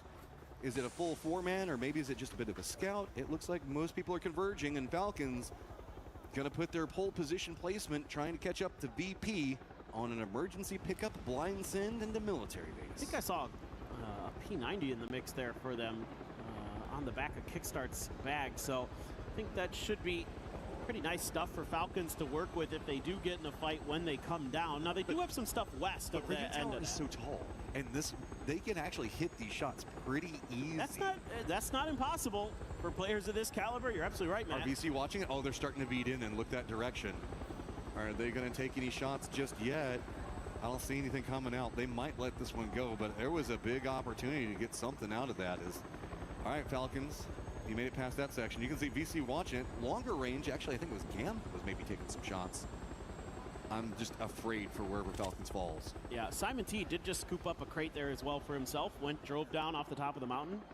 Nobody's watching the backside of it, really. 17's all the way tunneled in on the compound over on that other side. Now, there is a red zone here, and that can be a little bit scary for sure. Will help create some cover for the teams on the mountain if the circle ends up in this area. Just got to fan out about it a bit here as Falcons wait this out. VC has some safety inside of the compound if they so choose, but Simon T just going to be coming back. It is going to be the P90 that he scooped up for his squad from that crate to the south. And yeah, okay. Okay. Another thing to note, we do have Vitality that's going for an emergency pickup, but 17 actually after their emergency pickup, I believe, found the vehicle that was along the road. I think that Falcons was aiming to try to drop on that vehicle, pick it up, and then move wherever else. Saw the fact that 17 had picked it up, and that might be why they made more of a commitment back into Radio Tower, but that means that Tig, Shrimsy, and the rest of the boys are just going to be on foot, navigating that Badlands hillside, coming out of the Radio Tower, and hoping the circle gives them some favors, because if it cuts far west, up to the north, that's going to be a really hard trek on foot. There is one boat, but it is a little bit dangerous, as we can see. Virtus Pro has settled in to one of those bridge camp positions where they're trying to hide that they're here. Lou's been driving around for a little while. The rest of Twisted just past Pachinki right now, so they're a bit far away. So if there's a trap that is sprung on top of him, he might be in trouble. Let's see if they want to mess with him as he goes to grab for this boat. Grab the boat, but then the lighthouse could be a problem. I think it's Corexy that's playing up there right now. The rest of Twisted are making their rotate. They might be just going for the cove that's just to the north of where we see VP playing from. You know, the kind of one that leads into all the other houses. If VP just goes for a send it off the side, they could be harassed by a light. Actually, no. Lou looks like he's cutting more to the west. Interesting. I think this means that Twisted won't fall into this trap. Oh, no, they're driving into it. Oh, I thought they might just go Ferry Pier. Lou, you might be safe, but nobody else is. That's a problem. 2 down already. Twisted took the path of least resistance, but it was actually heavily resisted. Oh, and that's so smart there from VP to not shoot at Lou. Lou was trying to bait out some shots by getting in and out of the boat a little bit there to see if anybody was going to try to punish him. Turned out there was a punishment waiting, but Virtus Pro was even more patient. Who knew that polar bears could stalk their prey like that? They do a phenomenal job there. Get themselves 2 guaranteed points. Vitality, where are you going to stop? As the circle does kind of move more center of everything. So Gam going to be in a great spot. Jin G, Full Sense looks like they've got inside track to a great point to play from. Team Liquid's just going to continue to hold down the south. VC's got the Radio Tower, do those shots back over at DK. Anyone's Legend, Shadow also have to move in from the east. T1's going to cross that eastern bridge. They should be fine. Really, it's just about now what does Twisted do? Lose on the island. but he's all by himself, is Vitality's going to be landing on top of GAM, but this building doesn't have the best sight lines onto everything that's going on above it. Tanvu's actually rotating away while Vitality just sneaks in and takes the spot. Yeah, this is a little bit concerning for GAM. Now they kind of have to hold on in this 2-2 split. Clories and Tanvu starting to hoof it back over, maybe even have a vehicle to work with. Duck Juice, though, underneath, able to take down Hello My Bad. So that's a nice start. But you do have Gedrox going down as well. So Vitality felt like maybe they were going to have the drop on GAM. No, no, no. Fifth place right now, and it feels like that pack that's chasing Twisted Minds at 70 points, just going to be trying to usurp it, come up quick. DK's on a bit of run of their own right now, so Vitality instead goes for the safer play. They surrender the building and just retreat to the oil derricks, and that's not very safe. There is no hard angles around that, so you always feel like you're vulnerable because there is no specific safe angle from everything. Yeah, it is not fun to play out there. As anybody who has tried has found out. So Vitality going to be in a really precarious position, to say the least. PK just outside of the... GAM was expecting them to push, man. Yeah, dude. Oh, yeah. GAM has to. I mean, you have to be ready because as Vitality, you don't have great options. And so one of the options might just be to try and fight. But Vitality's going to try to squeak their way into the late game if possible. VP's now leaving this point. So if VP leaves, Perfectix can swoop in back behind, get the blue chips, maybe fill up the trunk a little bit more with some of the basic loot and go for a blue chip because there is the res beacon that's just kind of the northeast of that. Lou doesn't have any vision on it, so he wouldn't know. Perfectix might just have to play this one safe, and yeah, he's actually going to move over into the west and doesn't know that VP's left. Well, VP has a ton of circle for themselves, too. Yeah. A lot of teams have gotten clustered in the center of the military base, center of the circle as best they can. So that entire west side's open. Baron, that's a nice shot with the ace. Takes down E-End. E-End trying to scoot away, but cannot. Will be claimed by Kiss. So Myth, but Baron gets caught by a grenade from Raining right on top of him. Heather, 2 HP, trying to find some safety to heal. You got to kill that man. You can't leave him on 2 HP. He will murder your whole squad. Na'Vi wanted a piece of what we saw just 1 second ago. Try to get themselves back into the point hunt. But Type pretty far away. He's just got to keep a control angle on what's going on with Hackatory and the rest of the crew. So this is going to be abandoned by the circle, and we move directly onto military base proper, and the airfields and Team Liquid already in a good point, left that coastline. Going to be kind of setting up around that, but VC, okay, now you've got to move down from the radio tower, and Falcons are already kind of prepped for it, expecting it to go this direction. Is going to be moving into, guess what, maybe the bunkers position? That's about the best you can find there. Yeah, it gets a little sparse on the southern side of the military base. Some of the buildings in the center give you some level of comfort and safety for sure. And some of those like missile silo things are not too bad at times once the circle starts to kind of work in that direction. Exactly where Gen G is. I don't know. Run right back into shadow. Dude, T1 is just, they've lost the script. They've lost the plot. I think they're going for the revive. Maybe? I'm pretty sure. No? Shadow doesn't even take shots. They're just making a wide wrap? Are they going to go up to the tower? I might be trying to just go around the radio tower itself, because sure, I mean, Tycon's up there, but no, he's taking the shots.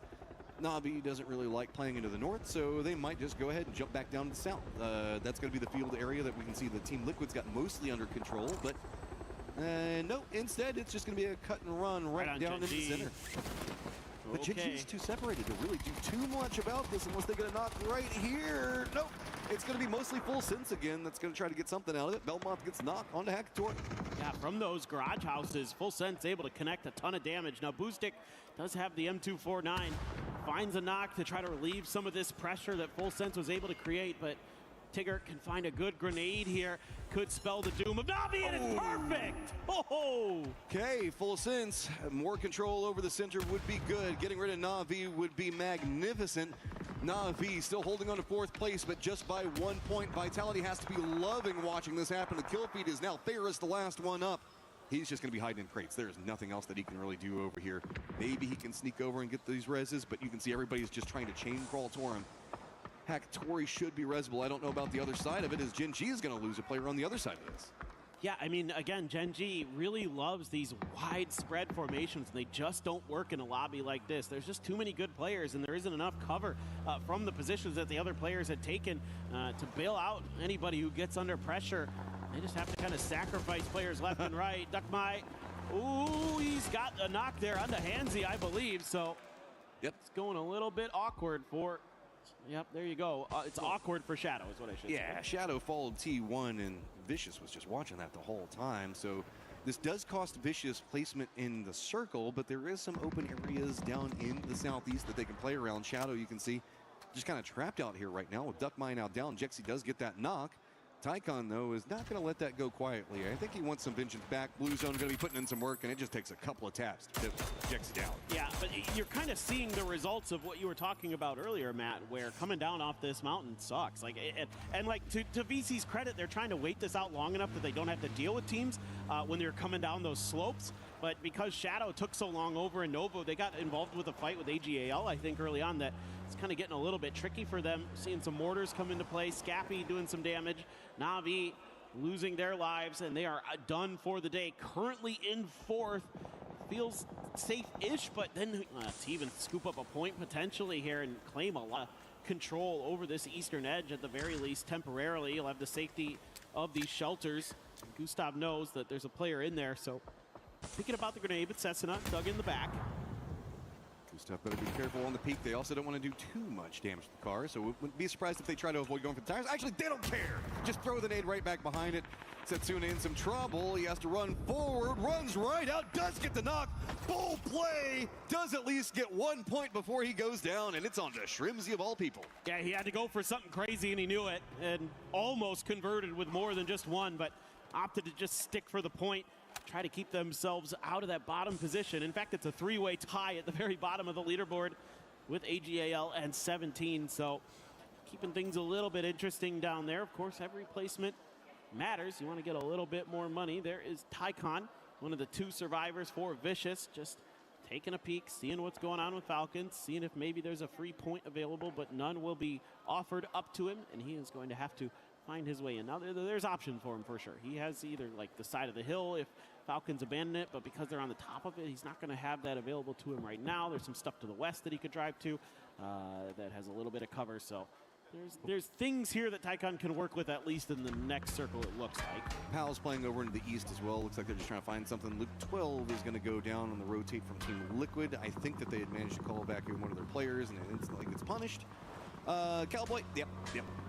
He just tried to go for something, at least maybe scout out for the rest of the squad. Is now Team Liquid's just kind of the odd team out. There's nothing in this section of the circle that feels good, and they're just trapped over here. And this is just been kind of what's going on for Team Liquid. They're finding the kills, but they just can't find a way into some of these circles that are just so mean, for lack of a better term. Yeah, and there's this little oil drum that Tycon has found for safety. Sees Curdy driving around the outside. Yep, Kurt just looking for any kind of safety. Him and Alo cross paths to see if there was something that they could do to get into this next circle, but there was not much. Heard the Chinese casters over to my left here. They just flip it out. It's like, 17, managing to get up.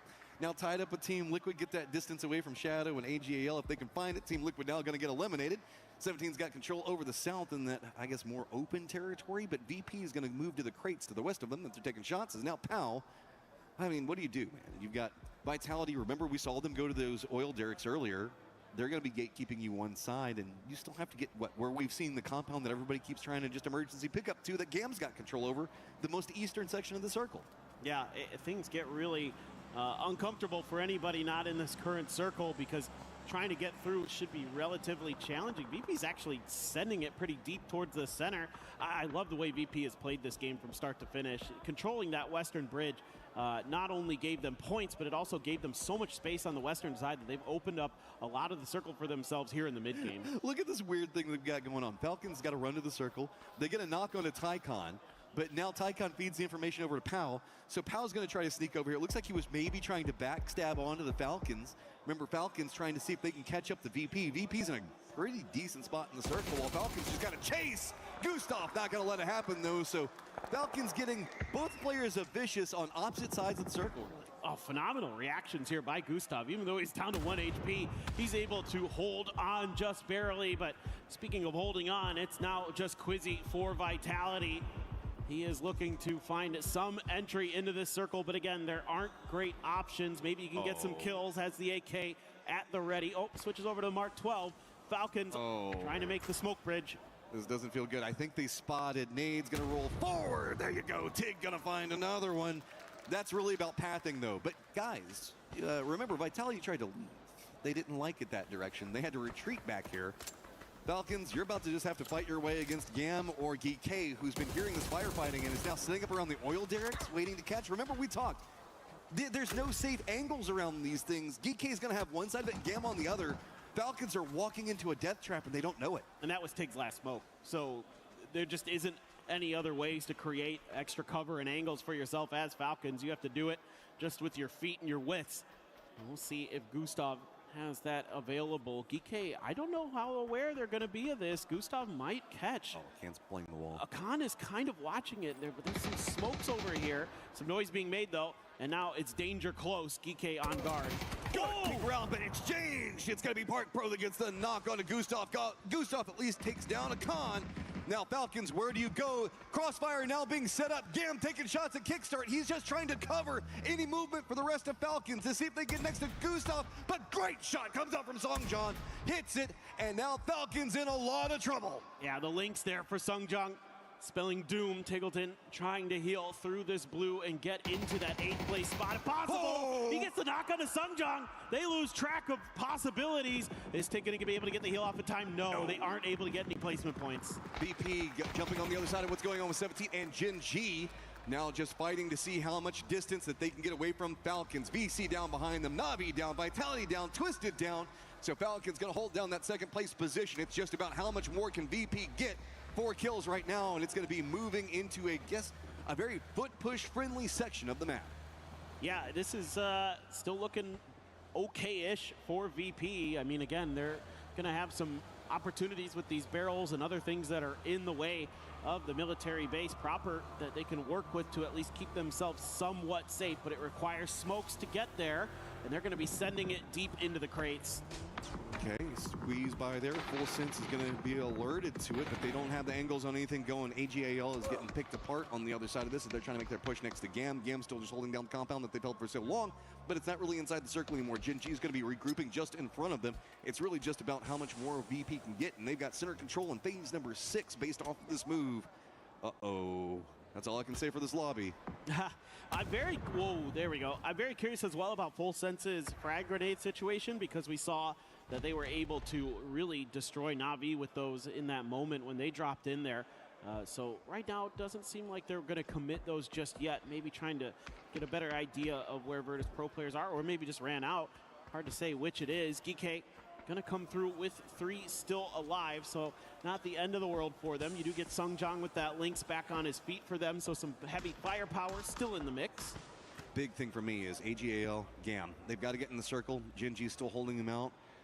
Gen G has been kind of fighting up against them for a while, but D doesn't have the best defended angle against this approach that anyone's Legends trying to do. You can see that they smoked wall around, moved over onto the other side of the silos, managed to creep in on this one. It's not quite in for safety, and really this back corner that we can see that AGL is playing, it's not inside the safe zone either. They're going to have to move to the more vulnerable side of it, and they much rather kind of play this position, but the other players for Gen G can defend D as long as he can find some safety, but they manage to peek up at the perfect side of it, but D holds it, gets the knock on to 1, does go down to the 2nd, but AGAL now down to just destroy, and they had to deal with Gen G. The timing on the other side of this, though, is Gam played it perfect. They ran across right as soon as AGAL made their move. Soul had absolutely wrecked Gam, but because D couldn't hold on his own, he gets hit in a flank angle by Destroy. So he's going to have to crawl down to the safety of the inside of the missile silo to try to survive. But Tanvu, I think, might have a sense of it. The grenade bounces just shy of the mark. Gam's got to do this fast. Geek's back behind them. They need to move as well. Shots now starting to come on to Gam. There's nowhere to go. Geek just absolutely massacring Gam. Big nade lands in the middle of them. Follow up. Duck Juice, the last one alive. But now DK's in trouble. Myth is taking shots at them, and this cross is going to be hazardous. Well, I mean, for Geek, getting some kills there is very nice because, again, tough run to make for you going forward, cutting across the sight lines of a couple different teams, but you just bailed Gen G out just a bit as well. So let's see how they're going to opt to try to make their move forward. Still have about 25 seconds until that next circle pops, so Park Pro going to use the folding shield to offer himself a little bit of cover. Meanwhile, Virtus Pro, given the time, given the space, they are going to start creating those foxholes, start creating their defensive network.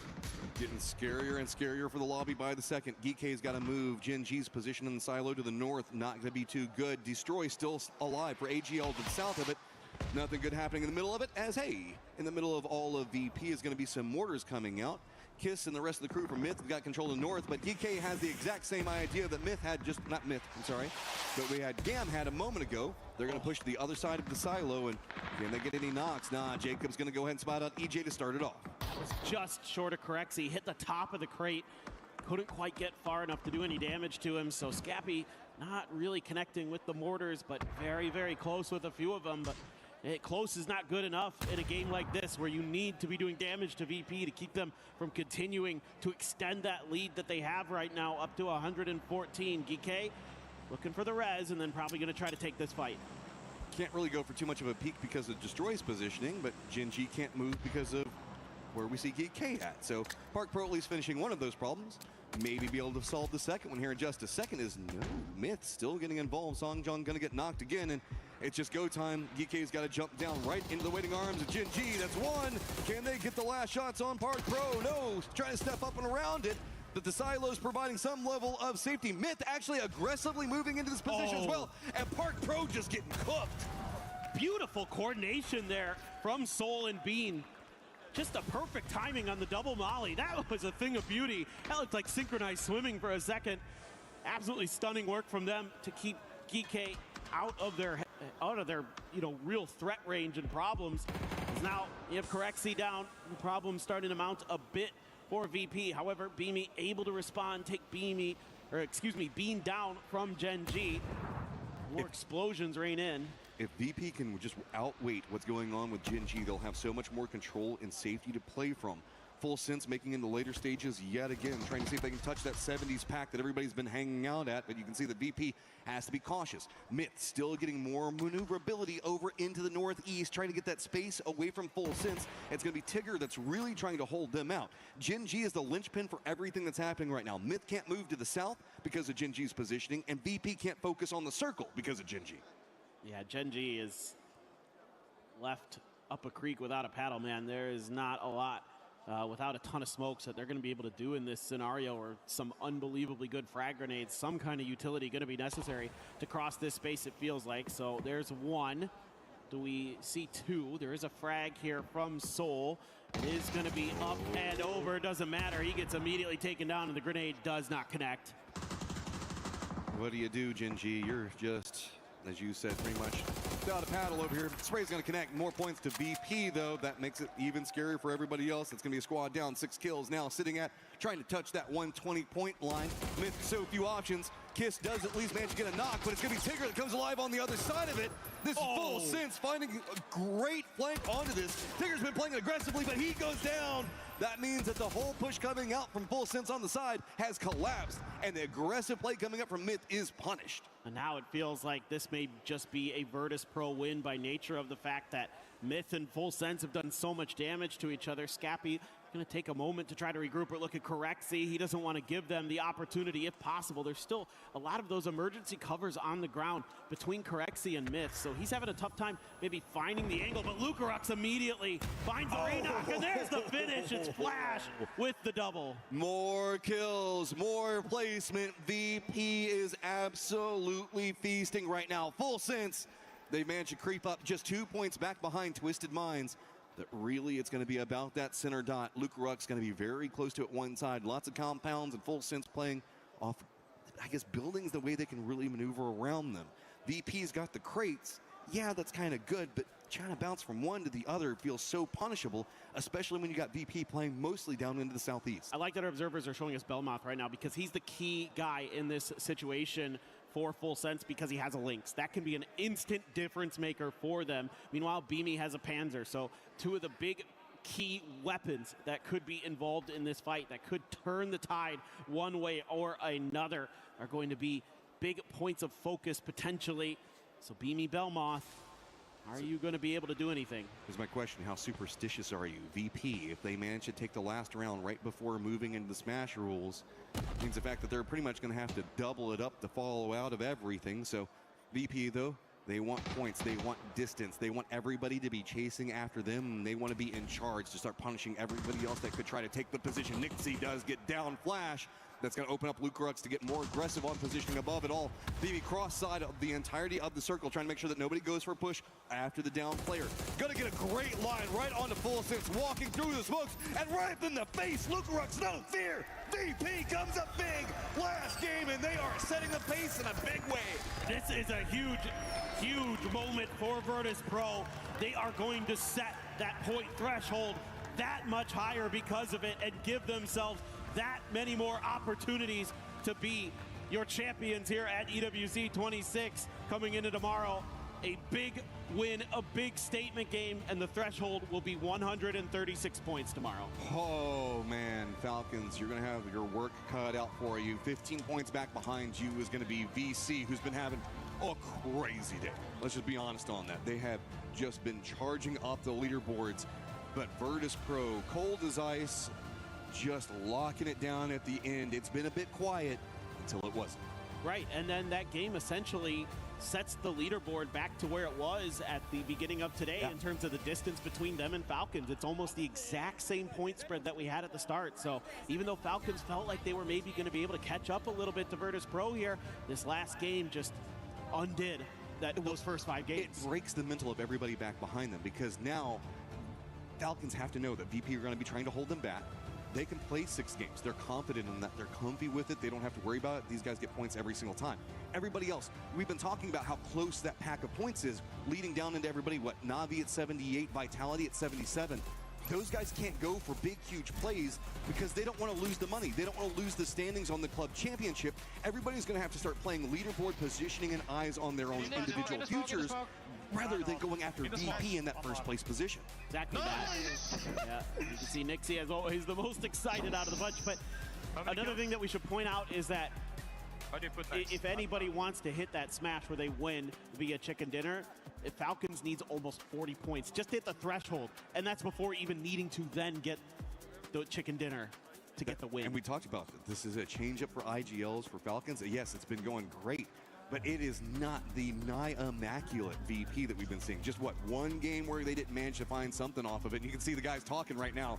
It's just like, yeah, come on. Got to bring it a little bit. Gunnar and the rest of the crew knows that they're going to be following it up, and a lot of it falls onto that man's shoulders, Gustav. You've got to find something big. Tycon, no, you guys played good today. No, why? No, it's okay. Somebody made a bad call. I love Tycon. He's so funny.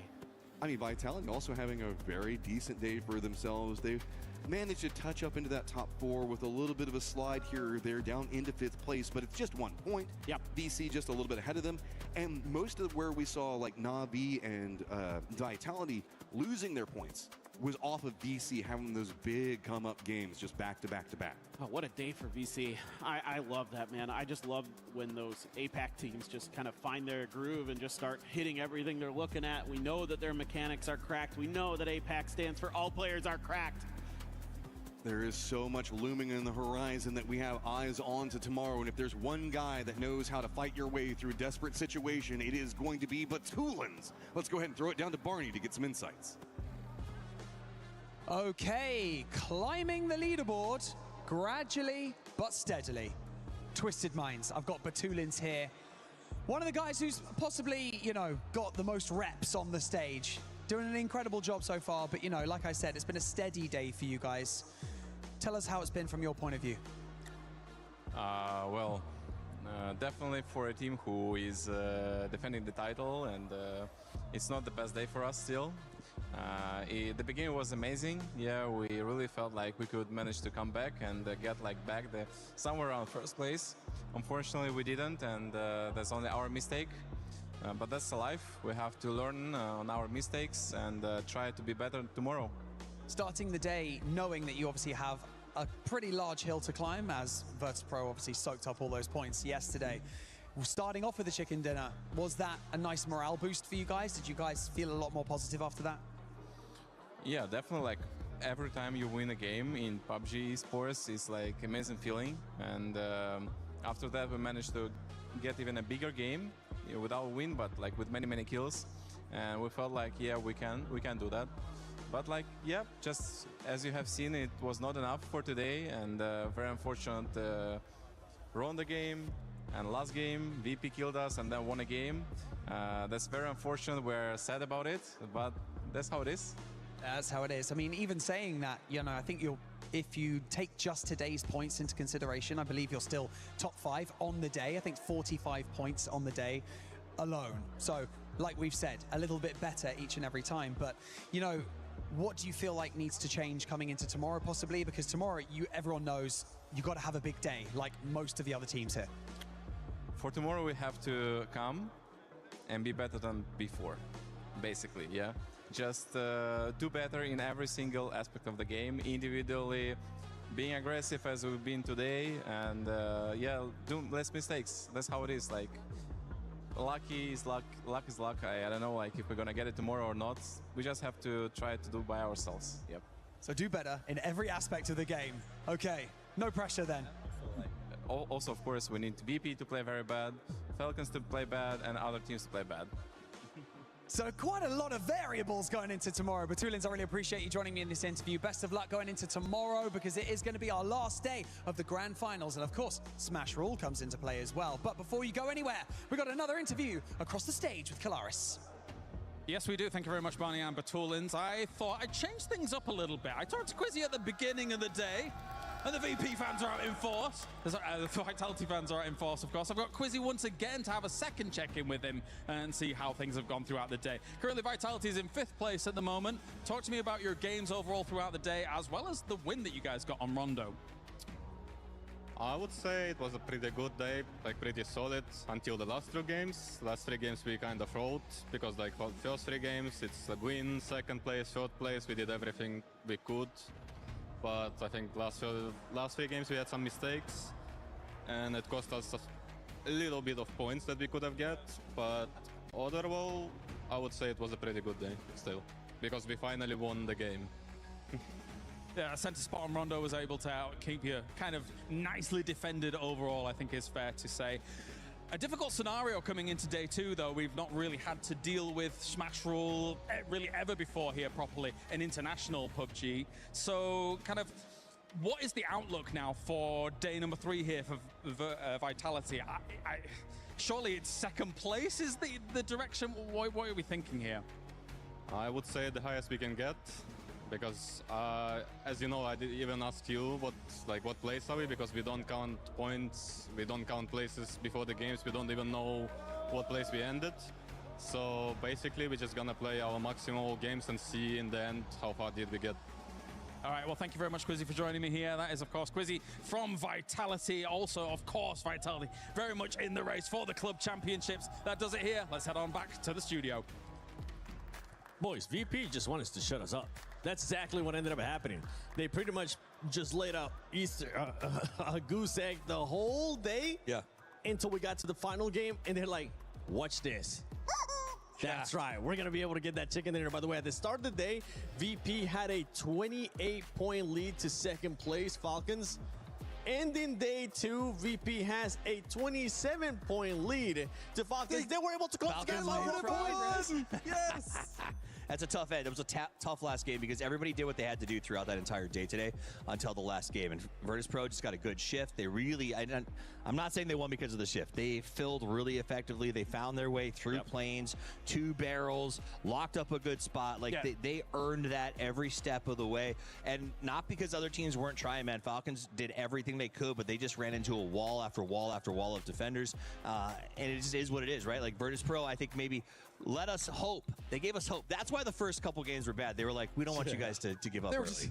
They're just taking their foot off the gas, so they could make all the other teams feel like they had a chance. Yeah. But ultimately, I mean, we did have some teams absolutely pop off today. Vicious, we talked about on one of those teams, Geeky as well, an impressive run coming up. And it's difficult, man, when you have teams like Virtus Pro, you know, all the way up the leaderboard. It can be discouraging to try to keep pushing, but man, that's also the beauty of it. Something else I want to talk about, from the bottom of the leaderboard coming all the way up, there's only about 15 to 16 points separating 16th from 8th, which means the amount of money you can win in just one game for your team is astronomical as well. Don't forget about the club points either. Yeah. Yeah, you can see it right there. I mean, 12th place to 7th place, too. That is only 18 points separating them. And the jump up in regards to money, you mentioned it, too, especially once you end up getting into 8th place. Those club championship points do come into contention. But for tomorrow, there is a world where a team could end up challenging VP if VP does start slow, right? True. We saw what Vicious was able to do in 3 games in a row, making sure that they got 10 or more eliminations, being in the top 3. And right now, the Smash Zone to win via Smash Roll is set at 136 points. They have to hit that threshold first, and then they have to get a chicken dinner to do it. So we just need to see an insane, consistent day out of a lot of teams tomorrow if they even want to challenge VP. Wildly consistent, and then you got to dodge VP's anger, right? Because that, I think, is also a risk. The Falcons may come under the wrath of Virtus Pro right out of the gate tomorrow. Its idea is they're the only team close, 40 to the next team. If they just hot drop Falcons or hunt them down, they can just wait out the 6 in a sort of game of attrition and walk away with that big prize. They can, and again, other teams maybe having their target on their backs. You know, if they see a third party and they choose between, hey, let's go for the Falcons or let's go for VP, they're obviously going to go for VP. But that's also the scary thing about VP is they just need 10 points and they just need a win, and they could literally end this tournament in 2 games. Yeah. It's looking grim for everybody else. I'm just gonna call a spade, boys. I'll be here tomorrow. Things could go crazy, but VP looks good. And I mean, for a club team that right now they're in 10th in the cup, like the 1,000 points you get for this win would actually put them really up there into a fun little battle going into next week. So I think this is big for the club. It's big for them. It's definitely big for this roster's future, 100%. if nothing else. So like, props to VP. It just kills me a little bit inside that I'm giving these laurels today with 6 games left to play. You never know. Yeah, exactly. Tomorrow it's PUBG. PUBG happens. Maybe Falcons will do what Vicious was able to do in those 3 games. I hope so. And it's possible. You guys have been seeing it. PUBG Battlegrounds does end up happening, especially here at EWC 26. But don't forget, tomorrow, the final day, Smash Roll is at play. Even though VP has a big lead, there's still a chance for all those fans out there, whether you're Falcons, whether you're Vicious, or maybe we'll get another insane surprise from tomorrow. Make sure you tune in. We'll be right here at the 7WG, Toffees, and Godspeed. Thanks for watching.